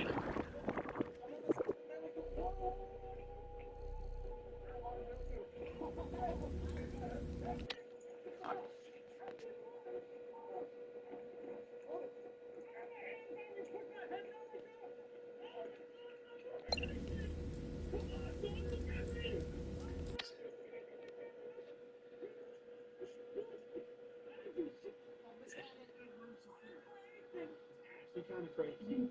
Maybe, I mean, it is not like you're all up in this business recording, like you're not going to make any friends, obviously. Probably within your legal rights, but again, there are certain situations on the scene of arrest where you can't interfere with that. And if you are being told to move out of the way or do something, you don't really. He has the ability to do that if he wants to. So I'm not saying it's justified, but don't do it. How many times did somebody tell you, I'm back? I told you to move back 10 times. Why you gonna look at me like I do nothing? Do you know that police officer? Harassed police officer? I mean, my bro was just pissed he got fucking tased by his partner and he's taking it out on flannel guy. Can't take it out on his partner,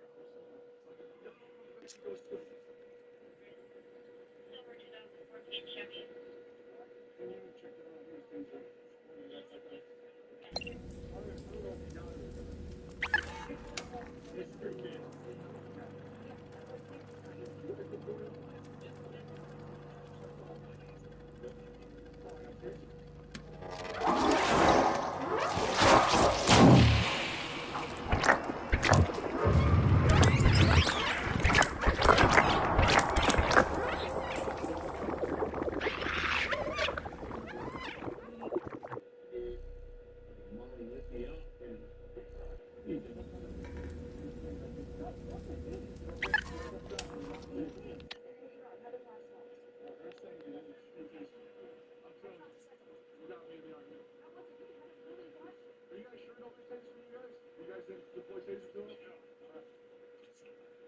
Oh, never mind. It was her. She was just denying it.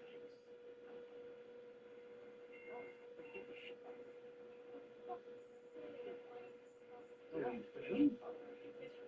That's not right, man.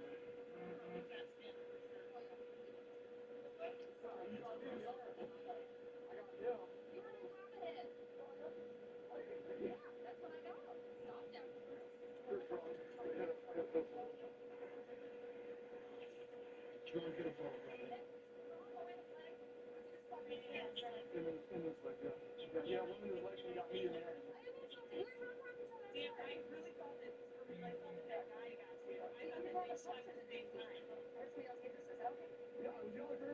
Ladies, can you please get the story straight before we try and pretend like we didn't accidentally get our fellow officer in the hand?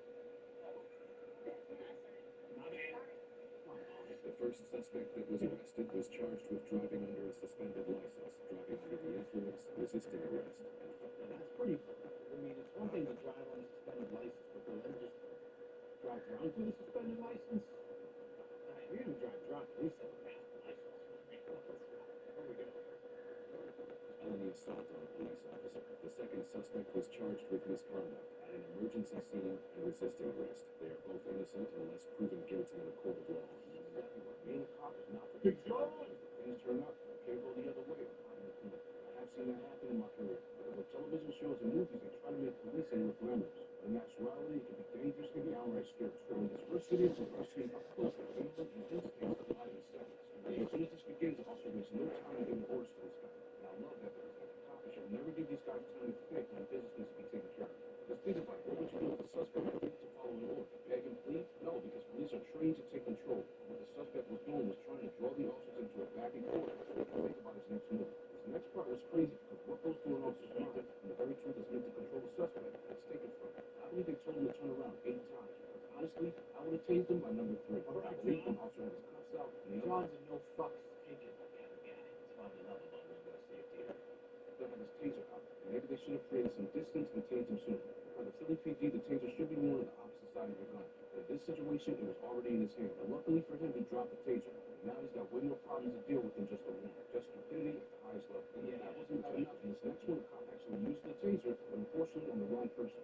This is something you don't want. You have an officer who goes to court, a seemingly calm guy, and quickly goes out the window. And we've seen this before. It's that moment when a suspect resists and turns into a full-blown struggle. And let me tell you, when you get into these struggles, sometimes it's hard to tell if the suspect is just trying to get away, or they're actively trying to injure you, or worse. And unexpected happens. Although the back officer likely had good intentions, he readies her taser, pulls the trigger, but hits her partner instead of the suspect. And many departments do train their officers in tasers in the academy, and it is a yearly recertification. Some departments require officers to be tased themselves so they can experience what it feels like. But believe it or not, some recruits actually volunteer. But with that said, Yeah, they my brother went through that. He was in the Marines a long time ago. They had to do pepper spray. He said pepper spray was by far the worst thing along there. Well, he did. There was a training in the Marine Corps too, where they make you go subject to tear gas, basically. Where they put you in a chamber filled with tear gas. You have your mask on, and you have to take your mask off for how you are. And he said that was by far the worst thing. I don't think he's also wanted to feel it on this occasion, because he faced the same thing as suspects. His body locked up, he was briefly incapacitated. Luckily, his weapon wasn't taken, which can happen. This was a hectic scene. That's why knowing who you're tasing isn't just important, it's actually critical. Because in all the steps of a takedown, 1 second of misjudgment can turn a great tool into your biggest liability. Officer John, we appreciate your dedication and for the perspective of someone who knows what it's like on the ground floor. So that's great.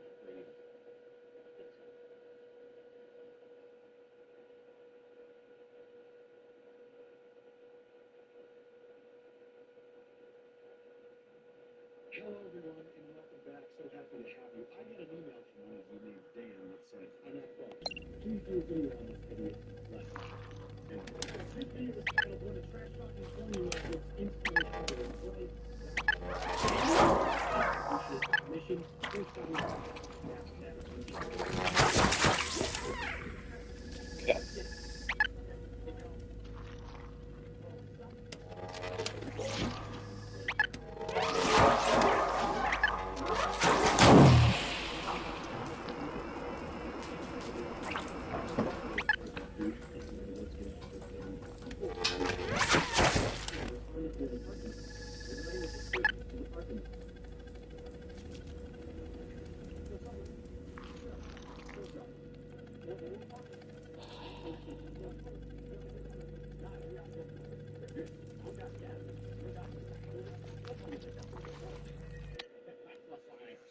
right out of the gate. This is my first pass.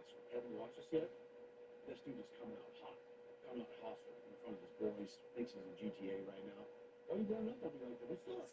What's up? Honestly, can't wait to see him get chewed up.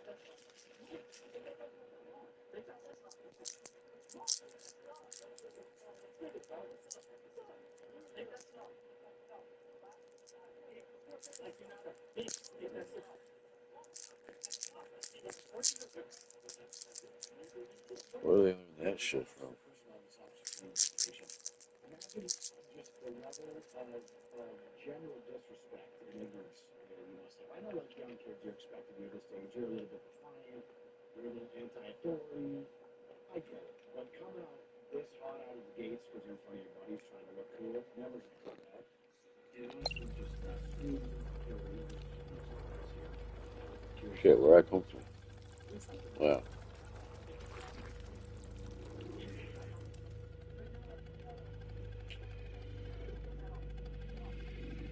Bastards.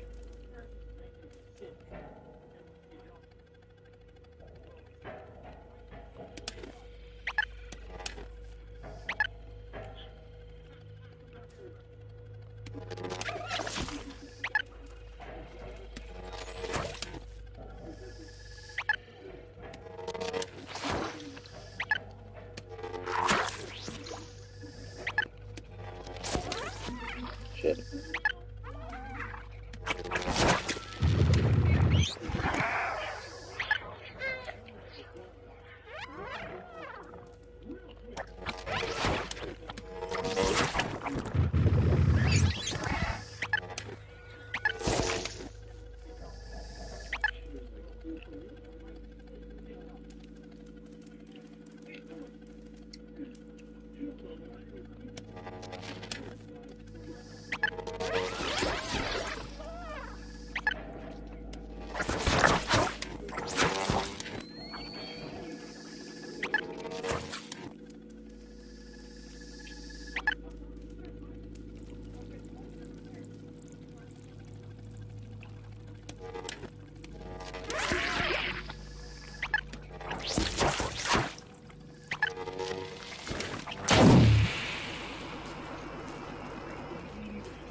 process with those things. It's just hard to see it. I didn't think it was. I don't have time in my life at times where I was this brain dead. I think I have better health insurance than this. But what is the reasoning to come out that cautious? You don't even know the context of why the cops are there necessarily.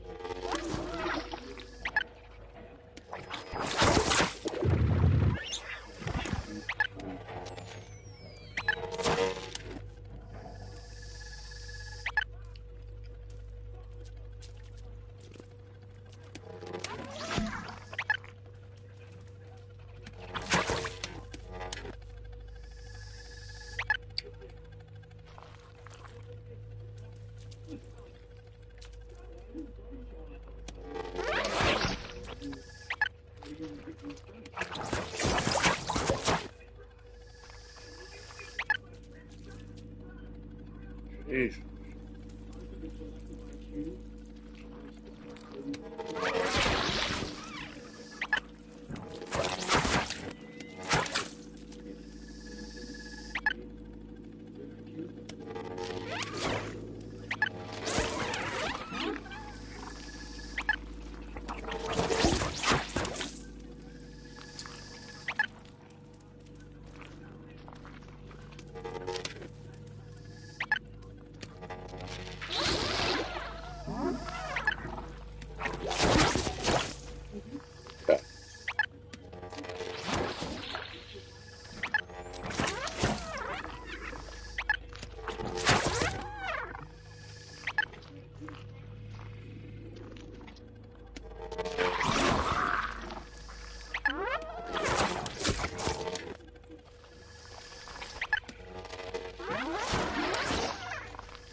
Real hard to see over there.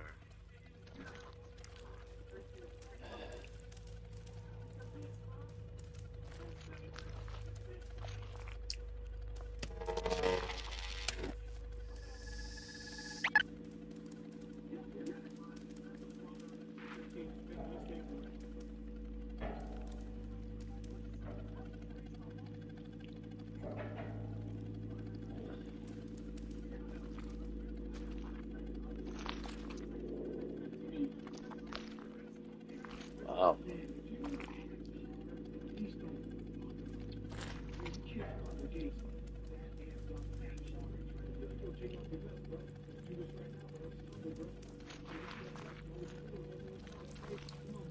Huh. Fish.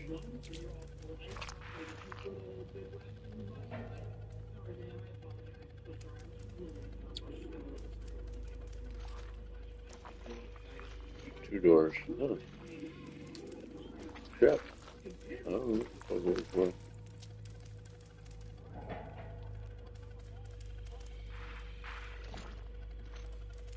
Huh. No.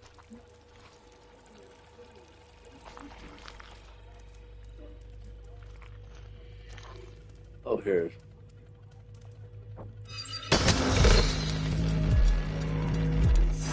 Oh, shit.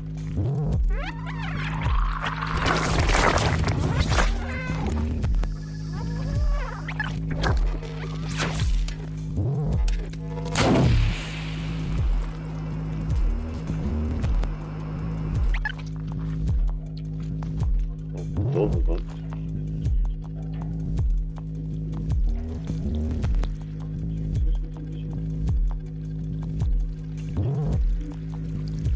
Music is on 7. Ew.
This is just, I gotta stop. Yeah. You have brass knuckles, dude? Do people fucking really still carry those around? That's crazy. This must be a real fucking hard out. Jupiter. Jupiter's full of things. A lot of body games for Jupiter. Maybe there's something I don't know about that place, but if you're walking around with brass knuckles. We don't need to go to No. Yeah, skip him away. He was 2 seconds away from the goal. Okay. Sorry. No, you good, yeah. Is your house number or something? Okay. So, I just got that. I'm going to explain to you. Solution right now is either this. Alright, they're giving away the cars. I'm going to talk to their office and actually find out the exact car you are. So regardless, you need to get to know. You know the juvenile testing center is? So it's just streets of taxi. You know the correct car is? That's what the juvenile testing center is. What's going to happen is he's going to get taken down there. We're going to process him. And then, I mean, if the dude's 20, I don't know why he'd be going to juvie, but maybe, at least that's what the title's insinuating. Maybe I missed something. Oh. He's 20 years old? So he's like, oh, fuck that. Never mind, he's going to jail. Sorry. He's 20 and he's going to jail. Alright. So, regardless, you can call down in a few hours and figure out how you can get him over, right? Yeah. Sure. It is what it is, right? Are you good with super thin fun? I say one thing by 7 weeks. I'll let him know. This package is wrong. Well, I'll let him know. Supervisor will talk to him. Before they leave, I'll let him know. Before they leave, I'll let him know you want to talk to him, right? I'm going to make sure you're good with the other stuff, okay? I am. So, if we can find out a charge for him, maybe to pull him down a little bit. I think it's probably resisting arrest or something like that. They come together, I was around for a while. It's probably a misdemeanor. It's probably a misdemeanor resisting arrest charge. He was wanting to know. He's fired up about it. I'm trying to take it. Did you say I wasn't around for long? If we can find out a charge for him, maybe to pull him down. Regardless of the fact.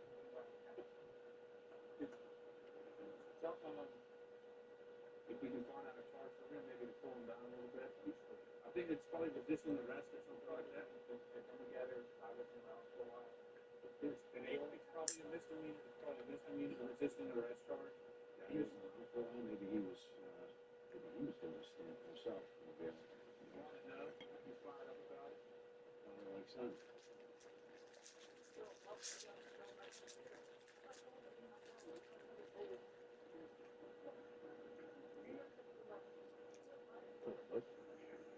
Just kidding.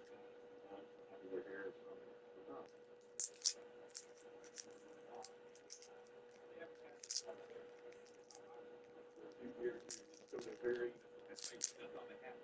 Like I said, resisting arrest charge. I don't know the whole ins and outs of it. You just can't have him fighting around with these guys in person. I hear you. So as is tradition, even though I watch these things and like, oh man, it feels good to see, someone eats some humble pie and they're trying to act hard and they get served a little slice of it. That's great. But the other piece of me is empathetic to the circumstance where you maybe little kid growing up, father's not around, your brother has a tough life. You have to kind of harden yourself around the edges, maybe a little bit prematurely.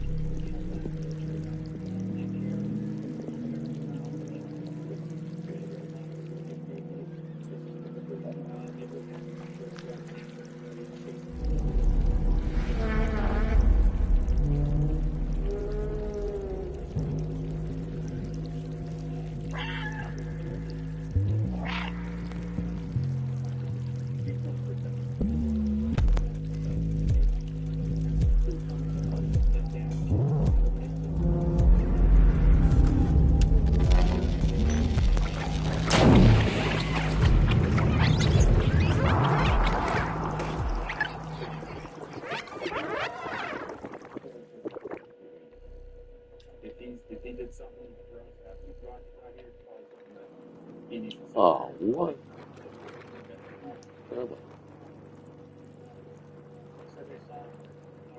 Where's the spot for cinema?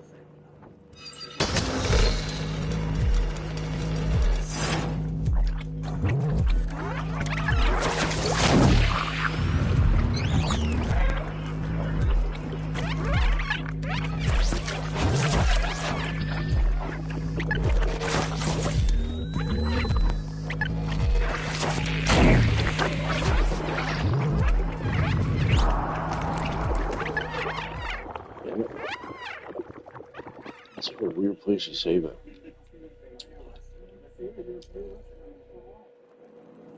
Actually, I'm getting pretty good at this.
Yeah, I gotta get this.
Nice little record you're gonna have there, just from something so stupid and dangerous. so stupid to put.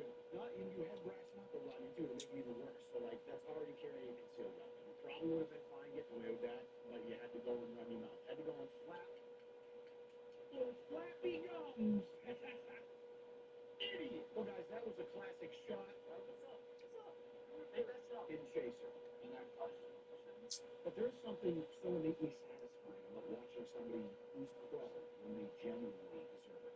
So thanks for joining me as we did that here today. Make sure you subscribe if you haven't, and press that motherfucking like button for me because it means the world.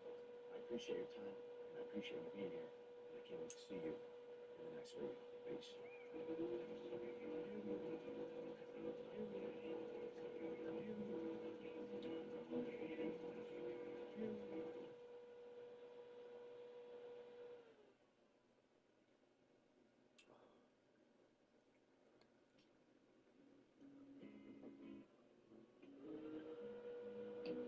Hey you, hello. My name is Mike. And in this old video, why don't we revisit a list I covered a couple of years back? Because there's been a lot of changes. The FBI's 10 most wanted is the list of criminals in North America. And it's not really a list because you kind of want to be on. I mean, I guess that's the point. Today, let's take a look at those 10 most wanted. What they did to get on the list, and also what happened to those that were on the list but ain't been. Hey Mike, I just saw Dune. Have you seen Dune? Oh, the new one? The new Dune. Oh yeah, I just watched it on HBO Max. You just watched Dune? The new Denis Villeneuve version of Dune, not the David Lynch one, the brand new one. The new Dune. Not the Dune that just came out. Just I watched it, enjoyed it. Oh, that's great. That's awesome. So do you want to talk about Enemy Mine?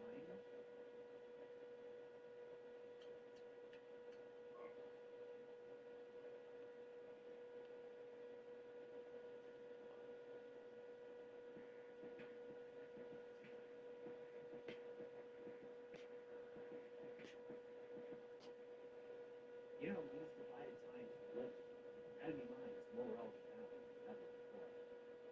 Finally. All right, we're talking about Enemy Mine.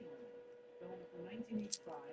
It's not the time when you got into a fight with Mark Stone.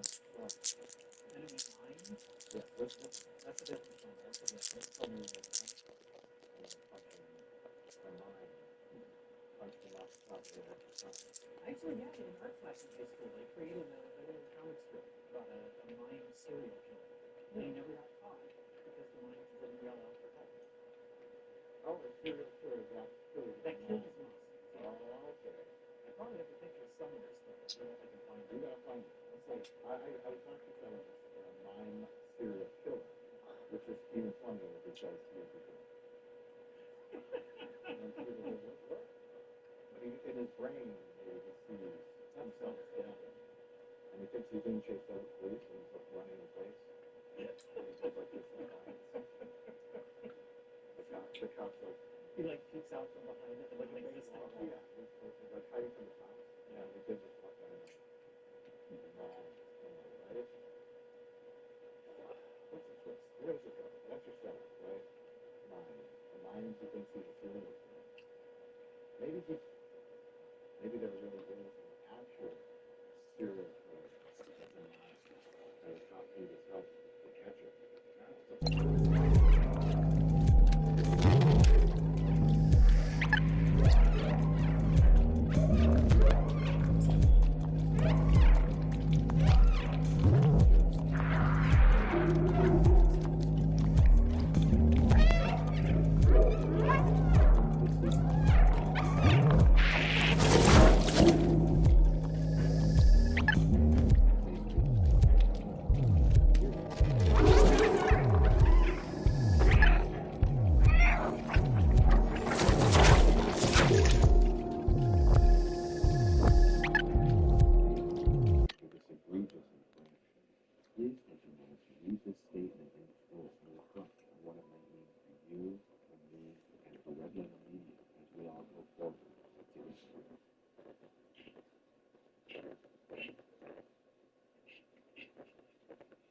Enemy Mine. And then they do capture him, and there's a very meaning explanation of him during the interrogation. Can you help us make him talk? incredibly frustrating for everyone involved. The two different lines. You have that early scene, like in the Batman and Joker, just like the one with Joker, and then later on, it's just a bigger confrontation. You need that scene where the interrogate in the police room, when the cops are walking through the two-way mirror. Not even looking. No, they're not saying anything. They're just doing things. Their minds. This is all good. Oh, let's get started with enemy's mind. Marooned on a desolate planet, he is a soldier, alone with his enemy. Well, this is another, a while back, Rich and I talked about a couple movies that were ones that he saw when he was a kid, had fond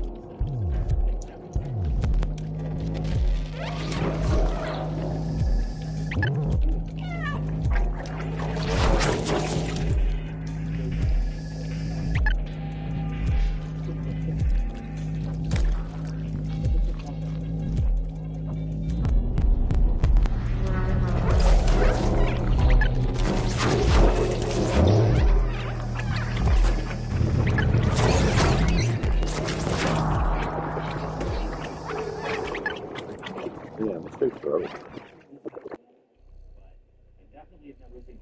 Okay. Yeah, it's that weird period. It's a shitty place to have to start, too.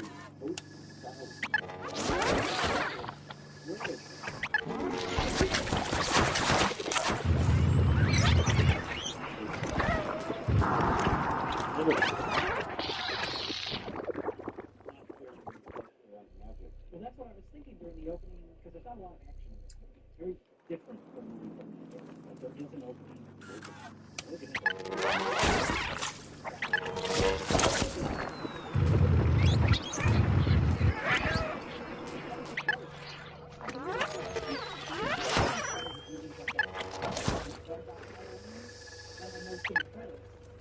That whole sequence was done by ILM. Are you kidding me? It was, yeah, that's the like magic.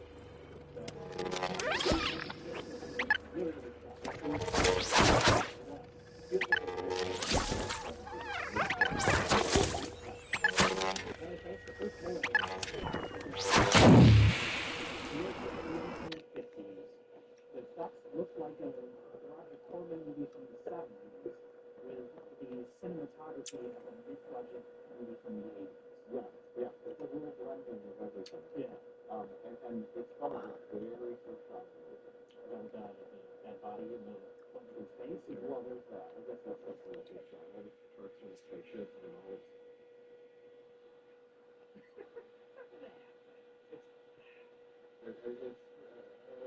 The visual I thought was cool. That corpse. Oh, yeah. There's lots of good in that. Yeah. And, yes. There's a lot of fun, but, Oh, yeah. planets and space and the credits and that, and then it cuts to the inside of a spaceship. And I think someone pulls like a lever or something, and it looks like a Star Wars movie. And then they cut to the inside of the spaceship cockpit.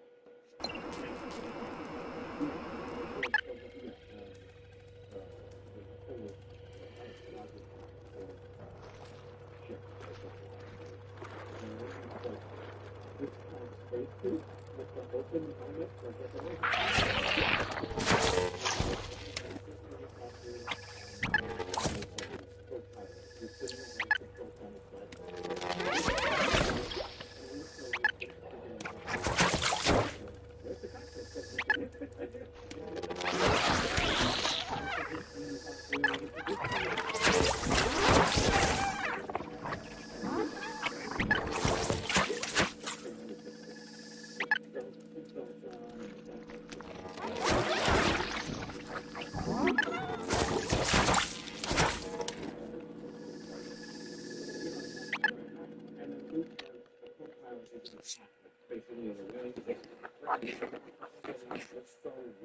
It's lived in lots of gritty detail. And this looks like it like through the 1950s, like you said.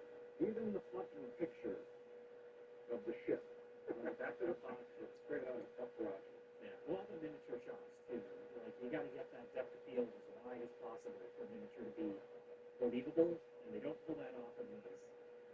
It always looks like miniatures, and yeah, it looks like something from the 50s or 40s. And there's a blend, a mixture of either really atrocious and terrible looking matte painting and compositing, or really beautiful. Yeah, that's what I was thinking. The good ones, which are really terrible. Oh, there's a handful. Yeah, some of them are really great though. But those, I think, were Island as well. I know that little opening shootout sequence for Island. I mean, they must have had the Island insurance for that. Because you did some research on the movie, and there's some budget problems. But before we get into everything, we just talk about quick for those who have enemy minds, suspense play, and a loose sense of humor. Primary characters, only characters. Only characters for a large chunk of the movie, which is what makes it unique for when it starts with anything Star Wars has fight sequence, shootout sequence. Yeah. They don't they're warring races, humans versus rats. It's a very classic sci-fi comic.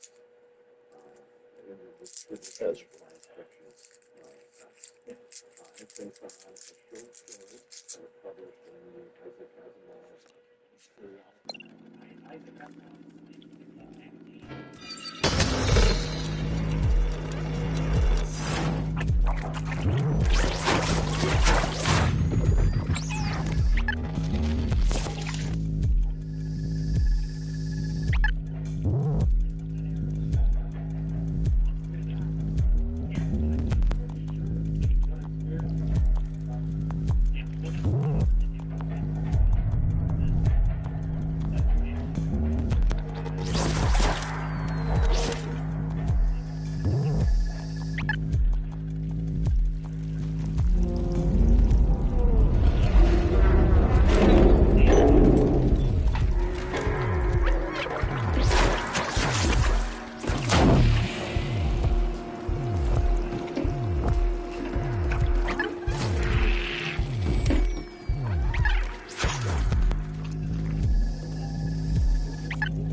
Famous for Das Boots.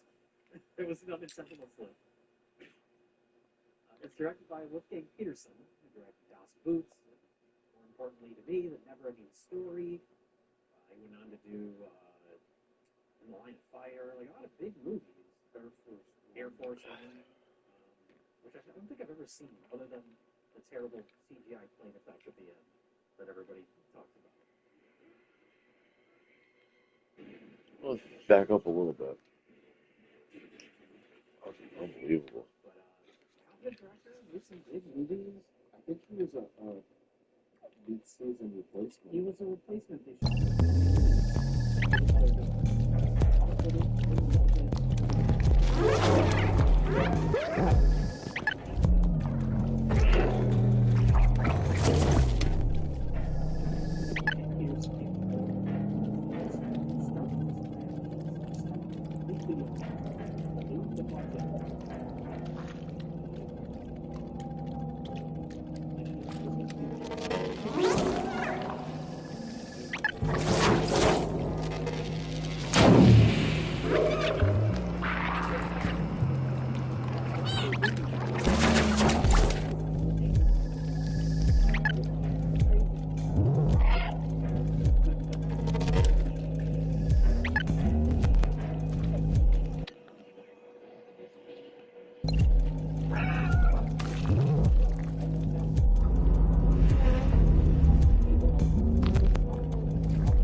I knew it.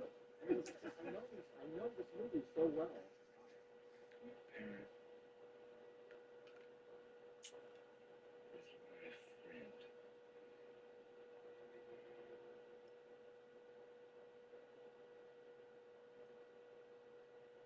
Humans are at war with dragons, alien species that they know nothing about. They're lizards. Monstrous lizards. We hate them, they hate us. This movie's the opposite of Star Trek. Where there's an alien race, and there's some confusion, but at the end we just don't go down.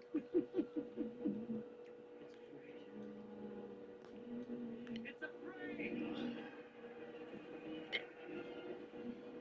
And we don't care how they feel. That's because that movie's full of fascist propaganda. That's satire in that. It puts it in a different category. This is a very, I guess I'd say schmaltzy. It's very sentimental. It never went too far. There are parts of it that I thought were actually kind of heartwarming. Oh yeah, it's about understanding your enemy, the nature of war, hating something that looks different than you. I mean, there's very obvious real world metaphors there, and that's one of the things I find people. It's good.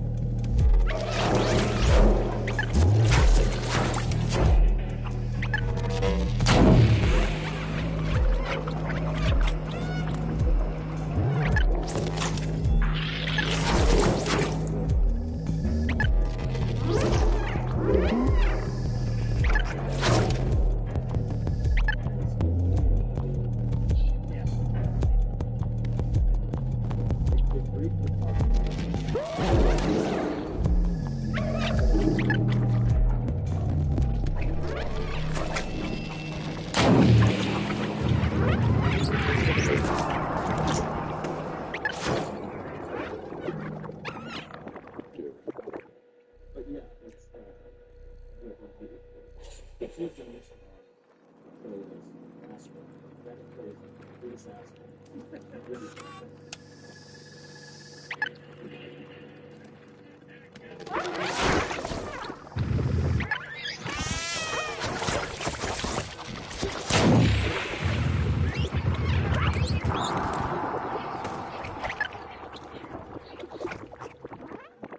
And I guarantee it, if the same rich still used to find the people, come on, you guys like that.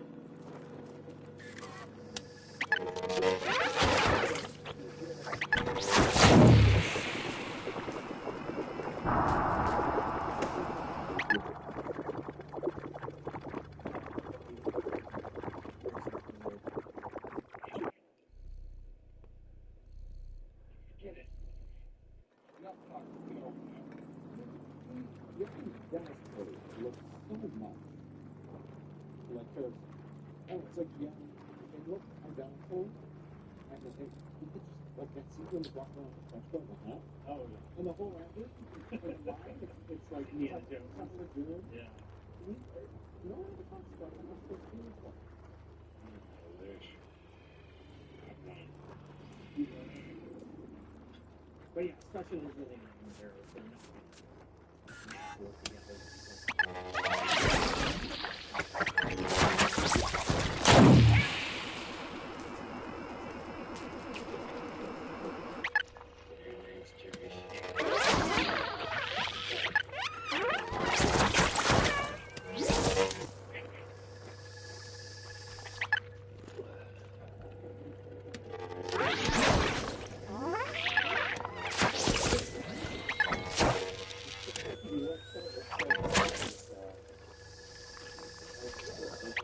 Very rarely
love story was that time.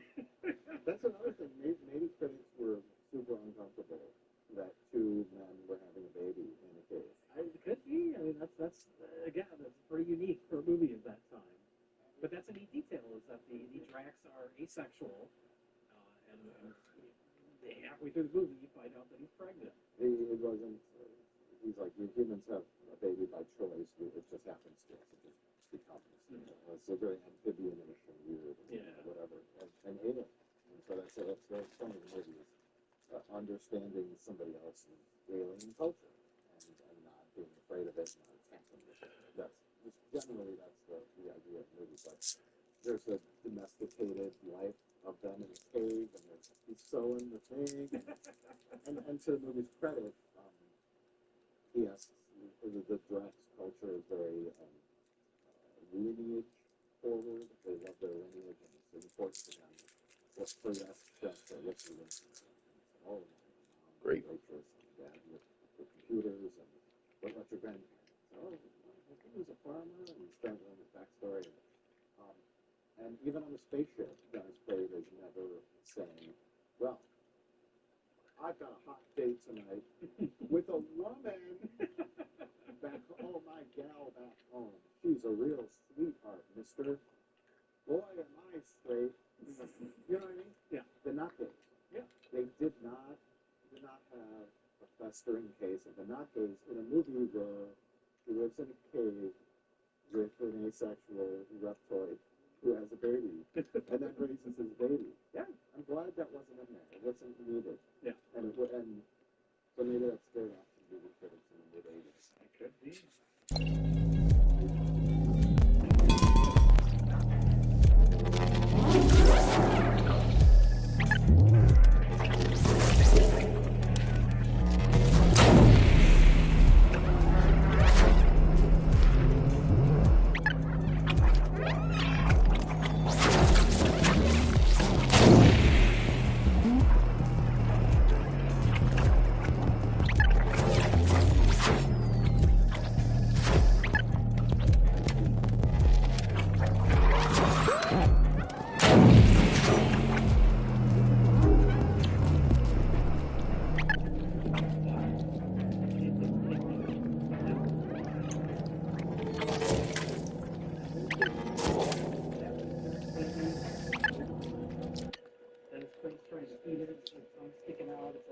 Version of the eraser that baby.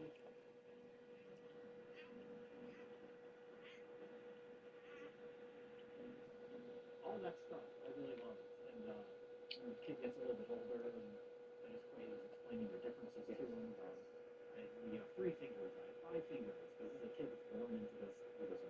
He doesn't know anything. He's on an alien planet. He doesn't know about his culture, or Dennis Quaid's culture, like all that stuff. I really wonder about it. Yeah, well, that's part of it. Yeah. And that's the importance. You go from, and Philly just mentioned bullshit with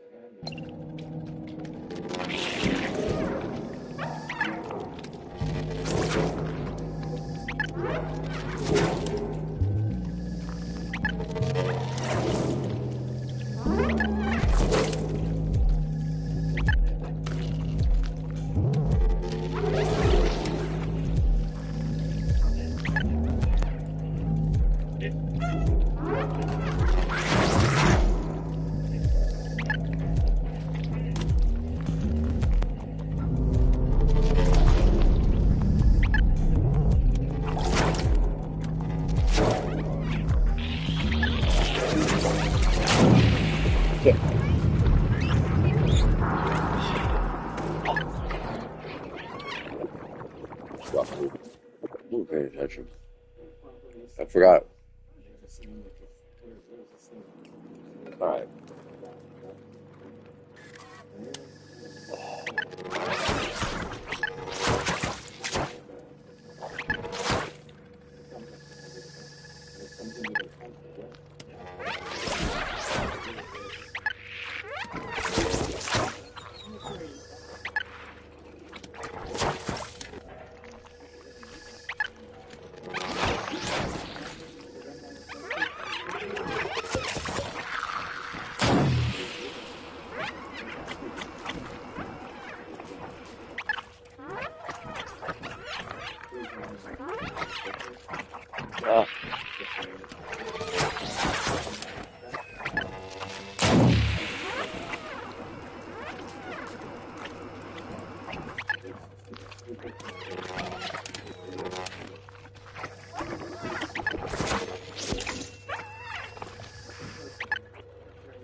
Where am I?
Which, yeah, but just the, I don't know, it all, because what happens is the miners kidnap the kid, and Dennis Quaid gets shot, and pick him up, the humans come and pick him up, and then everything after that just feels very rushed.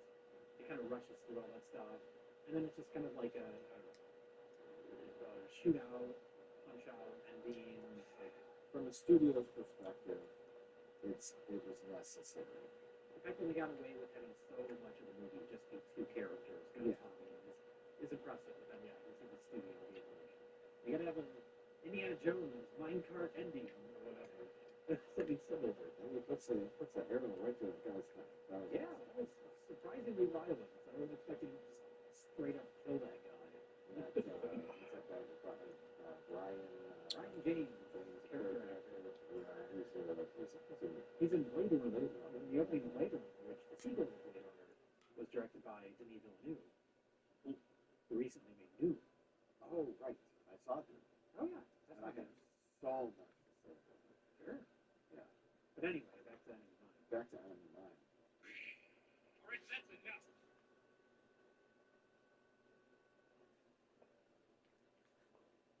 Last one. What kind of trouble? This time. I think that was a proper, like, third act thing where, something really big happens. I think a part of it is I just felt so rushed. Like, yes. When you get picked up by the humans and they're about to shoot him off into space, and he wakes up, and it's just like, for something that's been so kind of like thoughtful and taking its time to build stuff up. It is the rescue of zombies. That's the baby's name. Who's literally like adolescent at the end of the film. Is the culmination of the Darwich's character. Is that he's then willing to risk his life to rescue instead of just saying fuck it, I'm rescued, I'm still an asshole. It is his arc to do something. And I really would have liked. I think they had a little tag at the end. This could be a day, a new day of peace between our people. I would have liked something more about possibly making a step towards resolving the conflict. Because they do they show the humans, the co-pilots, the fighter pilot characters that come to find Dennis Quaid, and the one girl's kind of crying, and that she seems to be empathetic towards a guy. Like we've overlooked this like fucking slave labor thing with these reptile guys. They're really people. Yeah. They're like people, and this is really awful. And so you get the impression that something, but he never gets like Dennis Quaid never gets like debriefed or like he never says, God damn it, this war, blah blah blah. We want you to go back into service. We have a new mission where we're going to go blow up a draft base. No, fuck you. I'm not doing that. I'm taking it. It is very well. You got to tack on another hour to the movie for all that stuff. Yeah. Which I'm okay with, like the fact that it's just a simple little story. It's like the smaller part of a larger story. Yeah. So that's fine. The name of Willis Davidge was added to the line of Jarima. And then it immediately, it's like he barely gets the last line out when the credits start rolling. I wanted to talk briefly about the editing. Dennis Quaid has returned to the planet to store the fighter jet. He blows open the cargo doors. It's pretty exciting. Should have done that.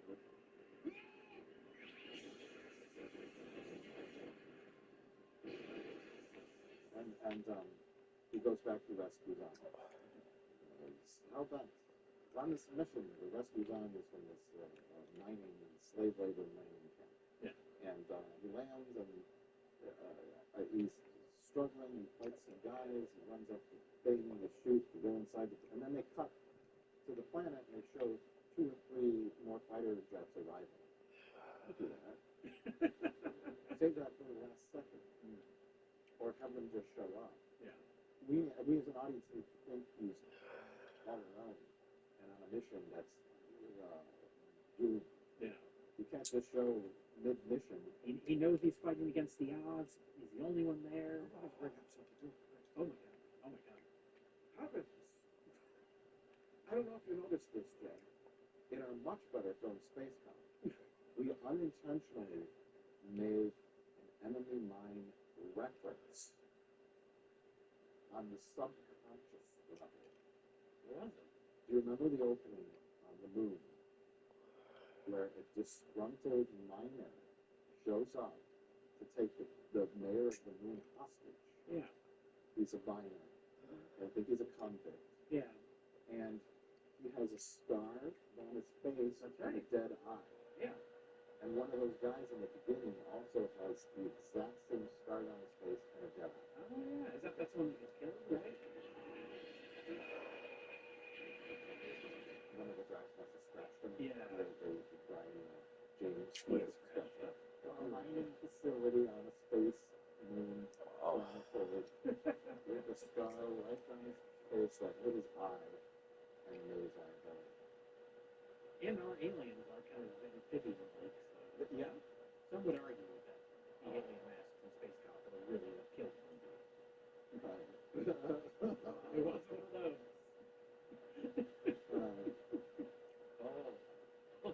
Okay. But back to the editing. Yeah. Which didn't just go Space Cop.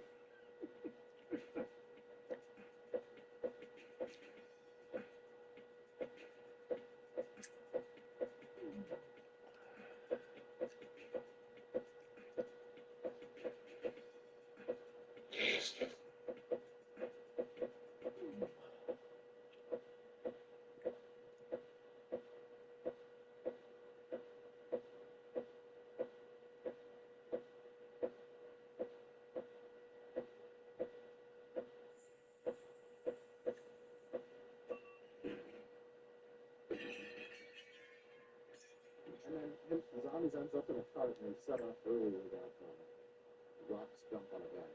Yeah. So that's set up, Zombies is in danger and the rocks are going to jump on him. Dennis Quaid gets him out and then they both end up in the cart and then the people from the Space Force show up and they shut down the cart. And then it's just like, it cuts away. And it's like, we need to just linger for a minute. The camera needed to slowly go to the mining cart, and we needed to have a moment Together. They do later hug outside. And all that kind of stuff. But if all these, like, there were moments where they just cut it, or they didn't finish filming it, and then especially when the credits come out. Yeah. It's like, and then They went to the planet and whatever, just get out of the theater. Yeah, I wonder if it's budget related. Like towards the end, they were just get it done, just get it finished with editing. That and also maybe the worst music I've ever heard in a movie. The music, yeah, the music's all over the place. There's parts of it that are good. I think I wrote it. There's a little attempt at a theme that comes and goes, but then it sounds like music pulled from a 1942 science fiction movie. I made a note specifically the first time Dennis Quaid is getting sucked into the Sarlacc pit. That music is terrible, weird.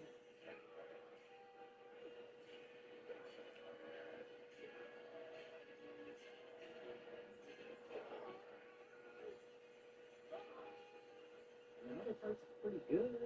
It's one of the most inconsistent stories from that era. Yeah, and it really takes a lot of it. And there was no cohesion to the whole thing. 5 different composers, a couple of tracks of stock music, some public domain music from the Orson Welles radio broadcast. You know what I mean? Yeah. Like it's just a hodgepodge of garbage. Yeah.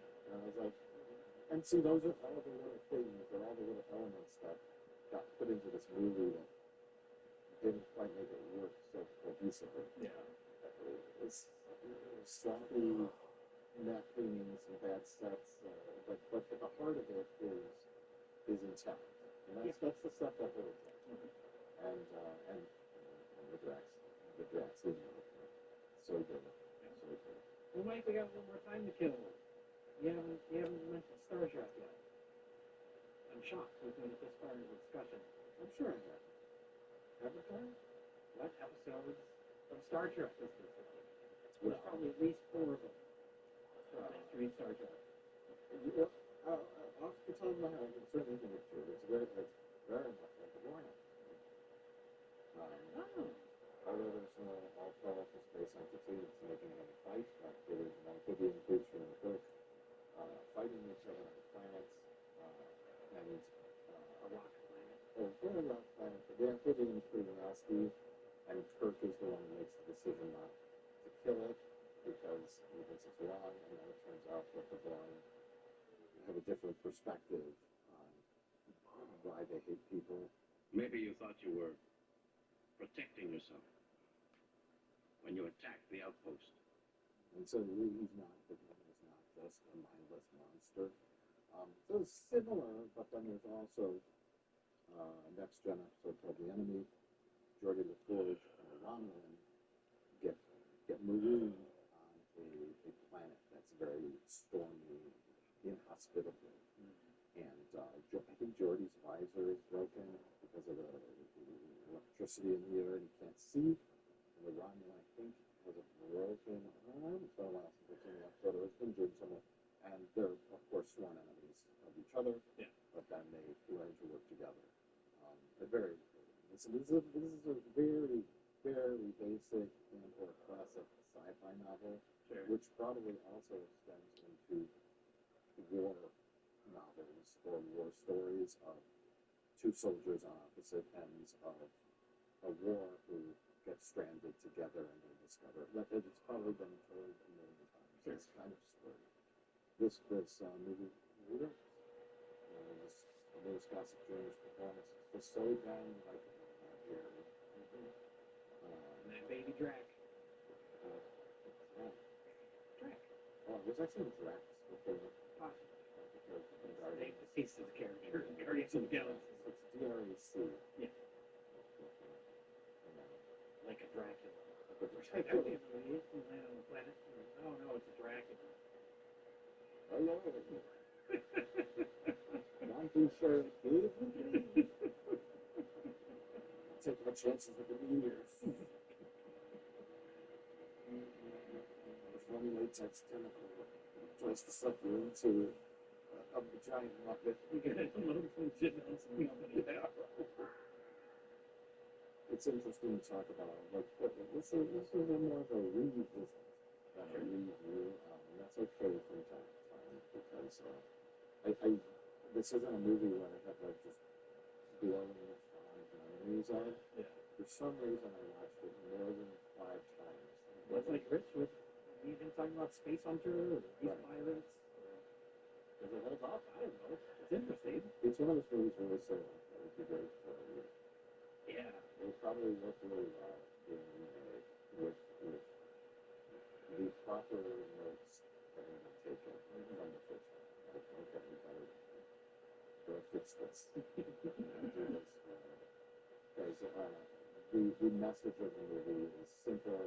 It's timeless. It's a fable.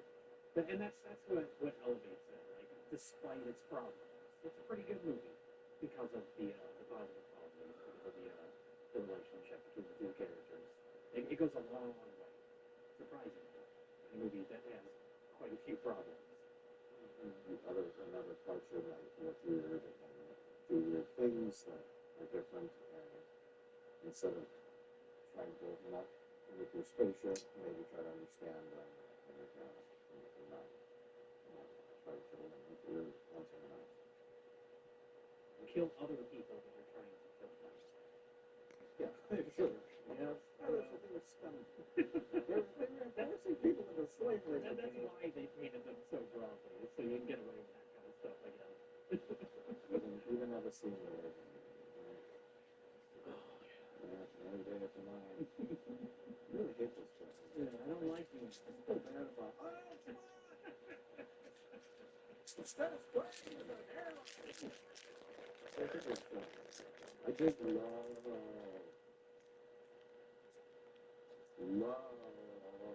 the super sarcastic, very space sequence. Yes, that was for a movie that isn't really satirical. That had kind of an edge to it that I like. I mean, the humans are basically the best.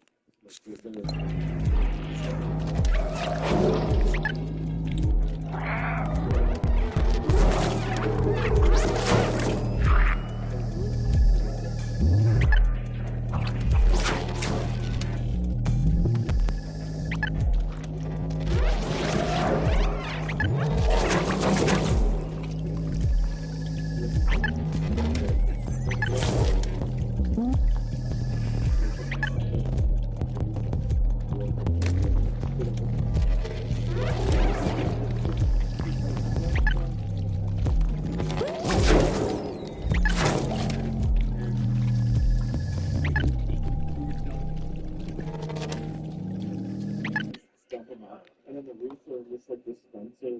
It was so like endlessly sarcastic and making a commentary on war and how disposable people can be during times of war. Next. But a little bit at the end where the human race kind of might need to take a good step forward. They say this is what's going on here. Yeah. Is bad. I see it. I know it's a small story, and it's a story about two characters learning to understand themselves and whatever. But I also would have liked a little bigger picture human bump. Yeah. It's a little bit. That's where a remake could benefit. A little bit more at the beginning, a little bit more at the end. Now, you want to talk about Dune? No. Huh? No. You don't have anything to say about Dune?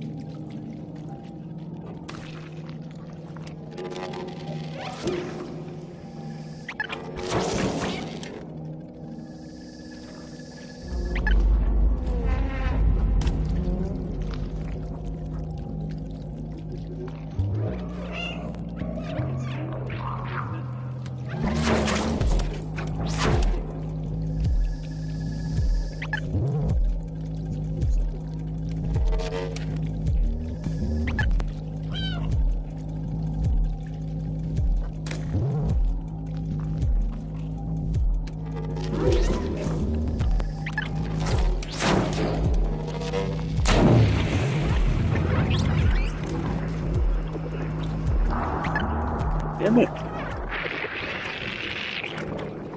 All good stuff. Mike, we're here to talk about film a little bit different.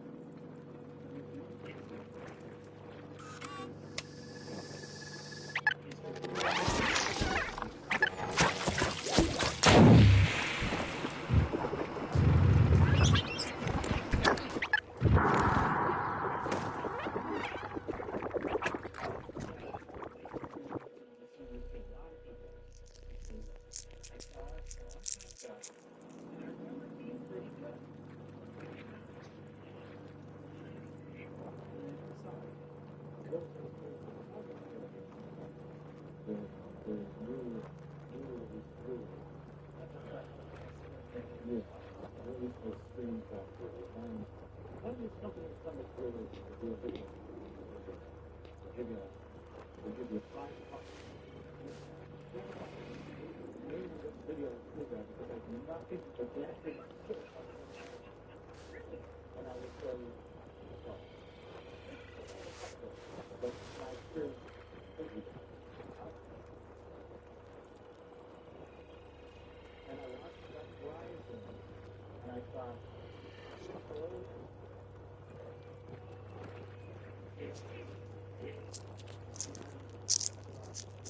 they want to talk about that rise, new forward, 4K, transfer, and well, I think I should make it. Like every now and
it just doesn't work. And direction, I think it's working. Yeah, I think that's probably.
Hey, Jeff.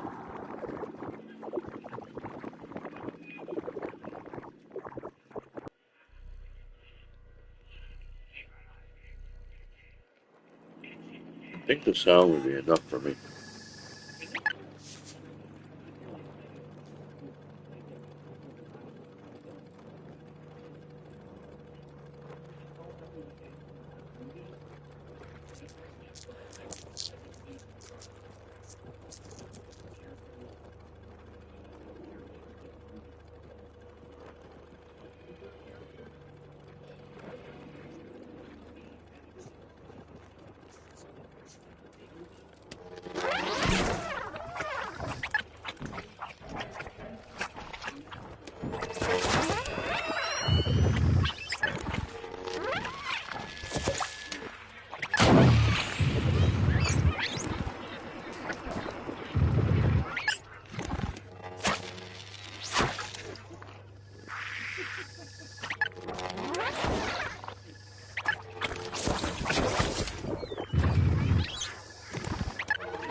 little ridiculous.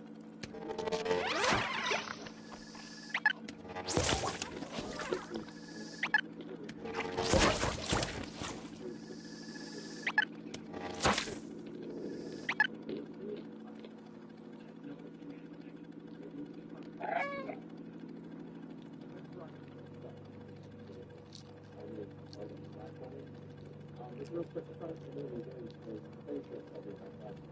And it's about a way to affect it. And look, you know the kids come along. This is basically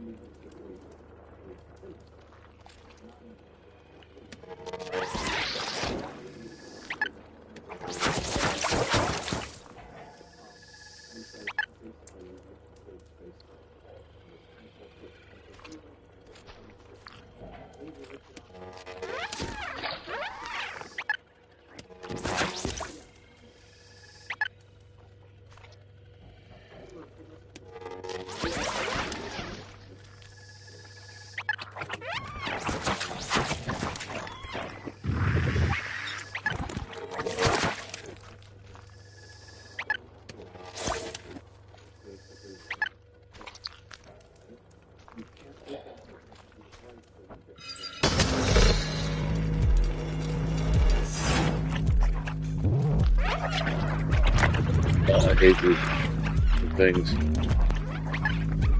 Shit.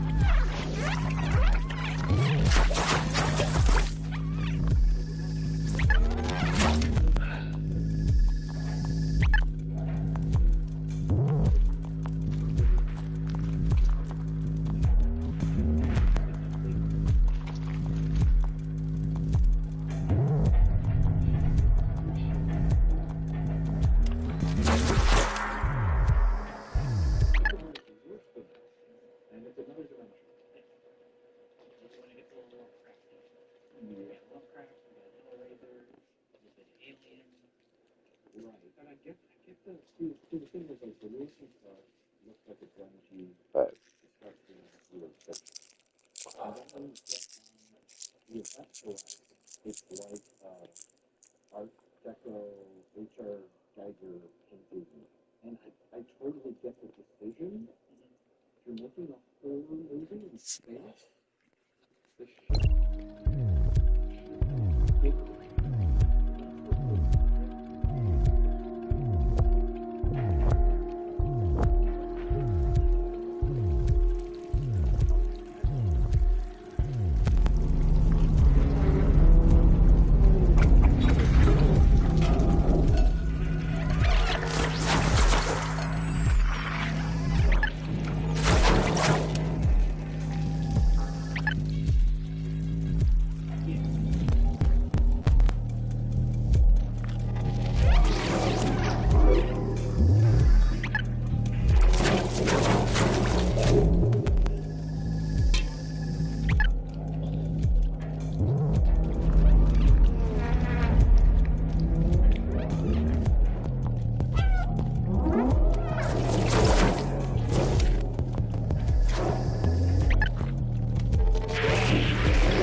Maybe trying to bring the right back to life.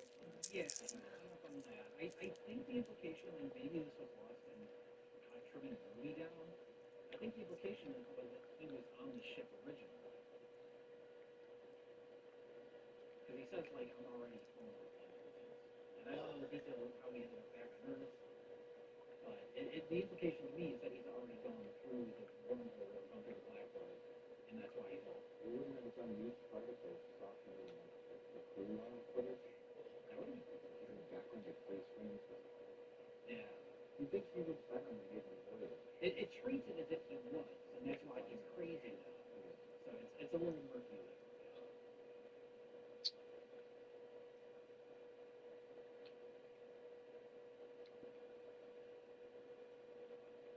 But then, when they're looking at the garage, that leads to one of my favorite unintentional laughs of the movie. You've seen all these horrific images, the captain pulls his eyeballs out, he's holding them up to the camera, and the comedic timing of Lawrence Fishburne shutting off the tape and just going, "We're leaving." We're leaving. I wrote that down in my notes. Oh yeah, that's not unintentional. I think that was. Well, you think that was intentional? You said stuff in this movie that I wasn't sure. It was sort of like connecting with the audience. Like, it was really. Okay. I laughed out loud, and I'm sure most people did. I think it was intentional. All right. The unintentional case points to them for the intentional. I laughed at the unintentional part. Not the part.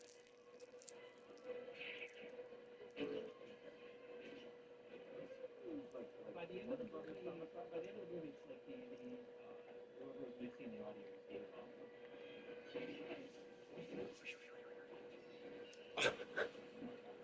That fight scene with Sam Neill with those stock punch sound effects, and it's not just that they're stock sound effects, it's that they're like right in the forefront of the soundtrack. They're so comedic sounding.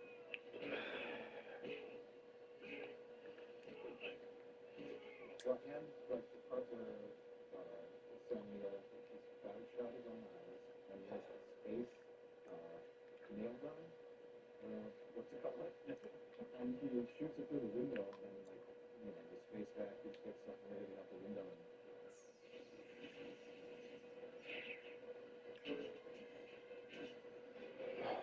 And the whole props are flying around. And I just pictured like wacky sound effects because it kind of lifts from it. Yeah, it's weird because the first half of the movie really takes its time. It has stuff that doesn't work, but it's more atmospheric and it's kind of building that that tension. And then at a certain point, I think it's right around the point when the Cooper character he's launched off into space, and he's like, I gotta get back to the ship. I'm saying all these things out loud so the audience understands what's happening.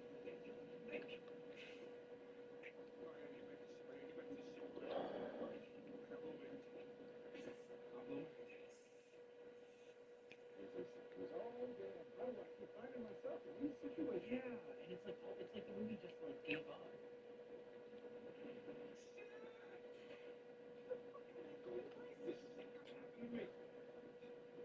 It's really weird because I like a lot of the stuff leading up to that, and then tonally it goes off the rails.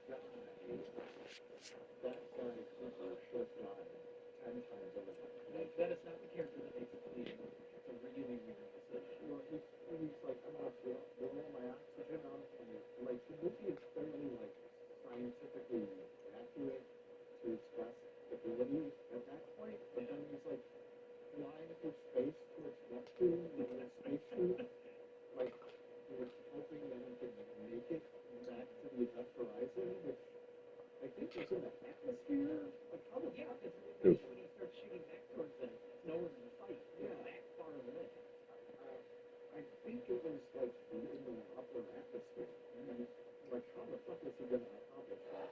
And I think they had to put in the atmosphere so they could get away with spooky lightning storm.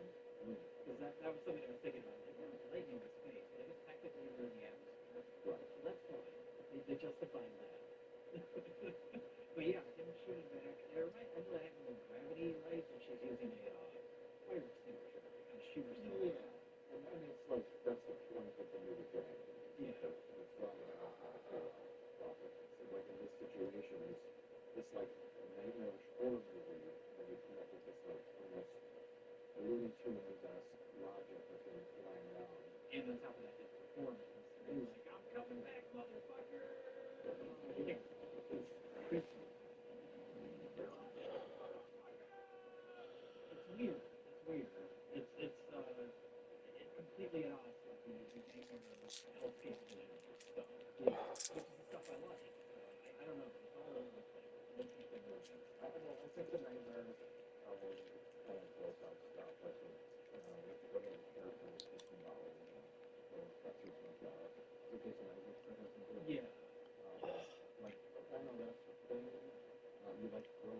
school movie stuff. Yeah, it's gross. It's just striking. Yeah, but there were some like legitimately. I think the best scene in the movie is when Justin, Baby Bear, that's the thing that Jack knows where. Jack knows where Who there's some stuff in the 90s. I think it was taken advantage of. Yeah, there's no show called Debit 21. Oh, wow, yeah. Remember that? The MTV show. I used to laugh because I was calling Jack Ruby or Jack Lipwood. The man has a fairly undistinguishable nose. Sure. And his name is Jack Nosewood. And so I always thought that was funny. And I had never gone up to Lipwood. But that part where he's like depressed or traumatized or I don't know what's wrong, scared by how he goes into the room going out of space. And then he realizes, oh my god, and then he depressurizes and makes the rescue, makes the shrimp fly in and rescue him. And the blood is shooting out of his mouth and his eyes. And like that part is legitimately well done and tense. But no, I like that scene. There was like a legitimate, like, real world slash horror world interaction. Like, that character was doing something under the possession or spell of this evil. Yeah. But he didn't know what he was doing, and then he snapped out of it at the last second. And then he was like, oh, there's two things put together. Yeah. He put himself in the room and kill himself because he's so scared of his nightmare. And then he realized he was like, what am I doing with you? Help me. And he's like, help me. What is going to happen to me because of the cold vacuum of space? Yeah. It's horrific. Yeah. But then the other thing is where it's like, spooky images. Blaze gun. Oh, I like that too. Yeah, she felt the PTSD from behind with her, I guess, estranged husband. She calls her ex-husband, right? He's in a wheelchair, so she sees visions of him where his legs are all fucked up. It's like a haunted house movie in space, which contrasts something like Alien, which is more realistic. Monster movie. Yeah, that's a monster movie in space. This one is like a weird kind of clash between like science fiction, real like science, and supernatural stuff. And I don't know, that interests me. Fire and water. Those two things. But that's what drives them mad. These are scientists that are out dealing with these. They're not scientists. They're EMT people. Okay. I saved it. In the hot break was a rescue technician. This is Peter's medical technician. My pilot. I'm trying to think of a movie that compares Hellraiser in space. It is a better Hellraiser in space movie than the real Hellraiser in space movie.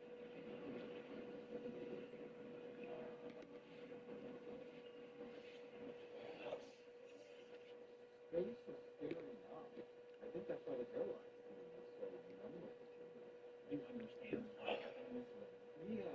It was like frightening. Yeah. Because just the reality of it. And then that kind of stuff is completely, deflated when Cooper is flying around in a jetpack towards Neptune in the middle of the fucking solar system. All the stuff with him. Fucking life and radiation from fucking Neptune. When Sam Neill's eyes are plucked out and he suddenly looks like a Cenobite.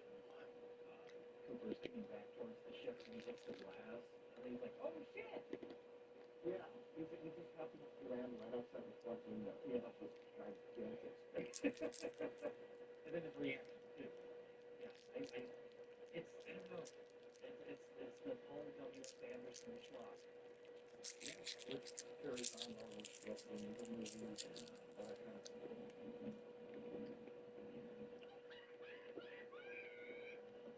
This is borderline experimental.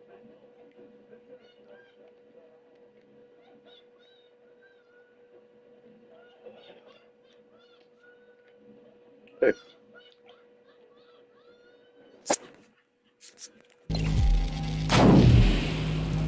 Nope.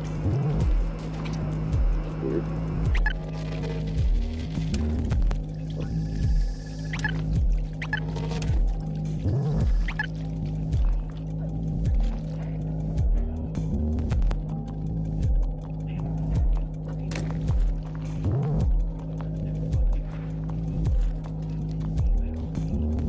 fuck?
And if you had contrasting that juxtaposition would make it creepy.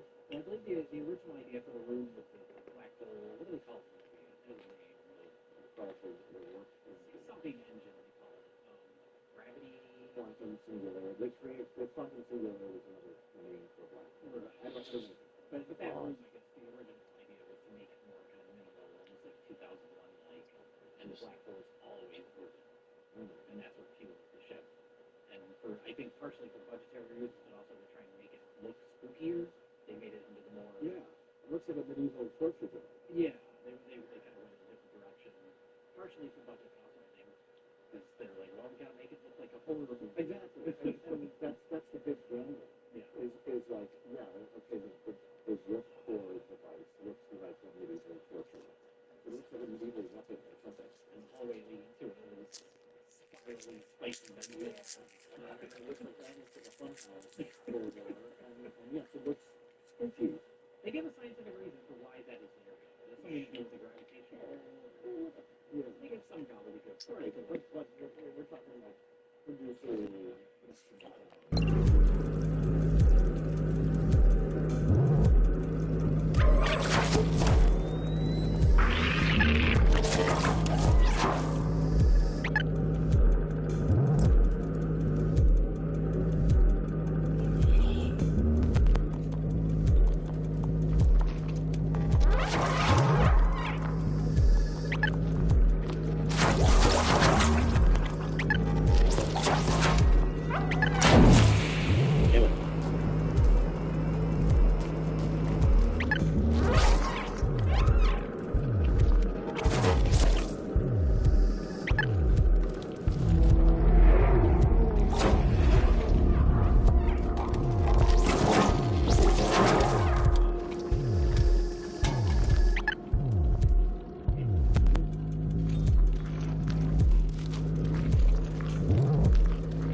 We got to save there or what?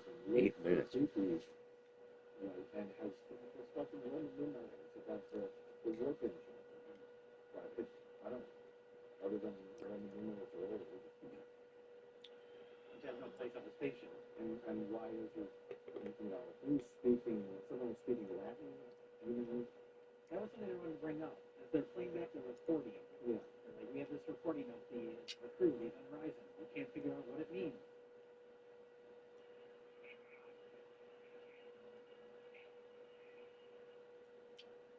And it's like they had a whole team of scientists and researchers all looking. None of them could figure it out. And this one crew member's like, oh, it's just Latin. What Latin? Nobody knew. Like somebody in this team of scientists, and people on board. They probably could have used a computer to scan it, and the computer would probably be Latin's language is everywhere. Sure. People know it.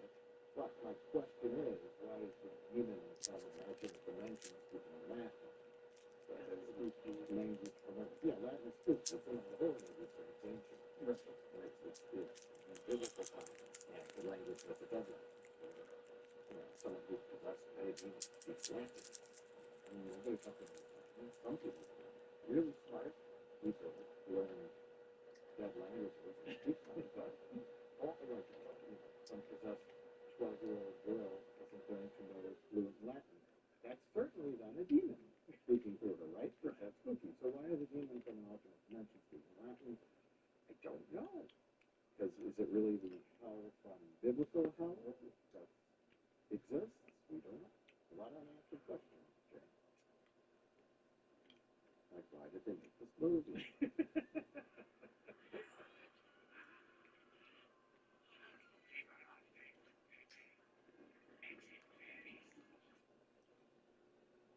We're leaving.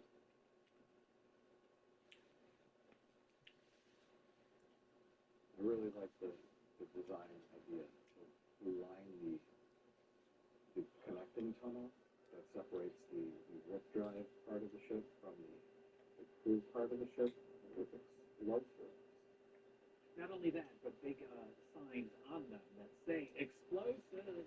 Like, couldn't they just decouple it? Trains have those like. Oh yeah. And they go like this. The idea, if you have to detach, you can detach. Yeah.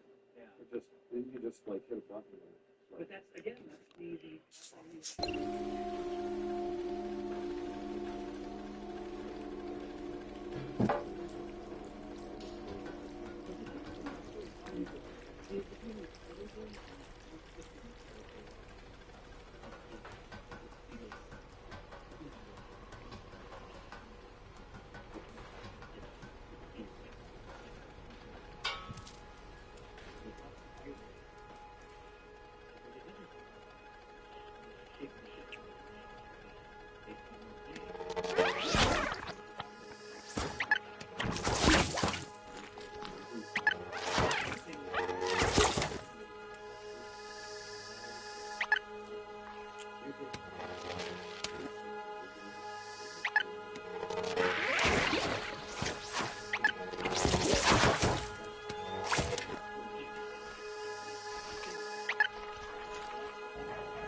Right.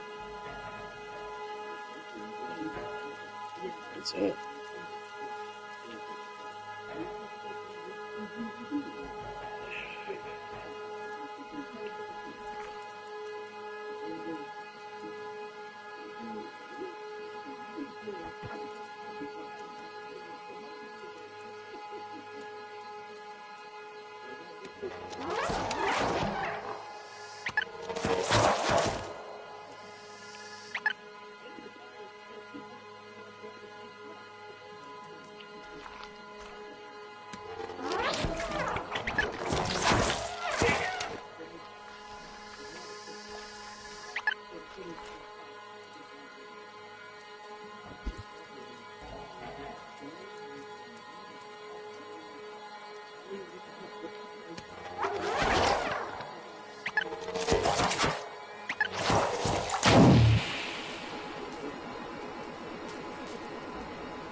think Paul understands Transylvania. It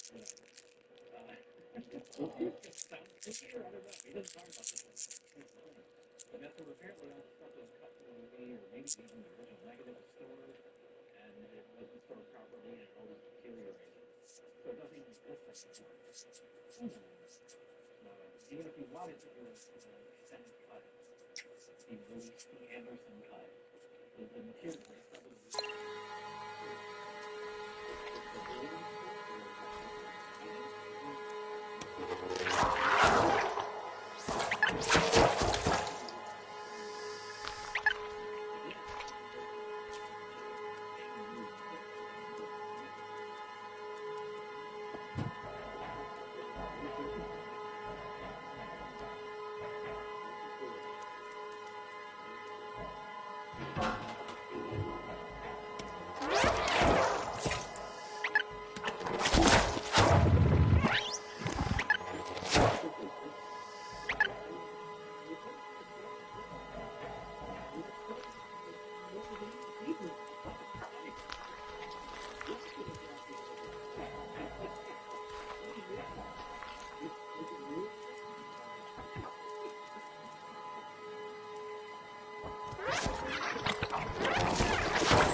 No.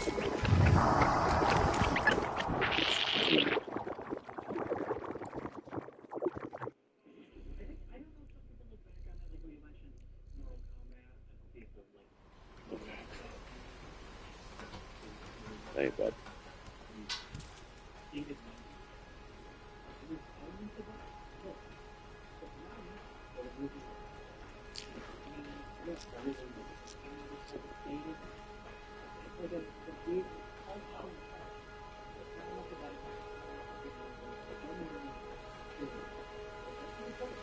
Oops.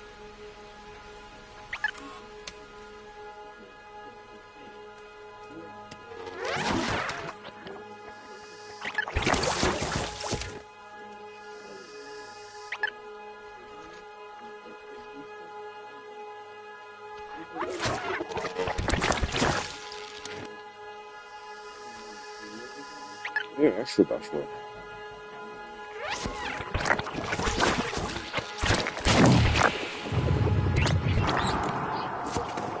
You got it.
see this one.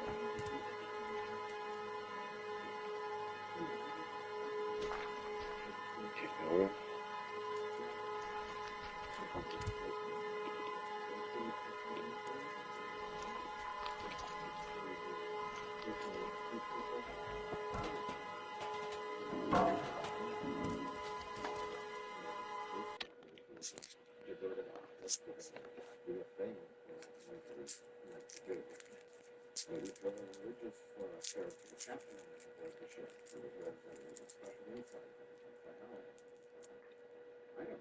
I think it would benefit from more. There's like some very minor kind of religious stuff in this. Like it could have used more of that. Yeah, but all the characters were like the Space Marines. Yeah. They were all basically the same character. They were all like EMT or medically related personnel. So they didn't have a array of different types of people that would affect differently. Yeah, a diversity of motivation. Right. So then there's some, your religious chaplain, you have, I don't know, like a kid on there. No, don't throw kids. Like a doctor. Keep your kids on. Kid with a skateboard in the sideways. Oh, no. When are we going to cancel Bart Simpson for saying I caramba? Clearly that's cultural appropriation. Anyway, don't watch it, don't Horizon. I don't know why we're here. Don't know what we're doing. We've shuffled the format of Reason. Hey, it's kind of fun sometimes, though. Go back and revisit something and see what happens. See what happens. This is a movie that I feel is stuck around and has a following.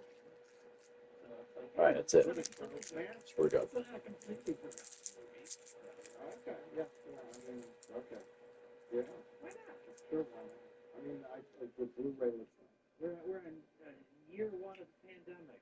Why not? Do whatever. We started year 2. We started year 2. That's what I mean. Yeah, we finished year 4 years to go. Okay, yeah. So Shake things up. What better time to watch Event Horizon?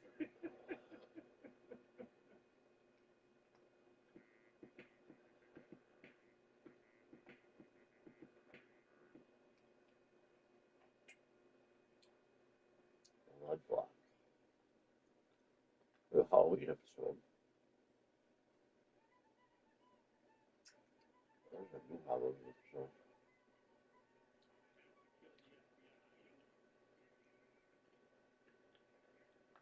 My favorite elf out of all of them is one particular elf. Is it the dude who plays the flute?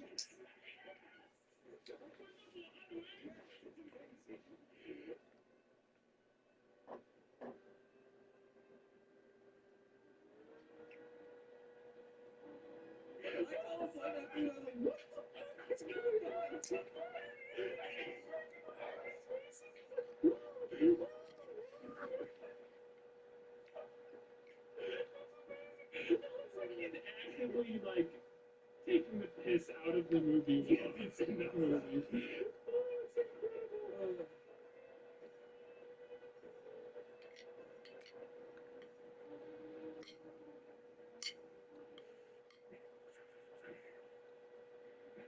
Keep playing your flute elf.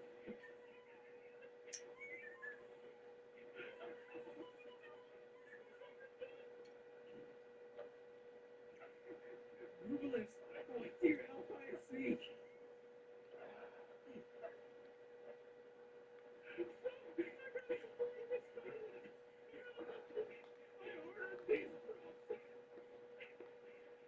I thought the flute looked tiny in the picture, and the dagger looked very large. And in fact, the flute was gigantic as the dagger. But it's got your bad flavor. That's great, John. Yep. Oh, shit.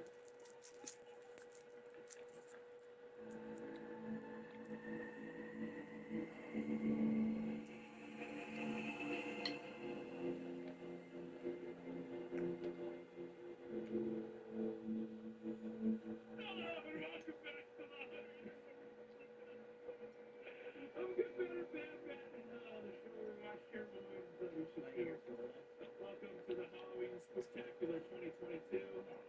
I am your host. Oh no, my ear. Who is you are?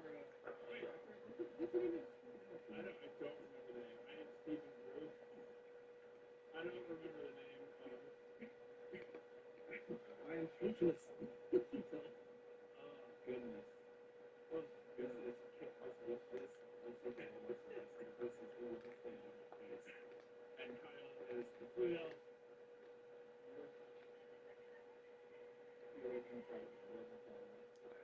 Sure.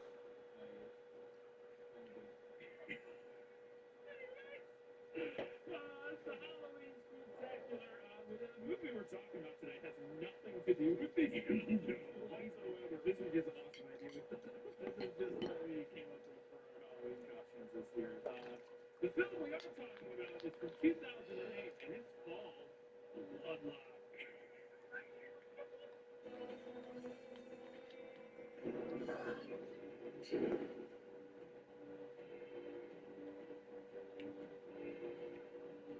Oh wait, is this the one with the door in the basement?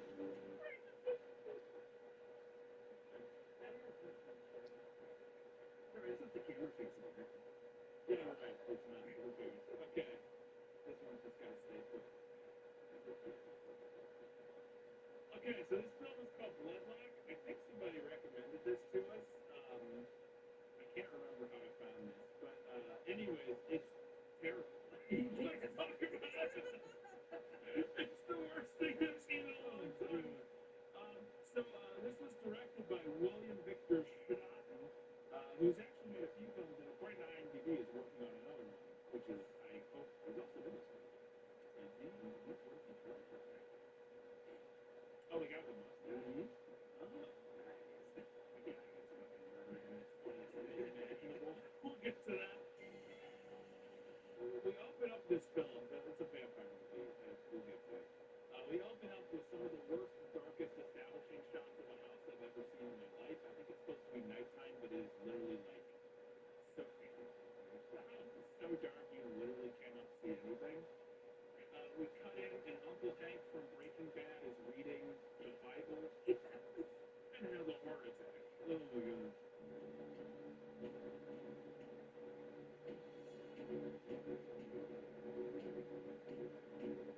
He's also sitting next to a giant bucket of arrows. I don't know, like bow and arrow. I don't know what's going on there. Also, there's a door. We see a door, and this is the titular bloodlock. Where the door has the blood. There's like three things. There's a crucifix, some sort of other thing, and then like a little deathly blocky-looking thing. But then, so Hank has a heart attack and dies, but he's clearly still alive. There's a shot of him dead. He's like, what, smiling? He's like, it's very strange. Okay. Then we hear some footsteps behind the bloodlock door with the opening credits, and I love a couple of highlights of the opening credits. Opening credits are just amazing. Dr. Rabbitfoot Productions, great production name.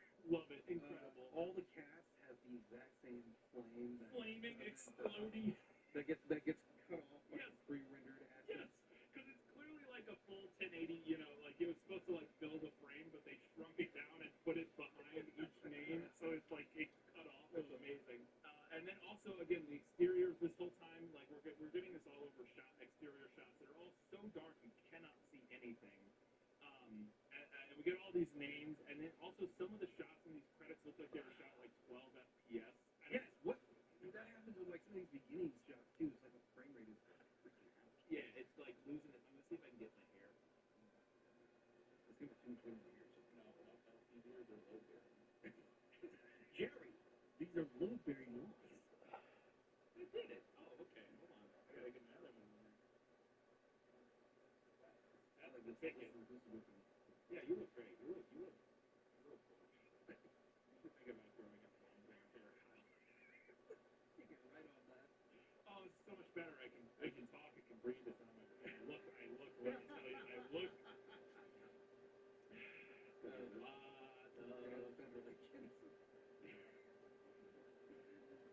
A lot of people jerking off. Still there, right? Anyways,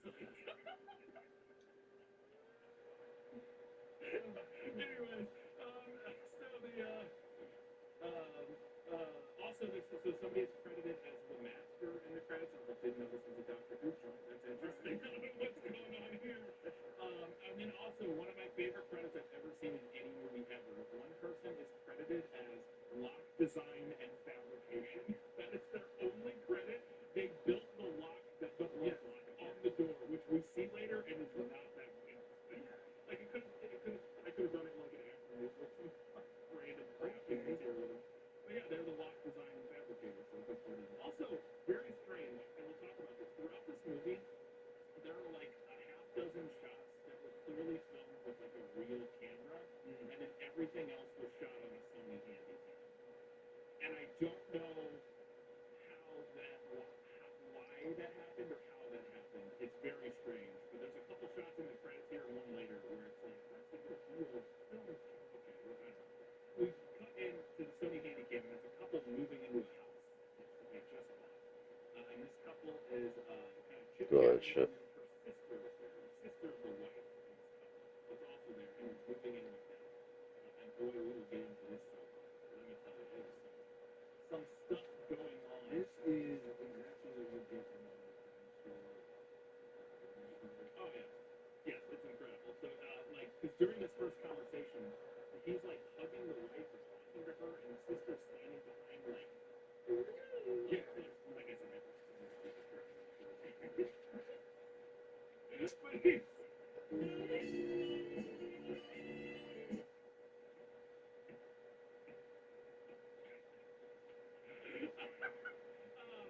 but she's like flirting with him. everything's gonna be okay. You're standing in your new home, 15 miles from where all those nasty old memories are. And then I was like, what's going on here? But no, he's into it, and then we find out. There, he's fucking his wife's sister.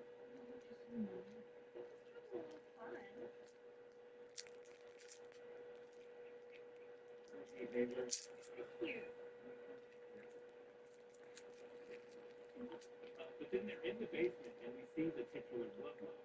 It's this big metal door. It looks like an industrial refrigerator. Yeah, it has like these metal sheets over it. Yeah. Across it has like windows and stuff. Yeah. And then it has a big lock. And they want to get the main character Christine like was really interested in trying to figure out what's behind this fucking door. Yeah, such a thing with the road. It keeps fucking thing open. And then they're going outside to like get some. Oh, he goes outside. The husband goes outside to like get some boxes out of the car, and the sister's out there, and then they meet their neighbors. Whose neighbors are my favorite characters? She's a beaut. Great place to have youngins and make them too. The acting by these two is legitimately incredible. The guy in particular is amazing. Besides, you two don't look like the types that are going to turn me into anything. Perhaps I misread you. And also, I'm fairly convinced, I'm moderately convinced that is actually just Jessica Lange playing. Convince me I'm wrong. I'm going to put up the pictures. That is fucking Jessica Lange, 100%. But they have this great conversation where they're like, the sister pretends to be his wife. Yeah. You must be the new owner. Yeah, I'm Bay Restos. This is Lisa. Lisa Restos. She's a beaut. And then they're like, this is a great place to have youngins and to make them too.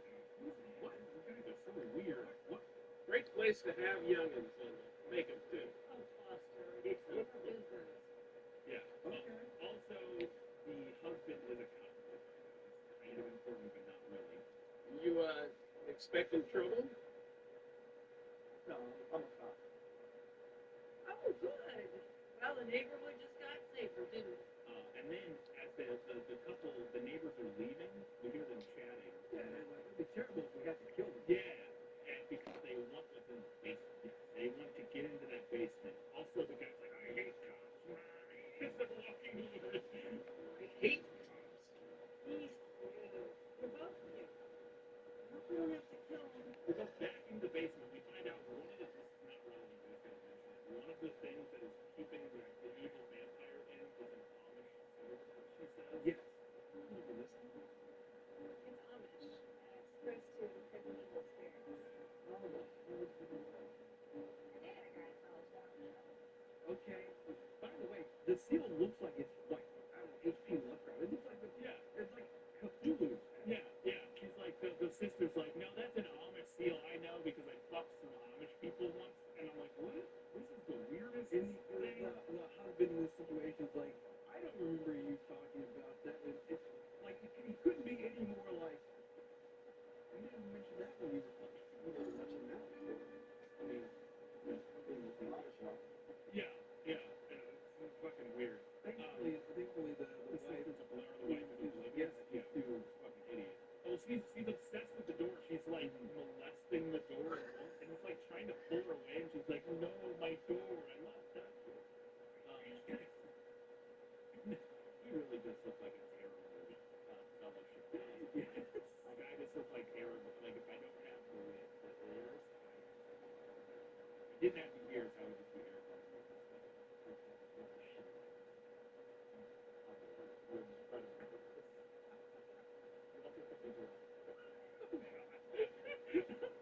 But anyway, so they like look into my eyes and it shakes you and breaks you as a human.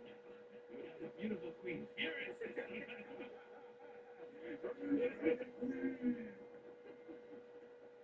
I felt an image into the next to become mean. Yo, excuse me, I need to sell the Valor.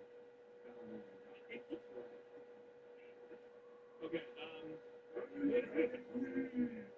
so, what happens? Oh, I gotta talk about this. They go to bed that night, and the husband is wearing a t-shirt that says, "Gotta sit on." What the fuck? I saw that, I was like, whoa. Which is very funny. Whoa.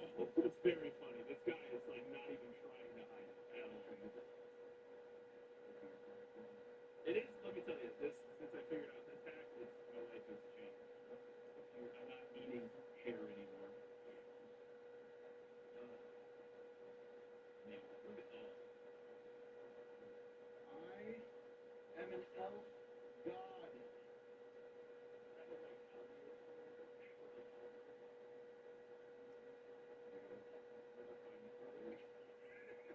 Hey guys, I'm here to help.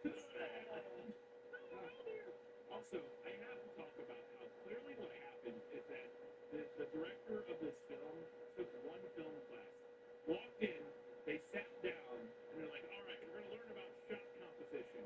First thing, the close-up. Yes. And then the guy was like, I got everything I need, and left the class. Because every single shot in this fucking movie is a close-up, like, it's like 2 inches from everybody's face. The entire, there's not a single establishing shot. The whole fucking movie. He goes down into the basement, or no, she goes down into the basement that night, I think, and she just has a little key, and I think this is a dream. I'm not even sure what's going on. Yes, because like there's something going on, but she wakes up out of this dream, and she realizes that her husband is no longer in the room. Yes. Yeah, well, we'll get to that, but I gotta talk about this nightmare she has, because she goes and tries to open the bloodlock with a random key she has, then she turns around, and her sister is like a ghost on the stairs. Yes.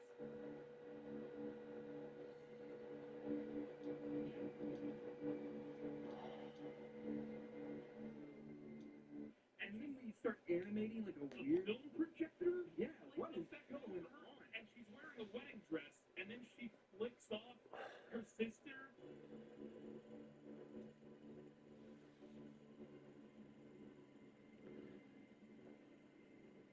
And it's all like a subliminal thing of like her brain knows that her sister's cheating on her because it's her wedding ring that her sister's wearing, and it's like all supposed to imply like, oh, because she's fucking her husband or whatever. Yeah. It's very strange, but I do not understand the film projector effect that they went with there. It's very strange.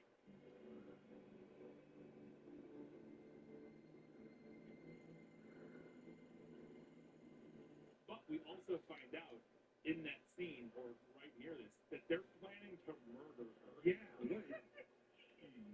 They're like, all right, here's what we do. I'm going to make everybody think she's insane. She's and then insane. she's going to kill herself, and then we'll be able to live together. And they're like, nailed it. Let's do it. They're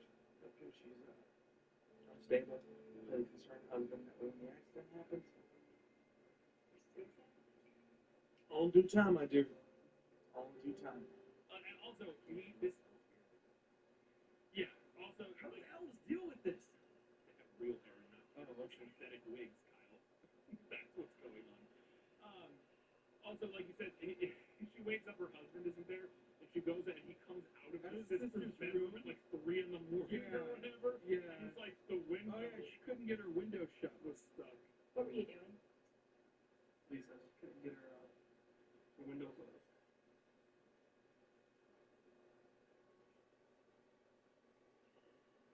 Did you close it? So did you shut it for her? Oh yeah, I shut the shit out of her window. That's amazing. Yeah, it's closing out.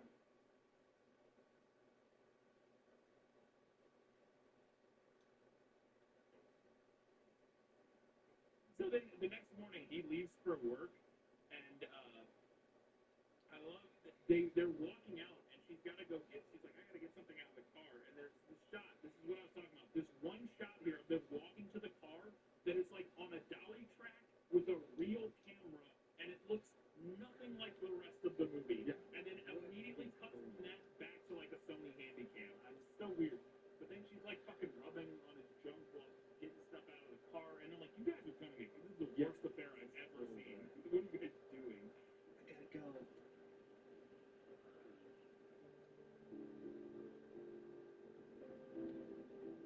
And then he's got to leave for work, and there's a great line about how she's like, "Ooh, I'll dress up for you when you get home. I know I can be a cowgirl because we're in the country." No, wait. We're in the country. I'll be a cowgirl. And they're surrounded by. Yeah, they are nowhere in the country. They're in a neighborhood. They're in like a suburban neighborhood. It's like, what are you talking about? Like, you do find out kind of where they're at in the automotive because they have the lock place that she goes to has a logo for them. It's at, I think, Akron, Ohio. Wow. Take a trip up to Akron and go see the blood lock. I wonder if that door is still in that basement in that house. But anyway, so he leaves for work. Meanwhile, the old man sees him leaving. The neighbor's like, it's time to go break into the basement. And he gets his wife. Also, we find out they murdered the previous homeowners, like the camera pans. Yeah, his wife is going on the floor. It's so weird. I don't avoid killing anyone else at the moment. If it's okay with you. suit yourself.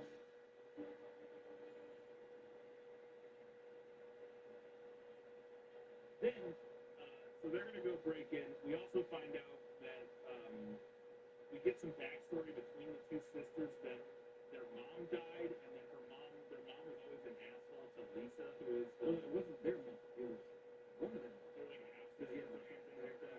They are. I guess they would say father. The mom. Yeah, so half. I don't know either. But anyway, so one of their moms, her mom was an asshole to Lisa. I'm really sorry you had such a hard time. What do you care? You never liked her. No, she never liked me. She thought I reminded her too much of my own mother. She hated her for getting pregnant and making Dad marry her first. And then also we find out that Christine is suspicious at this point because after Lisa leaves, Christine turns and like leans against the door. It's like, she's not fucking my husband.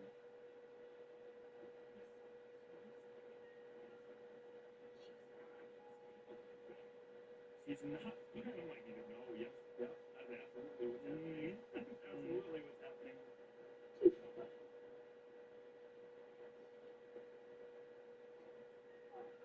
Anyways, so then Lisa has to get ready for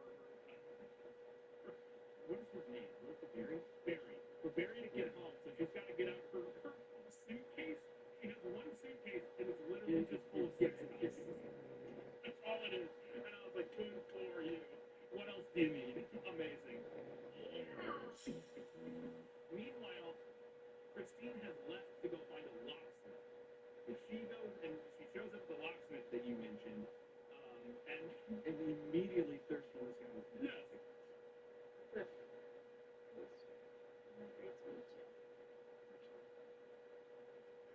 Yes, Luke, who is the locksmith, they have the most insane conversation outside of the locksmith where the door is locked and he walks up and it's like, as he's day, and he's like, "You want some fries?"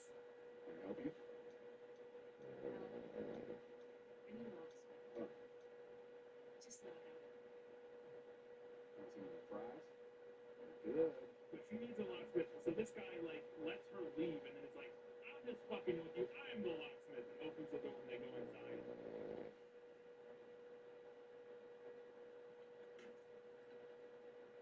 Hey, lady.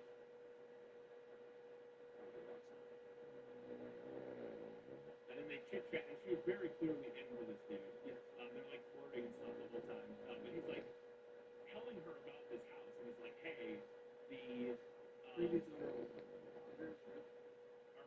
or I don't think it was his father, but like he was friends with his father or something like that." The man that owned the house before you was my father. Supposedly used to come over to my house all the time, and then 40 years ago he stopped. And the guy died, and he's like, he locked something in the basement. You don't want to open that door. Yeah, and he's like, that lock was made to be protected. Yeah. Not open. So basically, he imprisons some sort of spirit. All I know is that block was built on the floor of being penetrated. There's no key. It's not meant to be open. You can't do it. But she's like, "Are you sure I really want to?" And he's like, "I guess I can come over and take a look at it." Look, you seem like a nice person. Maybe I can swing by with you. No guarantees. It's like, what are you doing? Like, why would you do that? Yeah.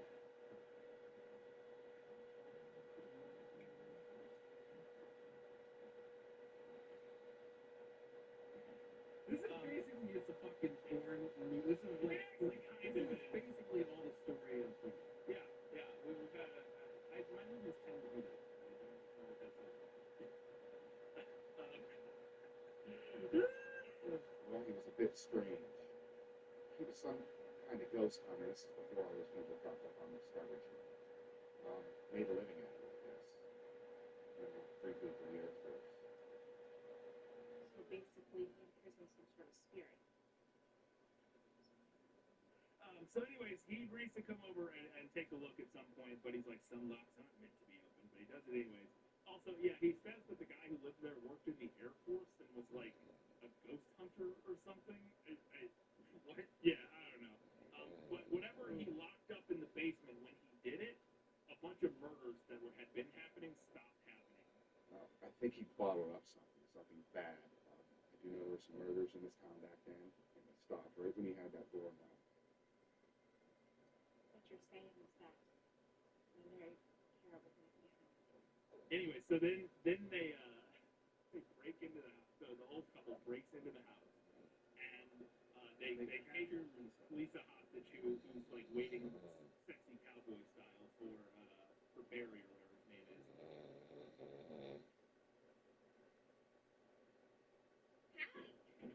What the hell are you doing in here?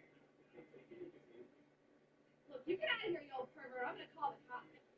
They kidnap her, tie her up in the basement, and they're now breaking into the lock, into the blood lock. And I love that they get rid of the Amish one by just dumping some holy water on it, and it like wipes away or whatever. All right. And then he pulls out this giant This diamond drill thing or something, a saw, I don't even know. And I was like, is that all? That's so stupid. So here's the thing that drove me crazy about that. He does eventually get it open with that. Why is it called a blood lock? The whole point should be you have to like do blood sacrifice or something to get the lock to open, but they just cut it open with a saw. Okay, it was stupid. I feel like the hinge would be easier with the Yeah, also, yeah, absolutely, you can just cut the hinges and just whatever, sure, fine. How's it coming? We're getting there. This diamond cutter drill was worth every penny. But they're incredible. The old neighbors are legitimately my favorite thing in this movie. If I were 30 years younger, you'd be in a lot more trouble than you are right now. Forget the past. You'll see. Meanwhile, Christine has been running errands, and I cannot get over how she is actually. Yeah. Okay. Well, this is 100% like. It just feels immediate. What just reminds me of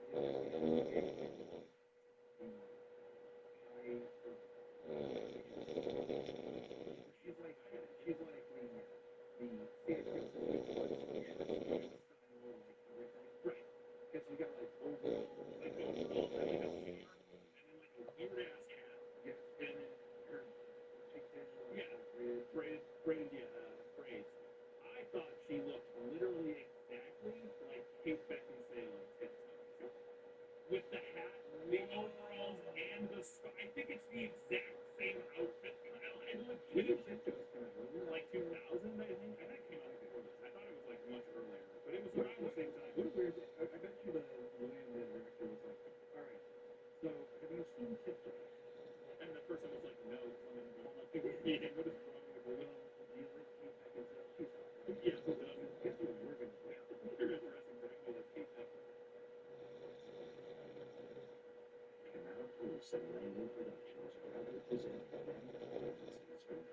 Listen, Matthew McConaughey, Patricia Arquette, Matthew Dillon from Lifetime, Gary Oldman, Chris Grandy. So then she gets home, she stumbles across breaking into the door of the basement, and she runs back upstairs and just hides in a closet and is immediately found. Okay. Why would you just leave the house? Yeah, you have a car. You're an idiot. I mean, She doesn't get murdered. but Or does anybody get murdered, Kyle? Spoilers. Barry shows up home early because he was making plans for a little,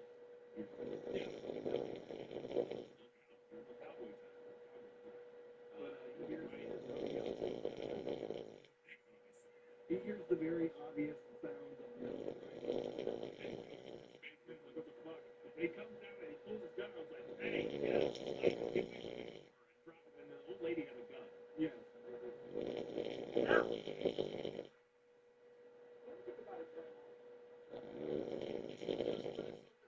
Door, it'll explain everything. And he's like, drop the gun, and she does it. And it's like, what is he saying? Same line. Something with the, oh, he goes, please, sir, you don't understand. You don't understand what's going on here. He goes, yeah, I do. And he just shoots them. You don't understand.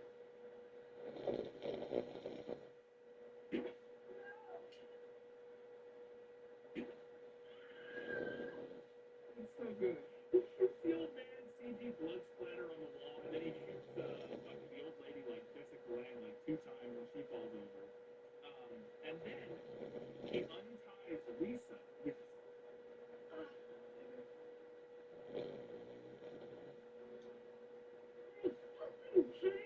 And it's like, this person, these 2 people broke into the house, and we'll use their gun. Yeah, we'll use their gun. I'll murder my wife, and then I kill them. All the loose ends wrapped up, nailed it. Now I get to bang my sister. Yeah. Yes. Blow the rich bitch away already.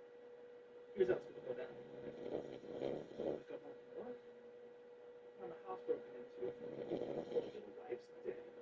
But as he's getting ready to shoot her, love creeps open, and out comes love.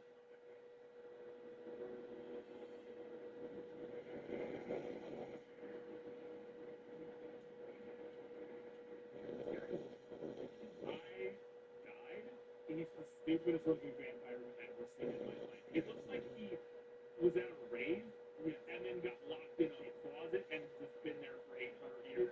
It's like a mix between the Witcher's thing almost and just getting caught like in the Matrix way. Yes, he's got these stupid little glasses.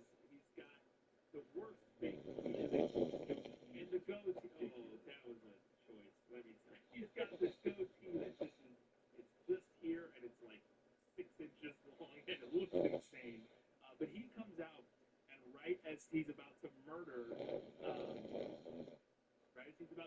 Christine, the vampire bites Lisa's leg and rips her leg open, and we get some of the best makeup effect I've ever seen in my entire life, Kyle. He rips her leg open, and then he grabs Barry or whatever the fuck. Yeah. It just writes his neck. And he rips his head off, and it's like chewing on the insides of his neck, and it looks like it's made out of paper mache. Because it is.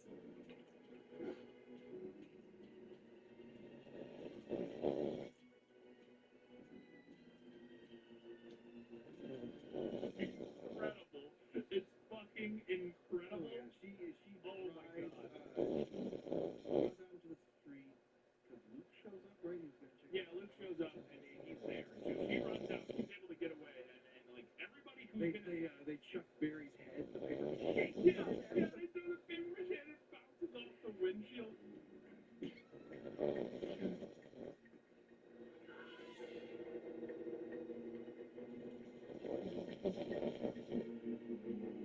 That's incredible. And I was like, what is going on? Every character who's been established other than Christine is dead. Yeah. Like, what are we even gonna do? What is gonna happen here? But they go to the police station. This is where we're introduced to the director. Yes,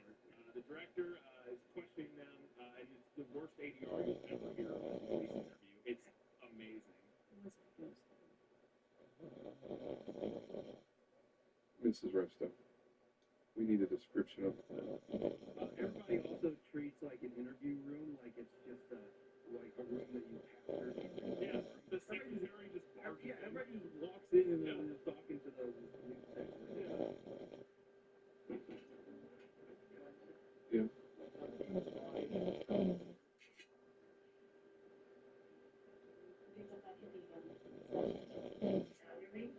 Okay, I'll be up for it. Guys, I mean, interviewing him. What are we doing here? We got like 4 corpses in this basement. Yeah, and the one person who's the witness, he can't just all come forward, barging in while I'm fucking talking to him. But anyway, so I don't even remember what happened. See this leaves or whatever. But then we cut and we get like a murder story, basically, where a teenager is like sitting on a swing smoking with her dog.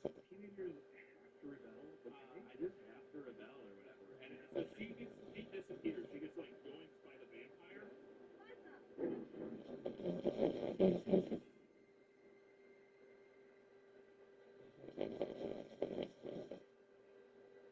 then I gotta talk about the shot because it's the most insane scene.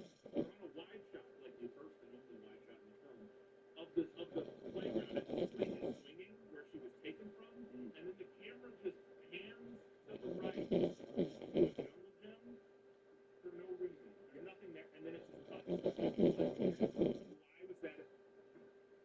Cool. All right. Great. Then we meet and we're having Luke and Christine are together. And I guess for like a couple months. It doesn't say. No, because they say he's got another one. Well, maybe not a couple months, a couple weeks. I'm not sure about that either because like Foster, the old man, gets like shot. Yeah. I don't know because here's the thing though. They say in the scene they have a conversation where Christine is laying there and she's like, "Oh, they found another body or another person missing. That's the 5th one this month."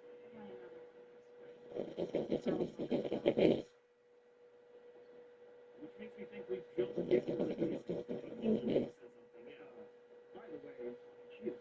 I mean, granted they backed real quick over. Yeah. The death of her husband. She's fine. She's great. She's good. She's moving on with her life. She's becoming a vampire hunter. She's like literally just becoming healthy. The jump from shell shocked, horrified at the chaos to like. By the way, I'm gonna see your mistakes that have crossbows. Yeah. She's shooting crossbows at a victor's nose garage. It is so fucking ridiculous.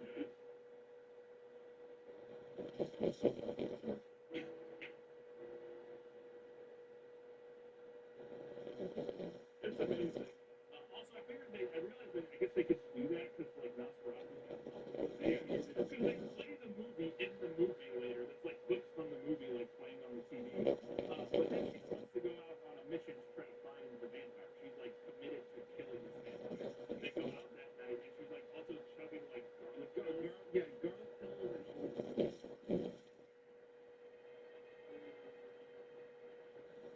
They go out and they're like talking on the radio. She's in the car, like doing reconnaissance.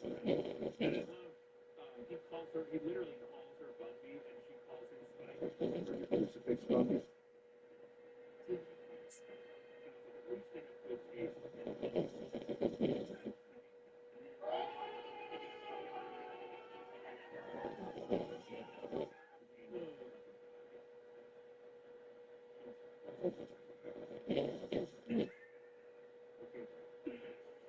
But then they don't find the vampire. But what they do find is the old man just stumbles across them in the middle of the night, and he's alive, and he has his arm encircled.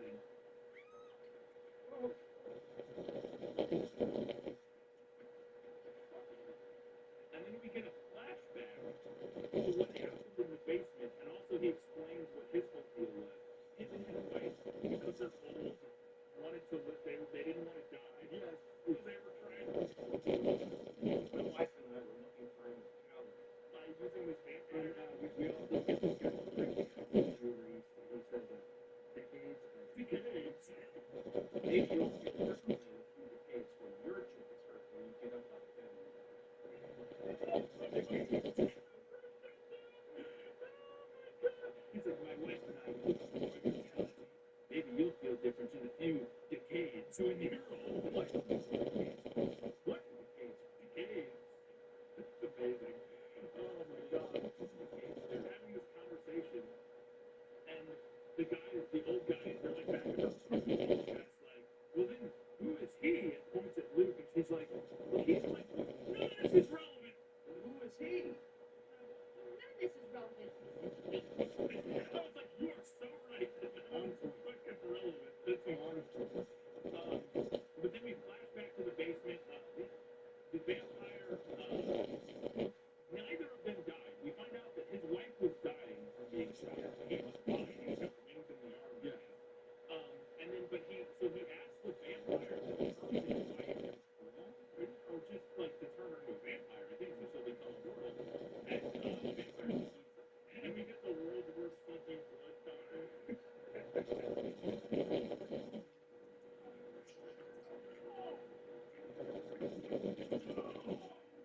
Amazing. But apparently this lets the old guy leave. The old guy just wanders out after he makes the deal because she was. Well, that's right. We do find out later. At this time, I was like, how did he get out of there? But our crazy, like, rage vampire goes on another killing spree. And this is my favorite. The freaking special effects rain. Oh, yes. This is like 20-minute establishing shot of this, like it's literally like a tourist destination gas station.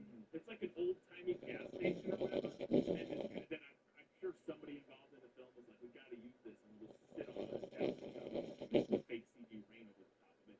But then the cop walks out, and he's standing there. He goes up to his car, and this is my favorite. It's so funny. He's standing there in the frame, just like looking around, like.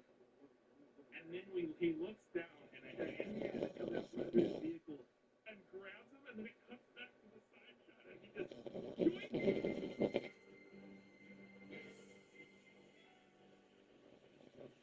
he drops out of the shot, and there's like a comical piano sting where it's like,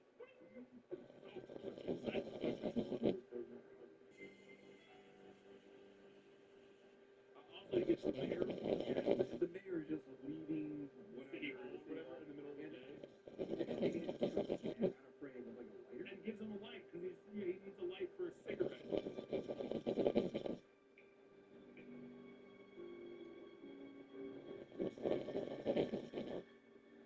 And I was like, now it's a comedy? What are we doing? What is happening? It's amazing. Also, no, not the detective, the secretary at the police station is, she's using her connection with the police to get drugs and sell them. You work for them, the cops all day.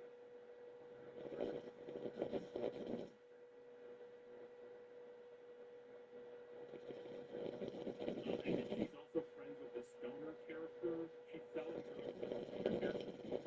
Like 2 minutes ago, it doesn't matter. It fucking matter. It doesn't matter at all. The point is,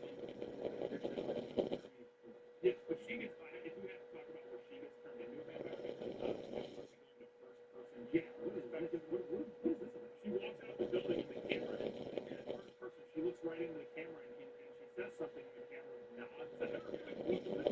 What are you doing? What is happening?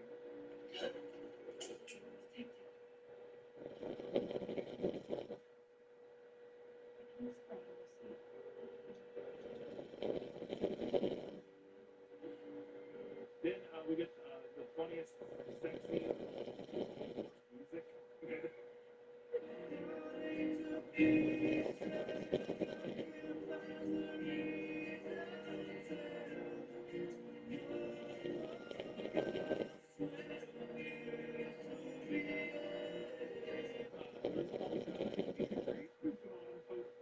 Also, did you notice on the nightstand,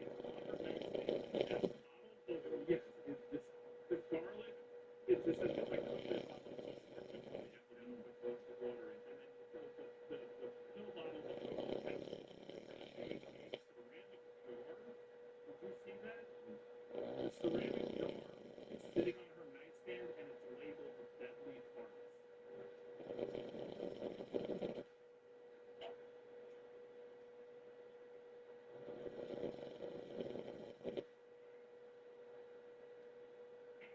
kidding. I was like, what? What? What? What? What happened? But then they go out hunting again, I guess, and they end up in a barn.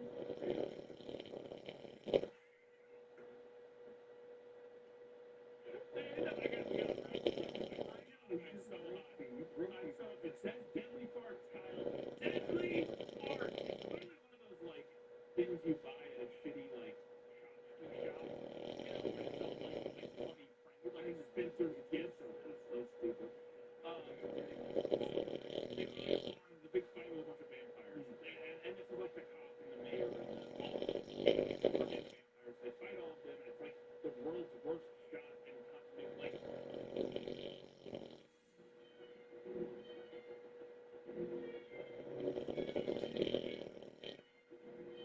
None of the shots connect. You can't tell what's happening. It's chaos and nonsense.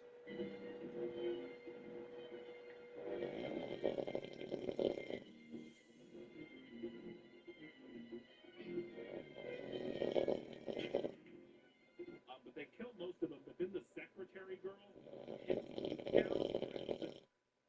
Look at me.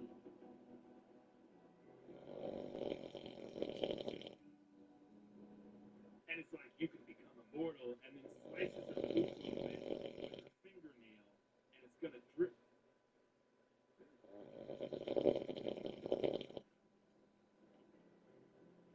We'll kill you again.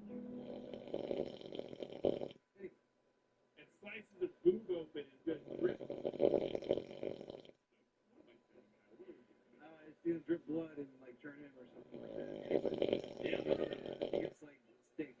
She gets staked by Christine, who shows up just in time to save him. It's kind of amazing. Oh, then we find out about the bad guy who was a double crossing. Yeah, he was gonna be. They need her blood for some reason. She is the chosen one or something. Who knows? Yeah, it's never established. Anyway, the whole point is that it was Floyd. The old guy was gonna murder him. Yeah, so then that he was gonna be turned. Yeah, so that he could live forever. I'm not a very good person. I made a deal with a vampire. Immortality awaits. What the hell are you talking about? You! He wants you, just like you want him. Luke gets axed. Dude, this is the dumbest thing I've ever seen. So, like, he's held captive by the old guy, and he gets away from him for, like, just a second. It's like, now, Chrissy or whatever, run, I got this. And then he, like, takes a few steps and it's just like, no. Run, Chrissy. Like, he's vampire bitch slapped by this guy, and he's like, okay. Yeah. That's it. From my nose, you bastard!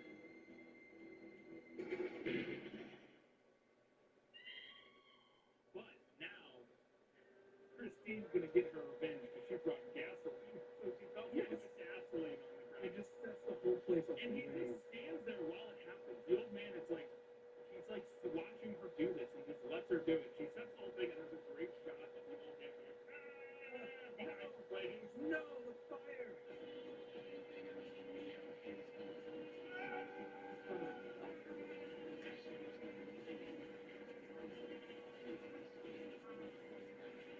It's incredible. It's fucking incredible. Also, there's this horrible music playing, and it's totally the Bloodlock theme because they say the words Bloodlock in the song. It's amazing. It's amazing.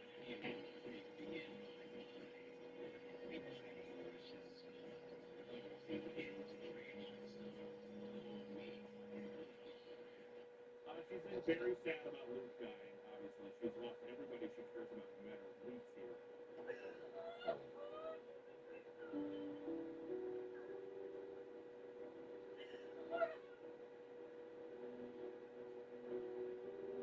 And then, Drives back to her safe house, right? I think drives back to her safe house, and then the old guy shows up as a vampire. He's like, hi, Missy! Hi, Missy! All his lines are beautifully dubbed because he cannot speak with those No. Oh my god, they're dubbed so ridiculous. I was literally like, I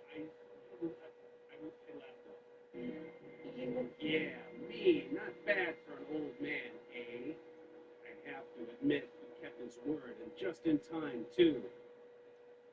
I laughed a lot, Kyle. I'm sorry. My brain's not working anymore. It's because the brain, the blood flow is restricted by those elf ears and the fucking. No, you grew that hair, Brian. That's all natural. All natural, baby. I will say this looks better than the green wig that you got. Yes. What are you wearing? I'm Neil Green.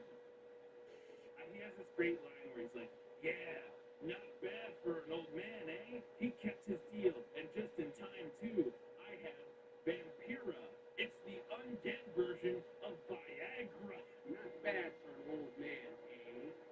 I have to admit he kept his word, and just in time, too. I have Vampira. It's the undead version of Viagra. What is going on? What is going on? So does he have like a permanent, did rigor mortis sit in? Hey.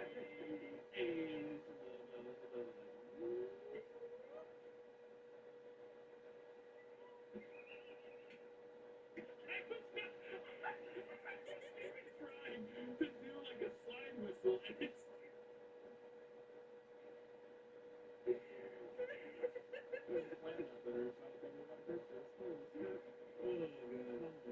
it's the undead version of Viagra. Anyways, then he's like, you look better with your hair down. You don't look so bookish. Do they use that word anymore? You look better with your hair down. You don't look so bookish. Do they use that phrase anymore? I'm like, what is this dialogue? What are we doing here? What is going on? No, and then Bloodlock shows up. Also, she states, you.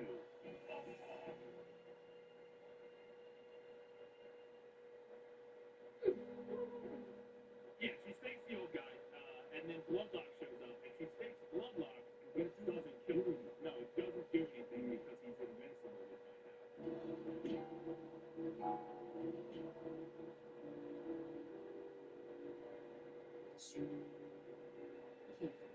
And then they slow break each other like cats for like 60 seconds. Yeah, which I'm guessing is trying to be like he's trying to like in a train or crawler or whatever. Yeah, I think that's what's going on. But she's able to like get away. She like breaks the spell at some point and runs away, gets in her car, and drives away to just an unlit area. Yeah, there's just nothing to identify. She's from the middle of nowhere.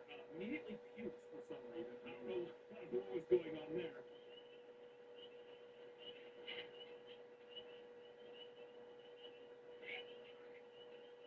And then Bloodlock disappears outside of the car, grabs her by the goes for the neck, right? Yeah.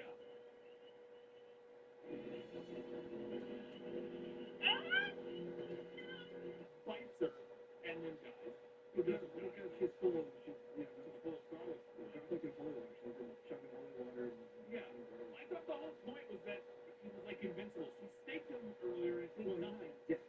Right. And I guess it like knocks him out. It's still stupid. That doesn't make sense. They drag him back to the bloodlock room. Yes. Yes. Drags him back to the bloodlock room and goes and drags him inside, shuts the door, and as it latches, we cut and we're back to the beginning. Yes. Whoops.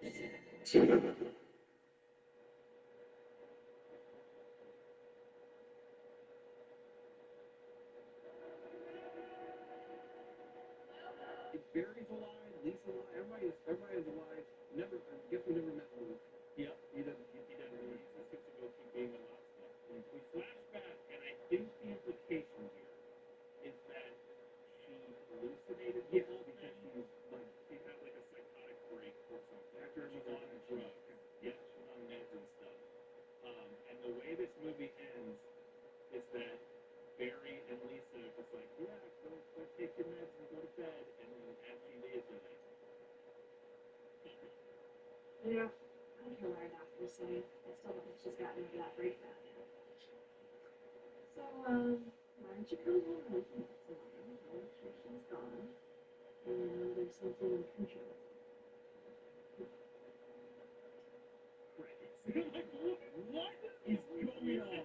Ending I've ever seen. What is happening?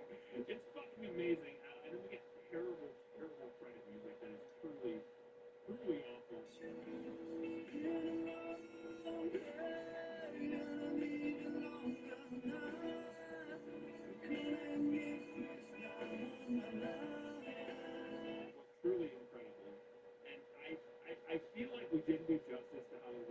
honestly terrible this movie is. I mean, you don't have at that time. It's online. You can watch it. Yes, it is on. It's on YouTube. The whole movie. Also, you will have seen like most of the best parts because the justice will be done in the edit. Hopefully, but holy shit, this movie's good, man. I fucking love this movie. It's fucking nuts. It's every bad thing you want. It's terrible acting, terrible performances, terrible writing. It doesn't make any sense. Cinematography, sound, Everything. We get incredible, like, awful horror effects of, like, paper mache heads being ripped off. It's just logic that is non-existent. Non-existent. It's fucking amazing. I love. It's also short. It's like an hour and 25 minutes or whatever. It's fucking amazing. It's a great vampire movie. Also, the main vampire looks like an idiot. I laughed at him every time he appeared on the screen. I was like, this is the funniest thing I've ever seen. So yeah, it's incredible. Go check out Blood Black. I could not recommend it more. It's amazing. As always, it's hair. It's like whiskey into my eyes. and it's getting chocolate nuggets. Yeah, it's great. So anyways,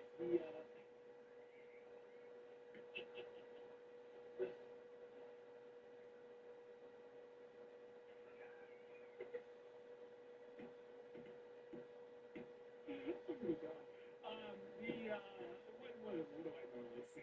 Patreon.com/goodbetterbar, support us over there for a few bucks. That would be super helpful. I have a podcast called The Merch, T-Public. On physics!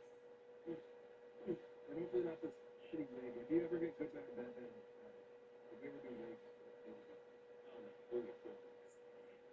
It would be bad. It would be bad. It wouldn't be the proper good, bad, or bad experience if they weren't terrible wigs that I hated wearing. I have a podcast called This Is Almost Over, talking about movies that are based on books. When this episode's out, I think our most recent episode will have been Doctor Sleep because it's our Halloween episode. So yeah, happy Halloween. Hope you enjoyed it. This episode's probably coming out a day or two before Halloween. At this point, I am now married, which is exciting, and my life can return somewhat to normal on that night. Play us out, Kyle.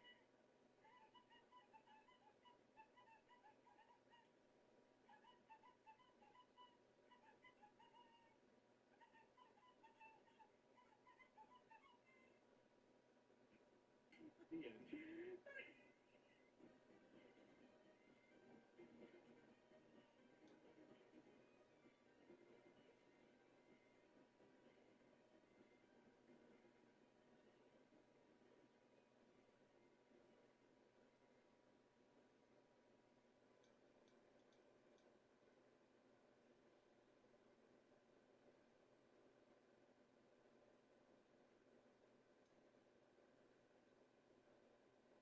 Then she goes back out to the balcony, and she's sitting there at the edge, and Frank sneaks up on her and grabs her shoulders, and she almost falls out of her chair and off the balcony after he like startles her or whatever. And I love he's able to grab her and get her back into her wheelchair, and he's like, "What the fuck are you doing?" And he's like, "I thought you were about to jump off the balcony," and she goes, "I can't jump." You have to jump. I can't jump.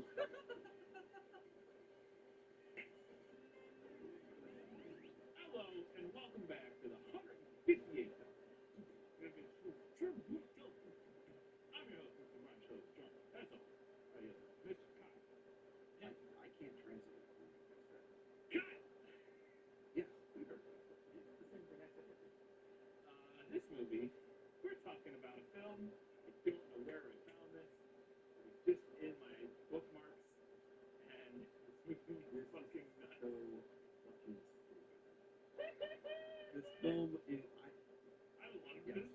When I say loved it, it was terrible. The film is Mummy Dearest. You really want to go down these steps so badly? I can make that happen.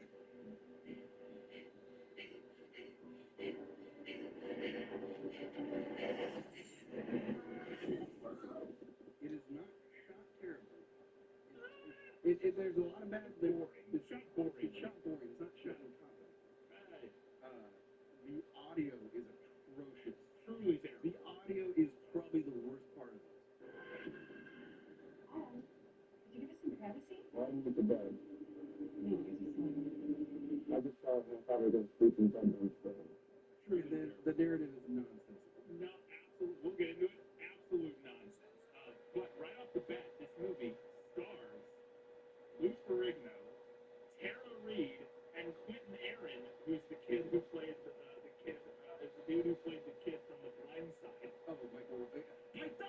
that's him. I thought that was him. I was like, holy shit, Michael Order. Yes, that's him. It's that actor. Oh, yes. Hilarious. It's amazing. So what else? Just a banger of a cast. This movie has a 2.1. I thought he looked rather big, even compared to Lou Ferrigno. Yeah, Like, wow, we're making Lou Ferrigno look small, dude. Yeah, but holy shit. So yeah, the movie's called Mummy Dearest. Mummy Dearest. Because that is a thing that makes no sense to the gangster. This absolutely felt like a movie where they had a house, a location, and then they wrote a plot around that location. The house was so shitty. It's so shitty, but it's weird, and I think that's what they were thinking. They're like, look at this weird fucking house that we can get access to. We can do something with this, right? Yeah, my buddy dad, he has a rental property up in the hills. Yeah. Maybe we could shoot there. Yeah, it's falling apart. It's painted by a serial killer. Like, it's decorated by a literal serial killer, I feel like. But yeah, so it might make for a good horror movie. And they're like, all right, let's do it. And they're like, why is there so much Egyptian shit? I don't know. Maybe we can work that into the plot somehow. There's a lot of shots in here where they get these shots of the hills. Yeah. There's a lot of shots where, especially that have like this drone. Yeah, at the beginning during the credits. They have this in like, I'm starting to get some like safe house vibes from this Showtime movie. Oh yeah, it was like the same kind of area. Yeah. But speaking of those drone shots during the opening credits, the third shot of this movie that isn't a credit, the third actual shot of footage in this movie, you can see the shadow of the drone on the roofs of the houses. Now, Brian Riley, professional drone pilot. Yeah. You would like tend to look at where the sun is, and then also just like, oh look, I can see my shit. Like it's, especially for a narrative thing like this, it's so stupid. It's such a terrible. You could even be forgiven to go into After Effects and just use a blur tool. It would be super. Yeah, you could kind of like cheat a way of like kind of getting it, making it less noticeable. Yeah, it would not be that hard. But no, they just left it in.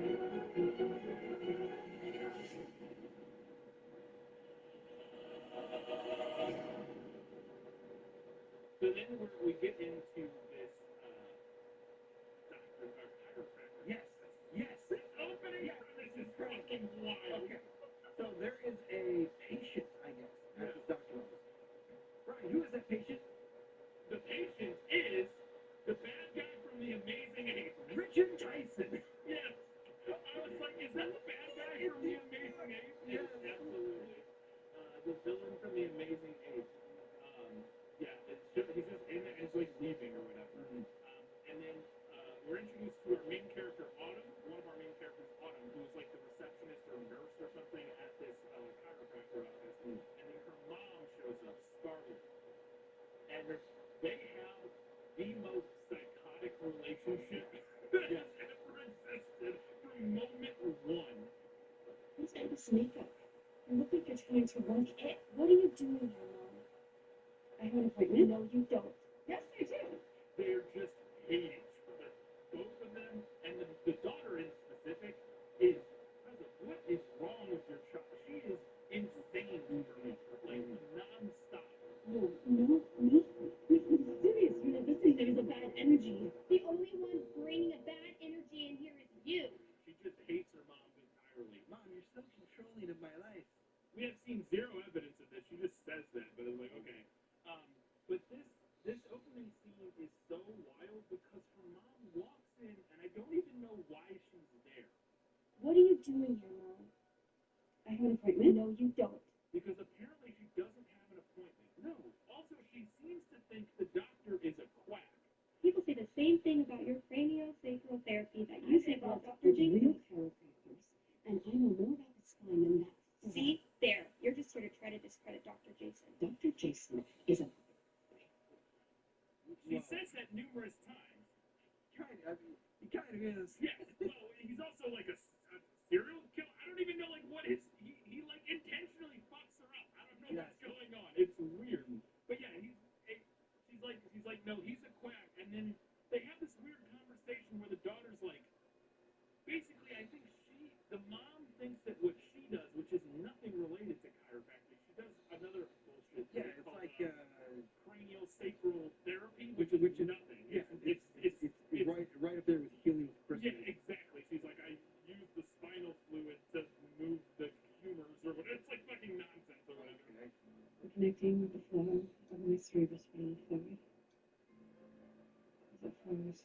from cranium to sacrum and back, so I can fully connect with yours. Oh, fucking shit! By the way, who is the doctor in this chiropractor? Michael Perry! Who's in a reunion of previous fucking. Oh, don't worry. We're not done yet. No, not at all. No. But wait, there's more!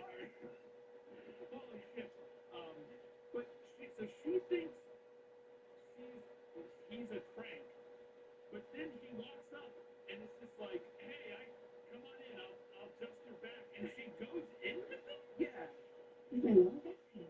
Here, I can help you with that.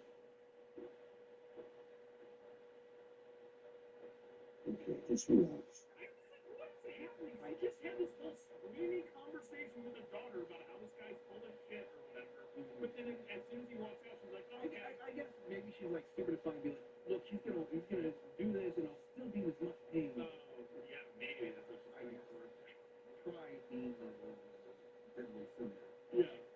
But then, so she goes into and lays down on the table. He's doing his nonsense. He gets his knee on her back. It's like, all right, we're gonna go ahead and go for this position. And literally paralyzed. Just breaks her back or something. No, that's Read the doctor. That's good. No, no.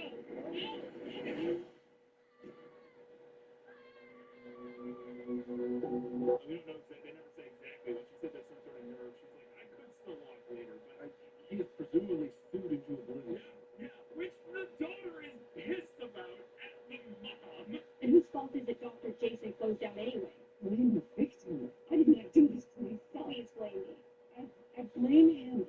There's a conversation later, because then we cut, and it's like 7 weeks later, and they're moving into Frank's house, and as he's wheeling her in, the daughter is like, how dare? She said, she's like, they have this crazy argument where the mom's like, I might walk again one day, and the daughter's like, no, you're paralyzed, and punches her in the leg. Look at that. A twitching muscle doesn't mean. Did you even feel that? That's great.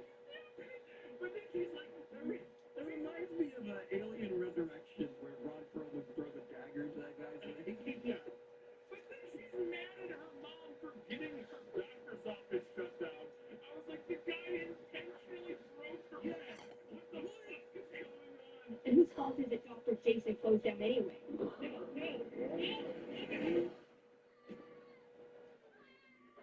This isn't a suing scenario where somebody like threw a what for sign off to the side and pretended to slip and fall. No, he literally broke her spine. Snapped her spine. It's amazing. And I did love that scene though because we get like horror movie music as he's doing it, and I was like, I'm into this. This is fun. Hey. You're too familiar. It's the problem.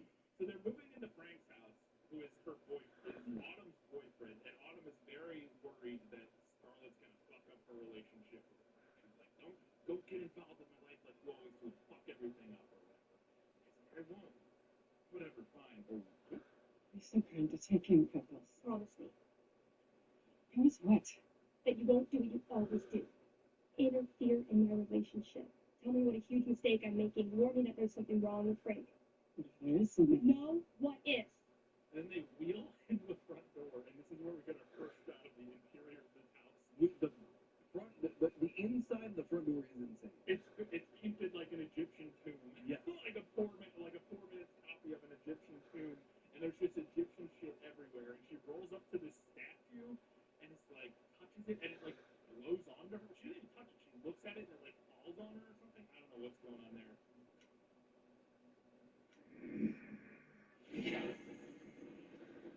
And then it cuts to her in the bathroom, like having a panic attack, which, by the way, spoilers, 95% of the time that the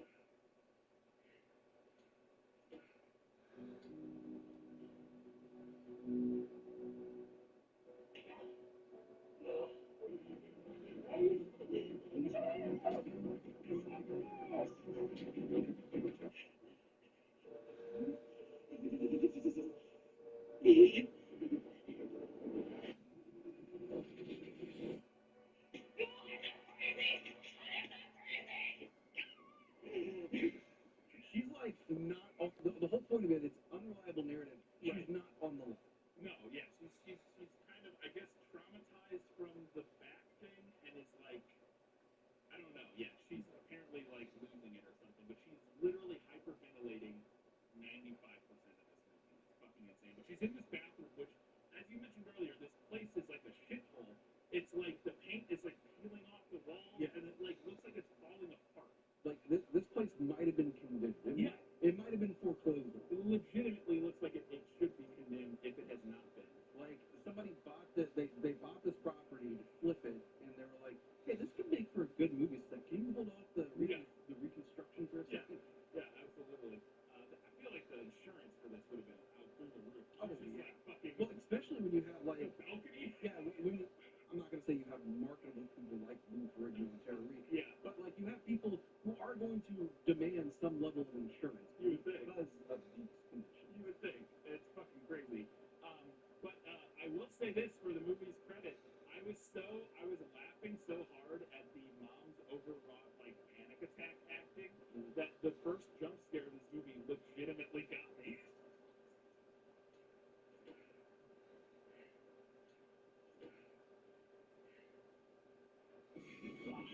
It was ill prepared because I was like so suckered in by how bad the mom's like overwrought her acting was, and then this mummy's face just pops up behind her, and I'm like, holy shit, that actually got me. It's like the only jump scare in the movie, but it works pretty well. I know the decor's a little deceiving.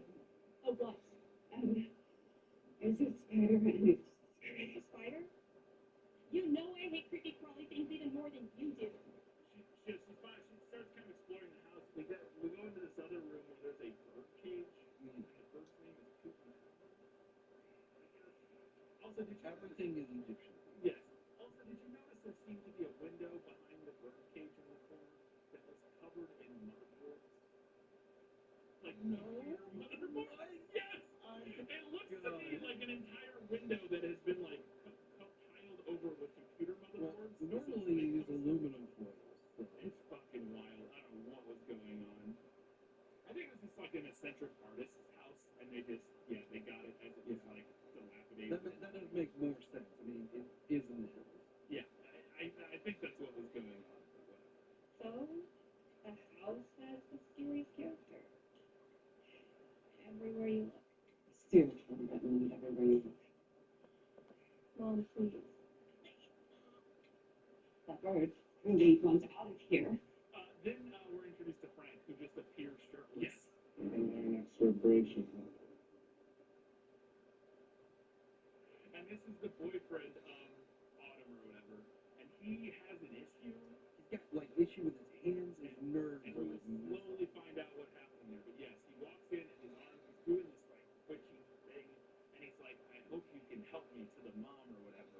What promise did you make my boyfriend? She said she would hold my hands. Are you making promises you can't keep, huh? And she's like, oh my god, it's worse than I thought. And he's like, does that mean you can't help my hands? I'm like, what is happening? Okay. What's going on? Yeah, we will find out what happened. I'm still unclear of exactly what happened, but we will get told something of what happened. Oh my god. It's worse than I thought. Does that mean you can't keep the promise? What promise did you make my boyfriend? She said she would hold my hands.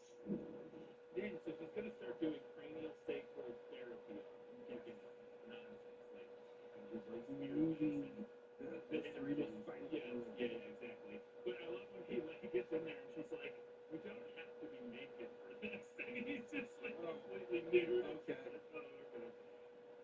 You don't have to be naked for cranial sacral therapy. I didn't know. I thought you would maybe. It's okay. It's okay. Just save the show for Autumn. But I love this. So you talked about how the audio is terrible. In this scene, this is where it starts getting real bad. And it's so wild because so much of this movie is ADR, like so much of it, and like terribly ADR. Don't stop. No. I'm serious. You're not listening. There's a bad energy. The only one bringing a bad energy in here is you. The only one bringing a bad energy in here is you. But for some reason, this scene, he's laying on this massage table, and he's like, his face is like pushed against it, so you can't hear him. But they just use that audio. This is sort of. Don't ever do that again. Yeah.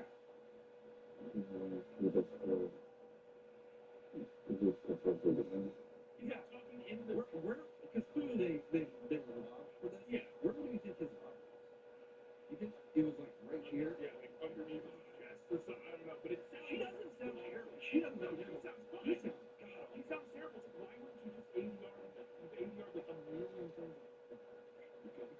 Let him with the bed. I'll just tell him he'll probably go sleep in bed instead. By the way, a lot of this guy's stuff was just not. I don't think it was anymore. I think they couldn't get the guy.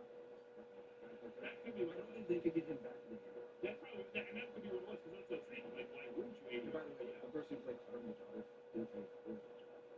I think it might be a different person. I did a little bit of searching, and the actress who plays the daughter is Russian and has a slight accent. She has like a YouTube channel and stuff.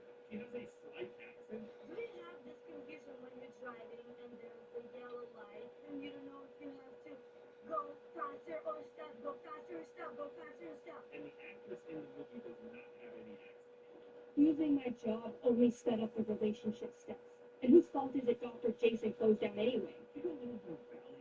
So I think they may have got somebody else entirely that did that voice. I don't know. There's nothing like you.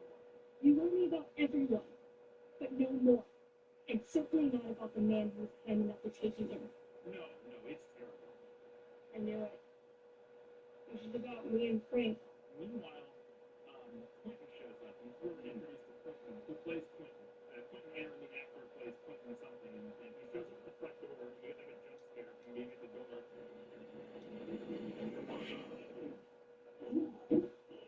I'm scared. And he gives her a religious pamphlet, and he's like, yeah, he's a religious. I have this pamphlet that I want to give to you. It's about what happens after you die. It makes what you do before you die really that much important. yeah, but the religious pamphlet doesn't have anything to do with that. It's all a cover, we find out, a ruse.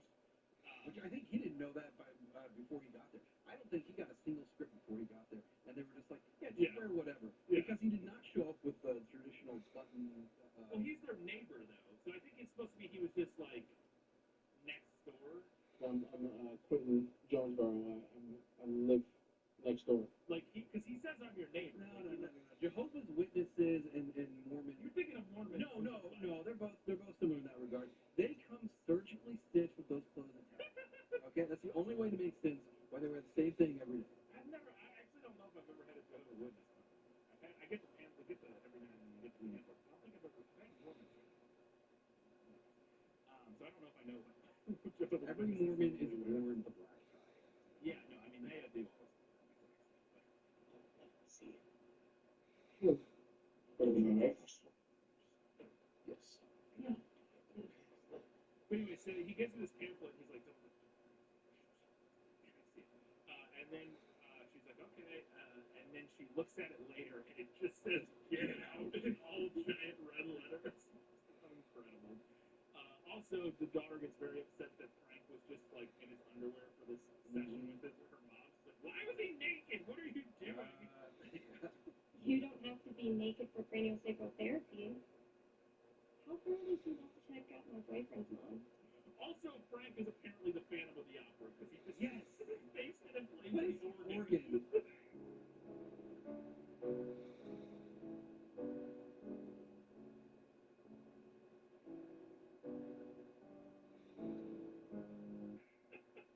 It's kind of and plays it terribly, super unconvincingly. Like he just that's exactly why every time they'll get him getting in front, hit like one or two keys, and then immediately cut to where he can't see his feet. Yeah.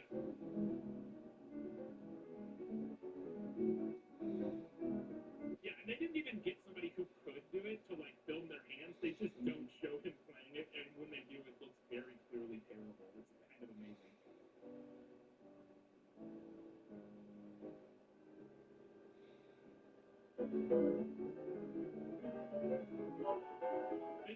Very like tortured soul. Yeah, he's Phantom of the Opera. It's literally, that's exactly what's going on here. So then we cut to like the next day or whatever, and mom is whacking at his orange with a knife, just like. Listen, I just want to know if I can switch medications. Chopping it up, and then she goes out to the balcony, which is a chaos. This is the most unsafe fucking thing on the planet. Happening on this? The balcony. All right. Behind you, we have the building. Yeah, the house. To your left, we have railing. In front of you, we have railing. To the left, immediate death trap for anyone in a wheelchair. Yes, literally just a drop to an unfinished deck. Yeah, that is just like a hole in the ground with dirt and like rafters for the deck or whatever. So you literally fall in it, like snap in half, and you yeah, absolutely. It's a death trap, and she rolls right up to the edge of it and starts eating her orange and starts choking to death.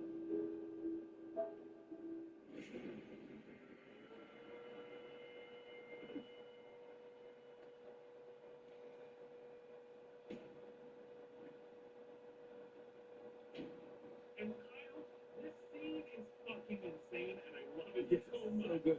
Quentin notices. He sees from his house across the way. He sees her choking to death on her balcony, and he comes running up and gets behind her and grabs her and starts doing the Heimlich maneuver on her.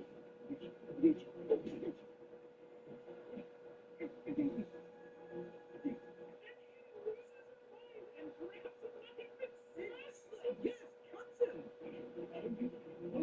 I'm sorry. I'm sorry. Wait. Yes. Yes. I'm just like.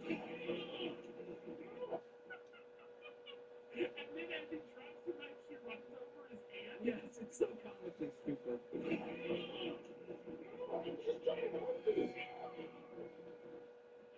then she gets like the massage oil and is like squirting him in the face.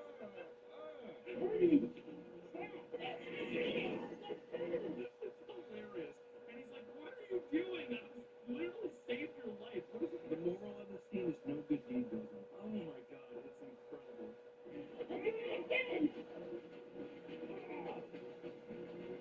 I saved your life.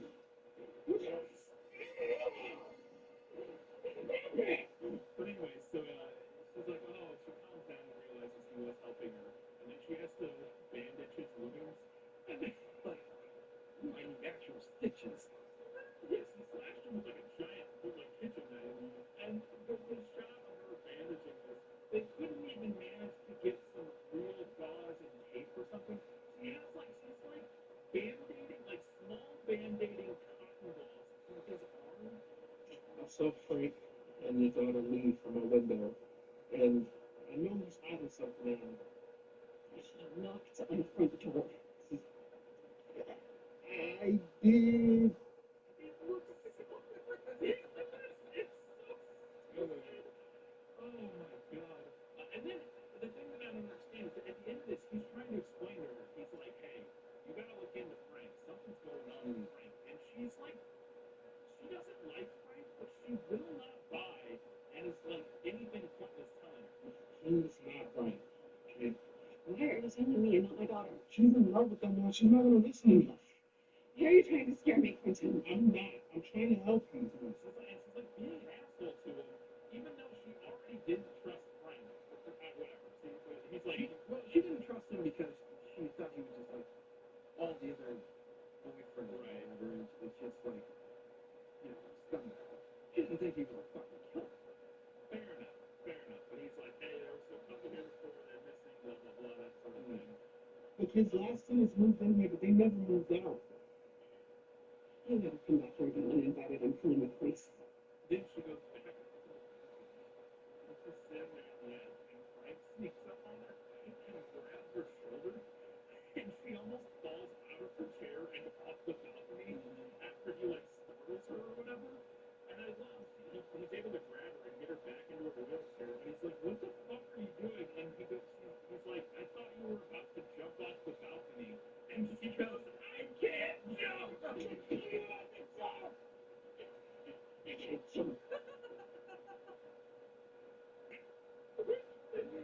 So good. Oh my god, this shit is killing me.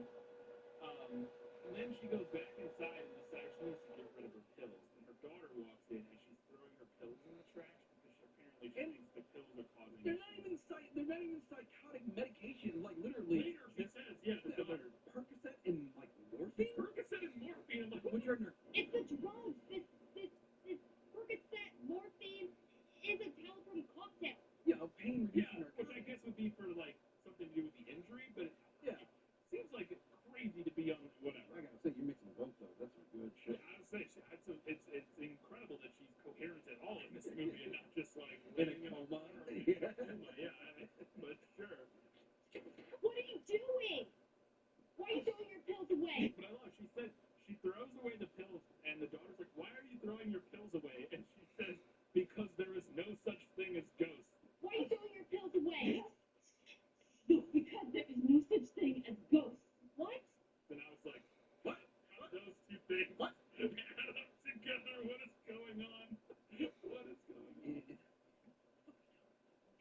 Truman Show. Who you talking to? But the daughter's very mad and threatens to like cut her out of her life. She's like, you're fucking up everything.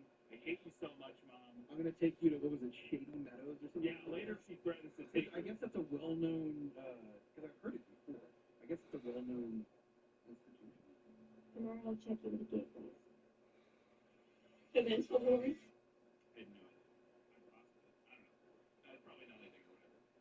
But then, so we cut to the next day. She's cutting, and that's later where she threatens to take her to the home, to the mental institution. But here we cut, and she's doing her next fucking Reiki session or whatever with Frank, and we start getting these. Yeah, she starts connecting to his memories. Look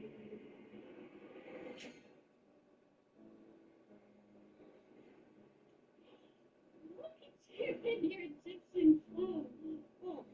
Yeah, and this is like chaos. I have no idea what's going on. We get a scene of someone dressed up in Egyptian clothes, then then some kid standing by a grave where a woman is being buried like a mummy. Then Tara Reid is there, and then Frank's hands get smashed in the piano. I couldn't recognize that as Tara Reid. I mean, that's mostly because she has those giant glasses. Yeah. Then Ken Davidian is there in a flashback, and he's mad at a kid. Yes. And then Lou Ferrigno shows up and tries to choke Frank, and I was like, yes. What is happening? So, I mean, this is just a massive collage of previous actors and that. Yeah, it is chaos, and yeah, it is truly our cinematic universe. Ken Davidian in here since. Yeah, what was the last? There was only one movie I think we've had. Was it Divine Enforcer? Was he the? I think he was too. That scene is amazing because like it not only does it connect a previous thing with the broken arm dude, Davidian shooting out of trees. Oh, this movie's crazy. Is there something I can do for you, Father? She sees all these flashes, then she starts going back through these memories and piecing it all together, and we find out that the kid was Frank as a child. Yes. And for some reason, his mom dressed him up as an Egyptian. I don't know what any of that has to do with anything. Good choice. That's my favorite one. Thank you, Pharaoh. What are you doing, Francis? You know better than this. Your relationship with your grandfather wasn't so happy. But then Ken Davidian, who was his grandfather, shows up and is like really mad that he puts the crown on his mom, or like there was some crown or something that was special or valuable. And then I think the idea is that Ken Davidian murdered his mom with the Anubis statue. Yeah, everybody gets killed with that fucking Anubis statue. The Anubis statue is like cursed or something. It does shepherd people to the apple. There you go. But I think the idea, is Ken Davidian murders mom, and then I guess he forces the kid to mummify her and dig her grave, which is fucking insane. I love it so much. And he buries her in the backyard, but then he steals the crown and puts it on her. And I thought that was going to matter. And now when we see the mummy later, because there is a mummy, which we saw once already, she is wearing the crown. But I don't think there's actually a mummy in this movie, Kyle. No, spoiler, it's not a all mummy, in her right? head. It's all in her head. So then what the fuck is all of this chaos with the mummy and the I don't know, it's nonsense. I was a little disappointed that it's called Mummy Dearest. Yeah. Because we didn't get an allude to one of the famous scenes from Mummy Dearest. I'm trying to remember. Mummy Dearest was also. That's what I'm aware that's a thing. I've never seen it. But if I was something akin to if I wasn't in this chair. But you are, Blanche. You are in the chair. You've heard that before. No. Oh, okay. Brian's an uncultured swine. You're right, because I don't know Mommy Dearest. I'm sorry. Oh, goodness. But then we get this great moment where Frank is talking, I don't even remember who he says this to and in what context, but he's talking about Tara Reid's character. And he says, I think he says it to Scarlett, he says, she had a beautiful voice. What a voice. She had a beautiful voice. I'm not here trying to be mean, but of all the nice things I could think to say about Tara Reid, she has a beautiful voice would probably not be the most.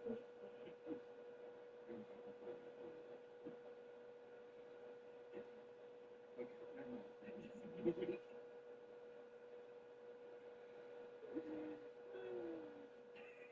It's from Fucking idiot. It's from whatever happened to Baby Jane. Who's uncultured now, you fuck?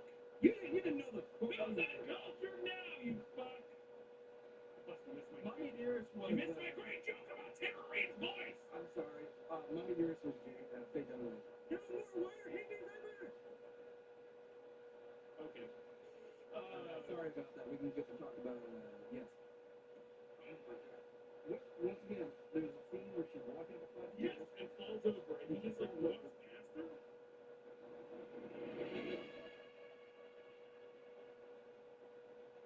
Hey, please. Yeah, he does. But like, there's a line that is said, and then it's repeated 10 seconds later. She says like, I couldn't understand it. Hey, please.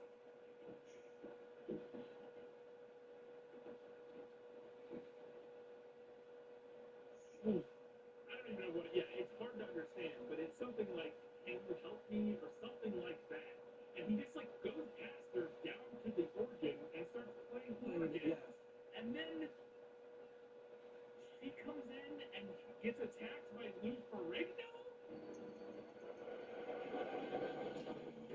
That's what caused the bruising around her eyes. Yes, what? Okay. And then I think accidentally slams the organ shut on Frank's hands. I don't know because Which is what causes like his arm injury. His nerve issues or whatever that he's having. And then I don't know, but there's a great moment where Lou Ferrigno grabs her after that and she screams, and the sound of the scream is the funniest. I'll just put it in. Amazing. I replayed it like 6 times just to listen to her terror scream in that moment. Amazing. Then he gets very upset back in modern time, in the current timeline. Frank gets very upset because he's having he's triggering all this trauma or whatever, and then also the bird, Tutankhamun, he's yelling, "Please stop!" at him over and over again. Stop it. I said stop it. And he just murders it. Yes.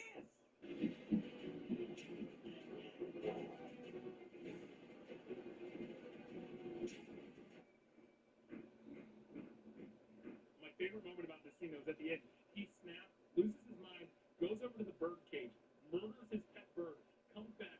Scarlett is sitting there the whole time. He like falls on the table sobbing, and she walks up to him and is like, or wheels up to him and is like, "This was a great healing experience. Well done." I was like, what? This is big step toward healing. And we'll continue tomorrow night. He just murdered his pet bird in front of you. What are you talking about? That's incredible.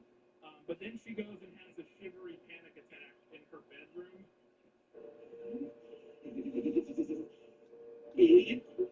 Because she's very upset about whatever. Maybe she was, when she said this was a breakthrough, she was just trying to like placate him so he didn't snap on her. Maybe, I guess, yeah, I don't know. But she's in her bedroom having a panic attack because now I think she thinks that Frank killed Tara Reid and Lou Ferrigno.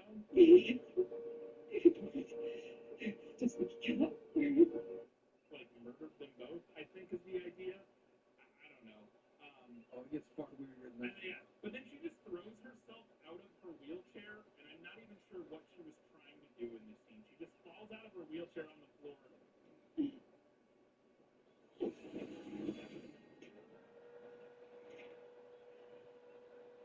And then Frank walks into the room and it's like, "What's up? I just wanted to found your phone." Because earlier she dropped her cell phone. He's like, "I got your phone," and he like walks over and sets it on her crotch, and then like leaves. It's very weird. I don't understand what is going on here.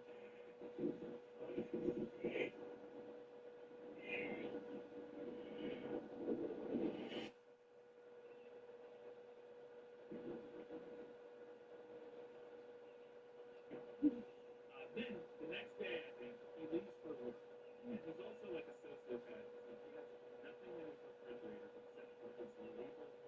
Yes. And it's like 2 items. It's like, and they're like, he's the fruit and like a sandwich or something. And it's just like this weird, very weird. But he takes one of his lunches and he goes to lunch, or he goes to work. And while he's gone, she goes to Quentin's, and he takes her to the car shop. Yes. To get her some information. And he's like, this is the car that belongs to Lou Ferrigno and Harold Reed, I think, and they never left. And now it's here. And he's like, what the fuck does this mean? Like, this is meaningless. All right. They had a car and now it's in this shop, but it means nothing. It's basically what she says. And an abandoned car didn't prove anything. I believe so. They held up this. They investigated. They asked him some questions, but in the body, no investigation. And then Lemmy from Motorhead shows up like, get the fuck out of my shop. What are you doing here? And they're like, okay, bye. And they just leave. Then she gets back home and she gets binoculars to look at the ground that is empty. Yes. It's amazing. I love it so much. But, and I don't know, I guess she thought she could see the dead bodies with the binoculars. I don't know what she thought. Ground penetrating radar. Yeah, but she sees the dirt turned over and she's like, that looks like a pretty big grave for a bird. I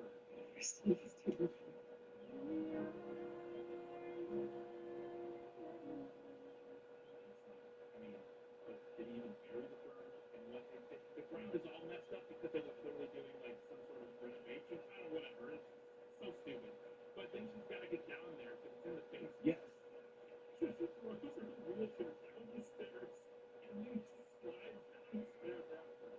There's something later at the end of the movie Yes! that has me laughing my ass off. We'll get yeah. Oh my god. But so she slides down the stairs. Also, I swear we keep putting the hardest landing sound effect. Yeah. We get like yeah, like that. It's so weird.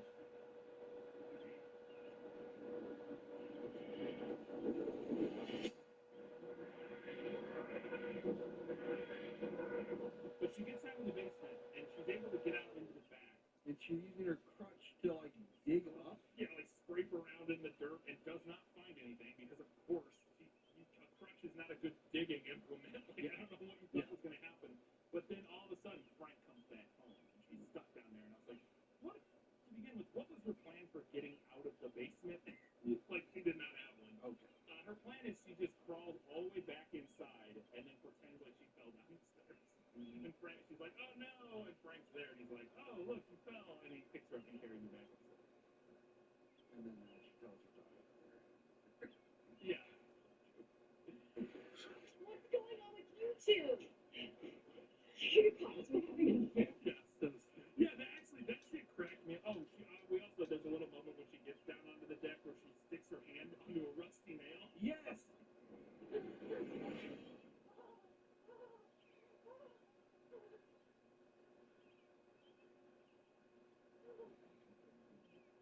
God. And hyperventilates more. And I was like, the director's notes for her performance, every scene must have been like, can you just hyperventilate more? We need you to be very, very nervous and scared. Yes. All the time. More nervous is more better. He carries her back up, and like you said, the daughter walks in, and the daughter's like, what the fuck? And she's like, you're right, you caught us having an affair. And it's like, and then the daughter being a shit is like you can even have an affair in your condition. You guys were having an affair. Very funny, like it's possible in your condition. And I'm like, she's not dead. Like, what do you mean you can have an affair? She's in a wheelchair. What the fuck is wrong with her? I mean, fucking Stephen Hawking's had an affair, and that man was turned into stone. I was like, that makes no sense. She could absolutely have an affair. But she left one of her crutches at the scene of the crime. Or not, like a piece of her crutch, like the arm thing is like stuck on the ground, or like it's left behind, so the guy's gonna know that she was down there. Then, I guess it's the next day, because he leaves for work again, and she goes out to the balcony, and then as she sees him leaving, she turns around to like go back inside, and she gets this look on her face, like, and then it cuts, and there's a woman standing.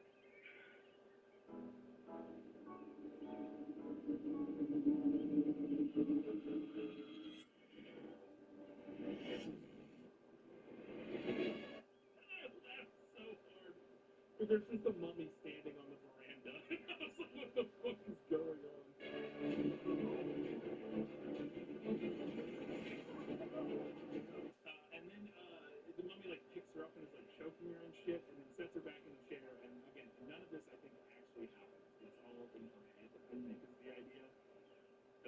Right. But then I don't understand. After she gets choked up, at least in her head, she almost gets choked to death by a mummy. She immediately rolls over to the refrigerator and looks inside and then shuts it and moves on.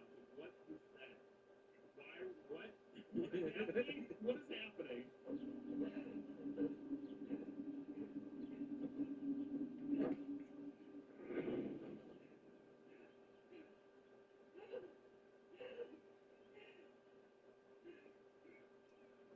Then Frank comes back home from work or whatever. I guess he comes home. I don't know. Whatever. He shows up. He shows up and he just knocks her out, and then he starts burying her in the backyard.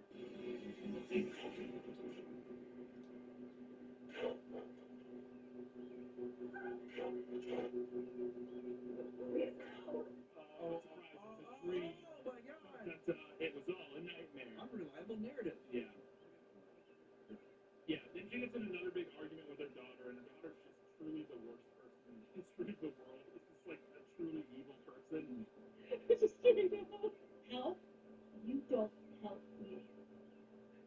You criticize, control, and undermine me. You're emotionally toxic for me. And now you're a danger to yourself as well. I warned you. Scarlett realizes she has one day to try to prove that Frank is a serial killer or something. I guess. I don't even know. Newspaper clippings and Yeah. stuff, which is just printed off on some computer paper. Yeah. But she's got one day to prove it, so she's gonna have her next session with Frank. And I gotta talk about when we wake up. I guess the next day. I don't know what happens, but Autumn wakes up and she was sleeping on a futon. Isn't this her boyfriend's house? Yeah. Why does she have her sleeping on the futon in like the extra room in the basement? That doesn't make any sense. But then Quentin shows up, and all of this is happening at once. Quentin shows up and he's digging in the backyard, I guess to find evidence or whatever, to find whatever. And then we find out through, I think, more flashbacks from the fucking craniosacral therapy session that Lou Ferrigno was Tara Reid's brother. Matthew Bradley was in it. Angel's abusive boyfriend. He came to help her after she had eye surgery. Matthew Bradley was a loving brother who came here to help his sister after she recovered from the eye surgery after her husband died. There was a whole thing about eye surgery that what the fuck is happening? So that's why she would have the shades. I guess that, yeah, I feel like they had to work that in because Tara Reid wouldn't take the sunglasses off or something. I can't let people see my crusty. And I was just like, and so they're like, well, you had eye surgery or whatever. And Frank thinks that Lou Ferrigno was abusive to Tara Reid, and Scarlett thinks that Frank shot both of them. But I will say this, Kyle, I have no idea what the fuck actually happened. And that's, I have no idea what actually happened. But anyways, Quentin is still now out and back digging.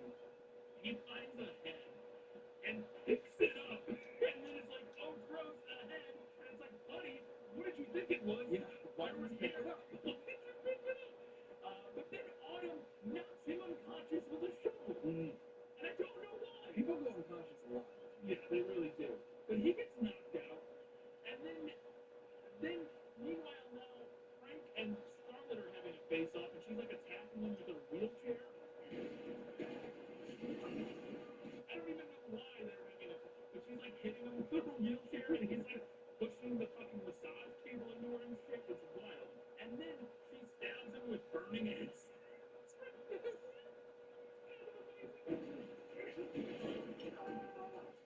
And then she tries to roll away and can't stop and rolls into the front door and like bangs her knees into the front door.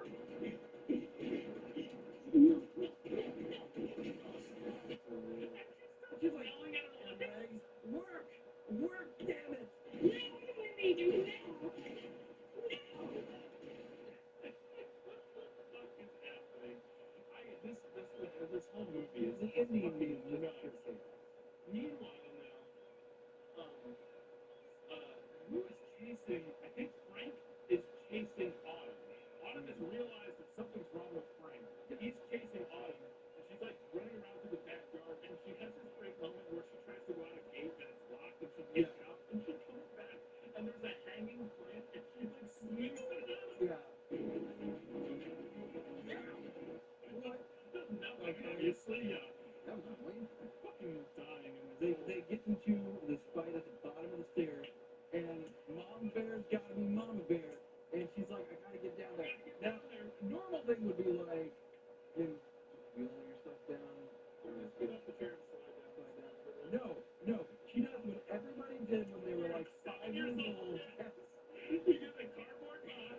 You get in the cardboard box and you fucking slide down those stairs like they're out, like you're doing a fucking ski jump in the Olympics. There, you're doing fucking luge in the Olympics, baby.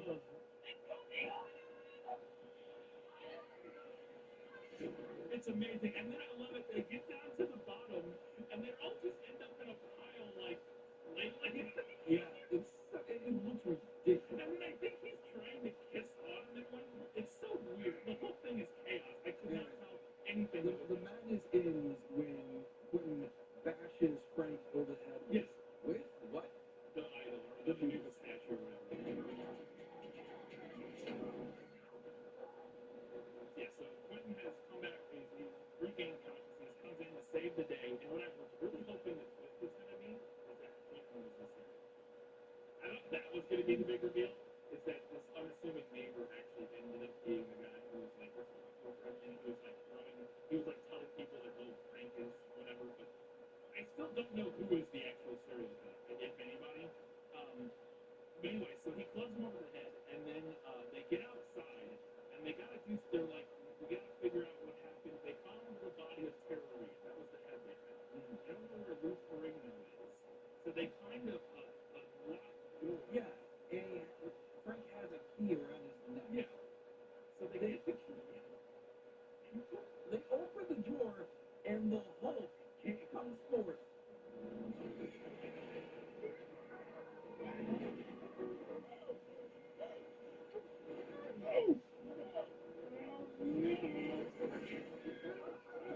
He's just like, how is this guy alive?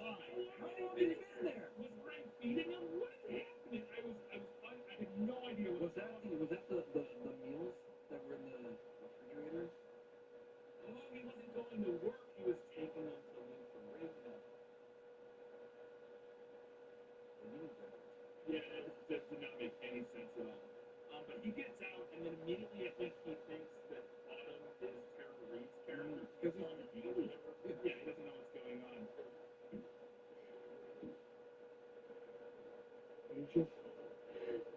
And then I think we find out that Lou Ferrigno was like a serial killer who killed Tara Reid's old boyfriend in a car accident. When you go away not to leave this man on, I keep having to get rid of them first. Eating good enough. He was left to be as a always. Yeah. Okay, so Lou Ferrigno's character is like an overprotective. Yeah, he's like, he keeps screwing up, he keeps doing this stuff. I'm the person who does best by you. You never listen to me. You never listen to me. That's why I had to take care of that old boyfriend. You weren't supposed to be in the car though, or whatever. Is that something like that?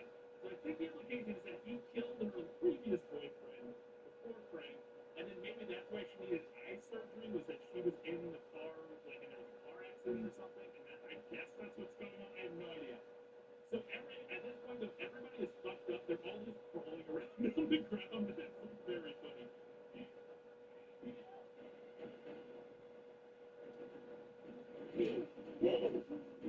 But I think so. Then I think the idea. So Lou Ferrigno is cornering Autumn. He's like gonna kill her. Or no, he's strangling. Somebody's strangling. I think it's Lou Ferrigno. I couldn't remember. But he finally gets to Autumn, and he's gonna throw her down the steps. He keeps saying like, "I'll throw you down the steps" or whatever. You really want to go down these steps and tap me? I can make that happen. But Frank gets there just in time, and I don't know, does he hit him with the statue? He hits him with the statue. Everybody gets hit by this fucking statue. And knocks him out. And then he falls down the stairs and dies. I guess. I don't know. He dies in a very comfortable position. Yeah, he's just like.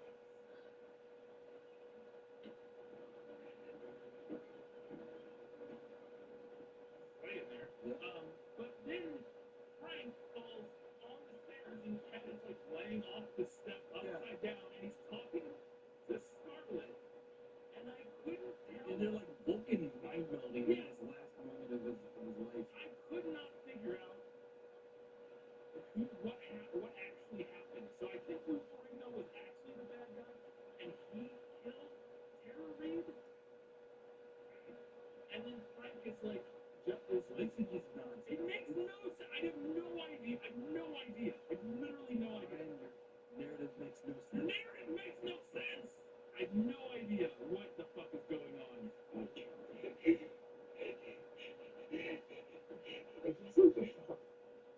It wasn't your fault. Your grandfather, Matthew Bradley, they were dissidents. They were men. No, you are. But Frank dies. Yes. I think. Yeah, I think so. But he's like, he was proven innocent, I think. And then the credits start rolling, and we get one credit that just says directed by Winter Cross or whatever, White Cross, I believe is this guy's name. What a name. Then we get a mid-credit scene, Kyle, and the mid-credit scene is 100% just random clips that they didn't use anywhere else.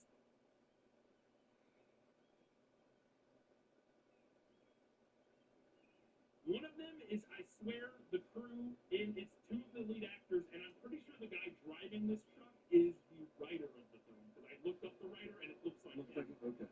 And I think it's just a crew van backing up to the house, like on the first day of filming or whatever, and that's in there. Yeah, Then we get a random shot of the valley.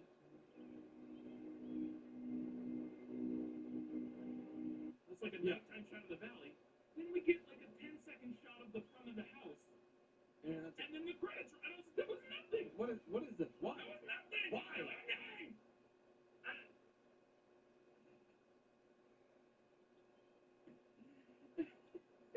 I don't know what the fuck. I think it's bad. It's bad because It could go either way. yes, there's good bad elements. Oh my god. To a bad structure. I can almost go good, man. It's so close. Yes. It's so close because it's fucking nonsense. The audio's terrible. The story is insane. The last 20 minutes alone are just nonsense. Chaos. It's like they were making it up as they went. Yeah. Like literally just like and then you crawl over to him and hit him and then but who's the bad guy? Who fucking cares who the bad? Like no, none of it makes any. It's just chaos, which is kind of interesting to watch, but also kind of infuriating. So I don't know if I would recommend. You can support us by going over to patreon.com/tvRBB and give us a couple bucks a month. That'd be super helpful. You can also support us by buying our merch. Just go to tpublic.com. That's it. Oh, well, I actually got merch. There you go. Search for Quantum Physics or Good, Better, Bad. You can be really cool and have a shirt like that. You absolutely could. It'd be super duper nifty of you to do that. So go look. You go do all that stuff. You could also do me a favor by checking out my podcast. I have a podcast called This Film's Lit, where I talk about movies that are based on books. And this episode's out the most recent episode will have been Freaky Friday. No, we're not to the last episode. It's been adapted a bunch of times, but the one we're doing is the one with Lindsay Lohan and Jamie Lee Curtis. Yes. Freaky Friday. I've actually never seen that movie, so I don't think. Who knows? Also, the other thing you can do is check us out on Twitch, twitch.tv. I'm so sweaty. I'm so done. Yes. Why are you sweating so much? I don't know. It's hot in here. Well, the air stopped running like a while ago, and I don't know. Yeah.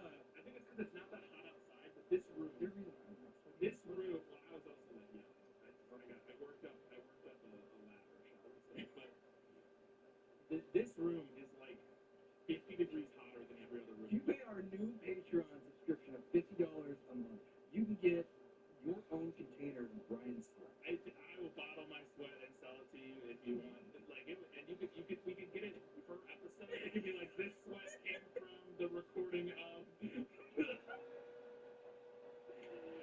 Oh, niche way to make money. All right, only sweat. Here we go. Let's do it.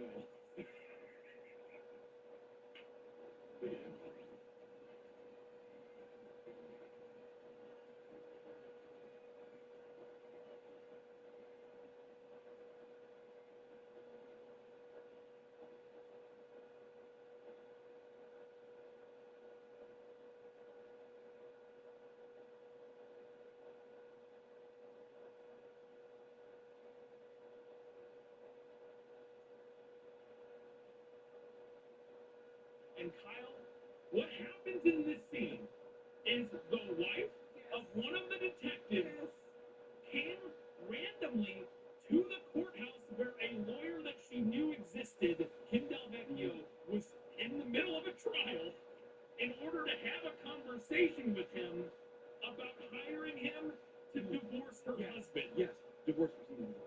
he goes, let me see some of those thighs, and pull your skirt up real slow. Slowly. Slowly. Pull your skirt and show me some leg. Hello and welcome back to the 156th episode of Good Bad Show Watch Every News.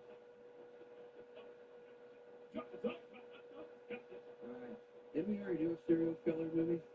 There's also this moment where he pulls out a dental dam and kisses her through it so that he doesn't get his DNA on her, which is really creepy and gross. And like that was at least an actually effective, like creepy serial killer moment.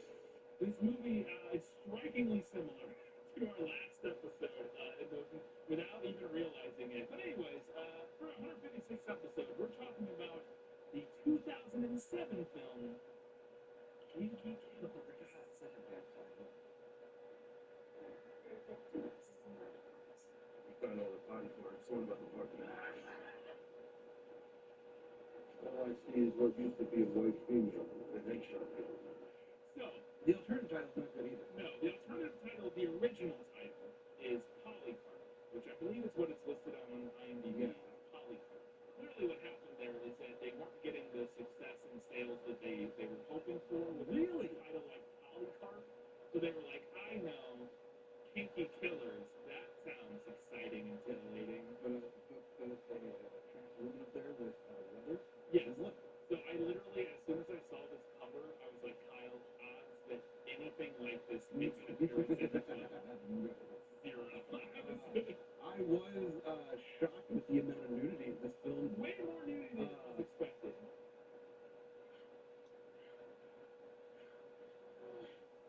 I did look to see what it was rated. Not rated. Probably a good thing. It would have got an NC-17. I don't know. It would have been hard. Or at least the version. Well, I don't know. I watched this DVD because I ordered the DVD. Somebody recommended it, and I couldn't find it streaming, so I ordered the DVD from Amazon or eBay or something.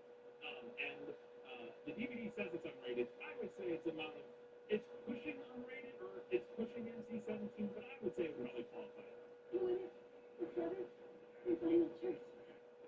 If it had a studio, if it had a good studio behind it, definitely. There's a couple moments that get close with some of the sex scenes. If they knew good lawyers who were like, yeah, but I mean, come on. Yeah. I'll just say there wasn't as much nudity and sex as like you might expect from a title called Kinky Killers with this cover that says unrated. It's not exactly. Now for the also other shocking part that we were blown away about. I had no idea what I picked this movie.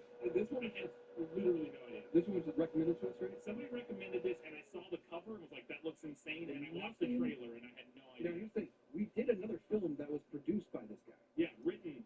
He did not direct this, but he wrote and produced this movie, and he also wrote, directed, and produced a movie we've done in the past. A Karate Christmas Miracle. And this year, all I want for Christmas is for Dad to come home. Jesse, we've talked about this. You know that Daddy isn't coming home. Kin Del Vecchio. It's a Kin Del Vecchio joint. This is a Kin Del Vecchio joint. It is 180 from Karate Christmas Miracle. It could not be more different. I know this is hard for you, and I know you may not understand what happened, but I need you to know that Daddy's gone.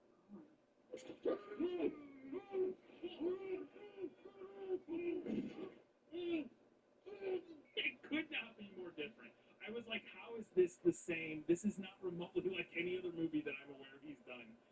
But he's also one of the main characters, kind of. I won't say one of the main characters. Kind of like an important side character, I guess. It stars in this film. But yeah, it's very strange. I was not expecting that. So we get into the film, and we get some very sick Envato Elements opening credits. Some some assets, pre-made assets that they purchased and slapped thereon. And Kyle, these credits last forever. It's like 4 minutes of opening credits. When we get to the end, I did some math. I'll tell you how much of this movie is credits, because spoiler, it's a lot. Is it worse than Jezebel? Probably not quite. I would bet not quite. I'll go look, but I bet it's slightly like fewer credits than Jezebel, like as a percentage, but it's got to be close. It's got a lot of fucking credits. So I thought this would be close, but I truly forgot what an insane amount of credits Jezebel has. So there you go. Not even close. The movie is insane. But anyway, so during the credits, also Charles Durning is in this movie. I have no clue who that is. He was nominated for Oscars back in the day, a couple Oscars back in the day. He's like a real actor. He's the guy who plays the older lawyer. Well, they got like Michael Paré in there too. I recognize him from some cop dramas. Yeah, he played the like Christian cop guy, like the Bible cop guy. Yeah.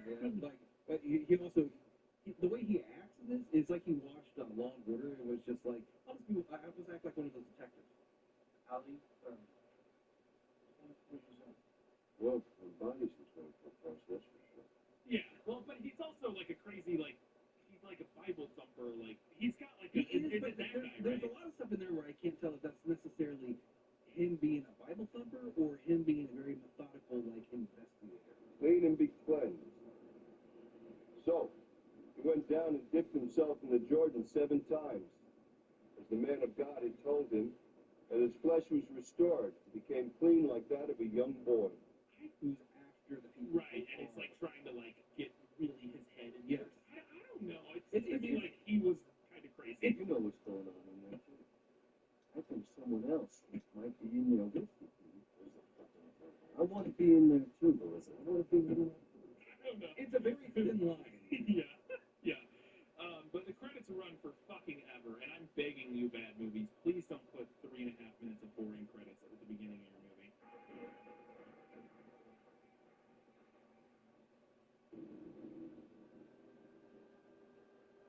But then we see this woman in some old dilapidated building, and she gets on an elevator and then rides an elevator down with a mysterious person who we don't see, like a hand that like grabs her shoulder or something like that. And this part, I was like, this is kind of shot like a movie. Yes, this looks like a movie. I'll give Kidabecchio this. The first half of this, up to a certain point, not the worst thing. It's really not. Like, it goes very quickly. It takes a left turn off of the Grand Canyon. Yeah, if you ignore the opening credits and just get into the film, the first like 5 or 10 minutes of this movie feels like a fairly competent film. Like for a second.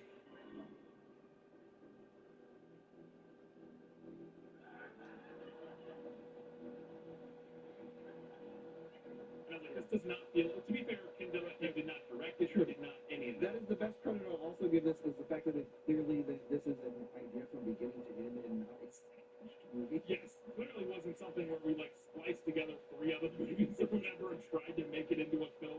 This is its own thing for sure. What it is though is fucking weird and incomprehensible. Completely incomprehensible. It's a nightmare, which we'll get into.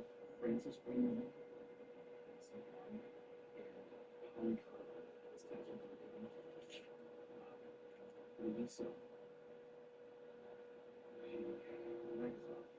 So this woman ends up getting strapped to a lumber cart from Menards. I don't know what the fuck.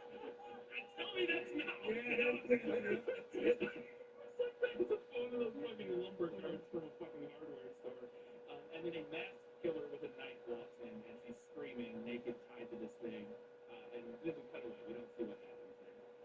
And again, very similar vibes to our last film with when we see the scenes of the women like tied to things and with our mysterious serial killer. Then we cut to like the next day, and they find, I assume, her body. I would guess parts of it. Yes, because each of the victims in this movie is missing something. Yes. Oh my god. I mean, I'm not gonna say much as this. But anyway, so yeah, they find body parts. They find like a foot and some other whatever. And yes, like you said, each of the victims as we go throughout the film will have a certain body part removed, and we'll talk about it. Serena, when the load was taken, she was removing a container of her body. Nick was decapitated, and what drove him was tattooed on his head. This seems insane because like I think it's the Michael Paré guy is sitting there like looking at the body and like a uniform cop like woman walks up and she goes, ooh, gross, a foot or whatever, and he goes, you stupid bitch. And I'm like, what the fuck is happening? Gross. Sweetie, why don't you just go home, huh? What? It's so weird. It's very strange. The direction was, hey Mike, we need you to act like an asshole. Yeah. Like immediately, you're just a dick. Just be a dick to this person for literally no reason whatsoever.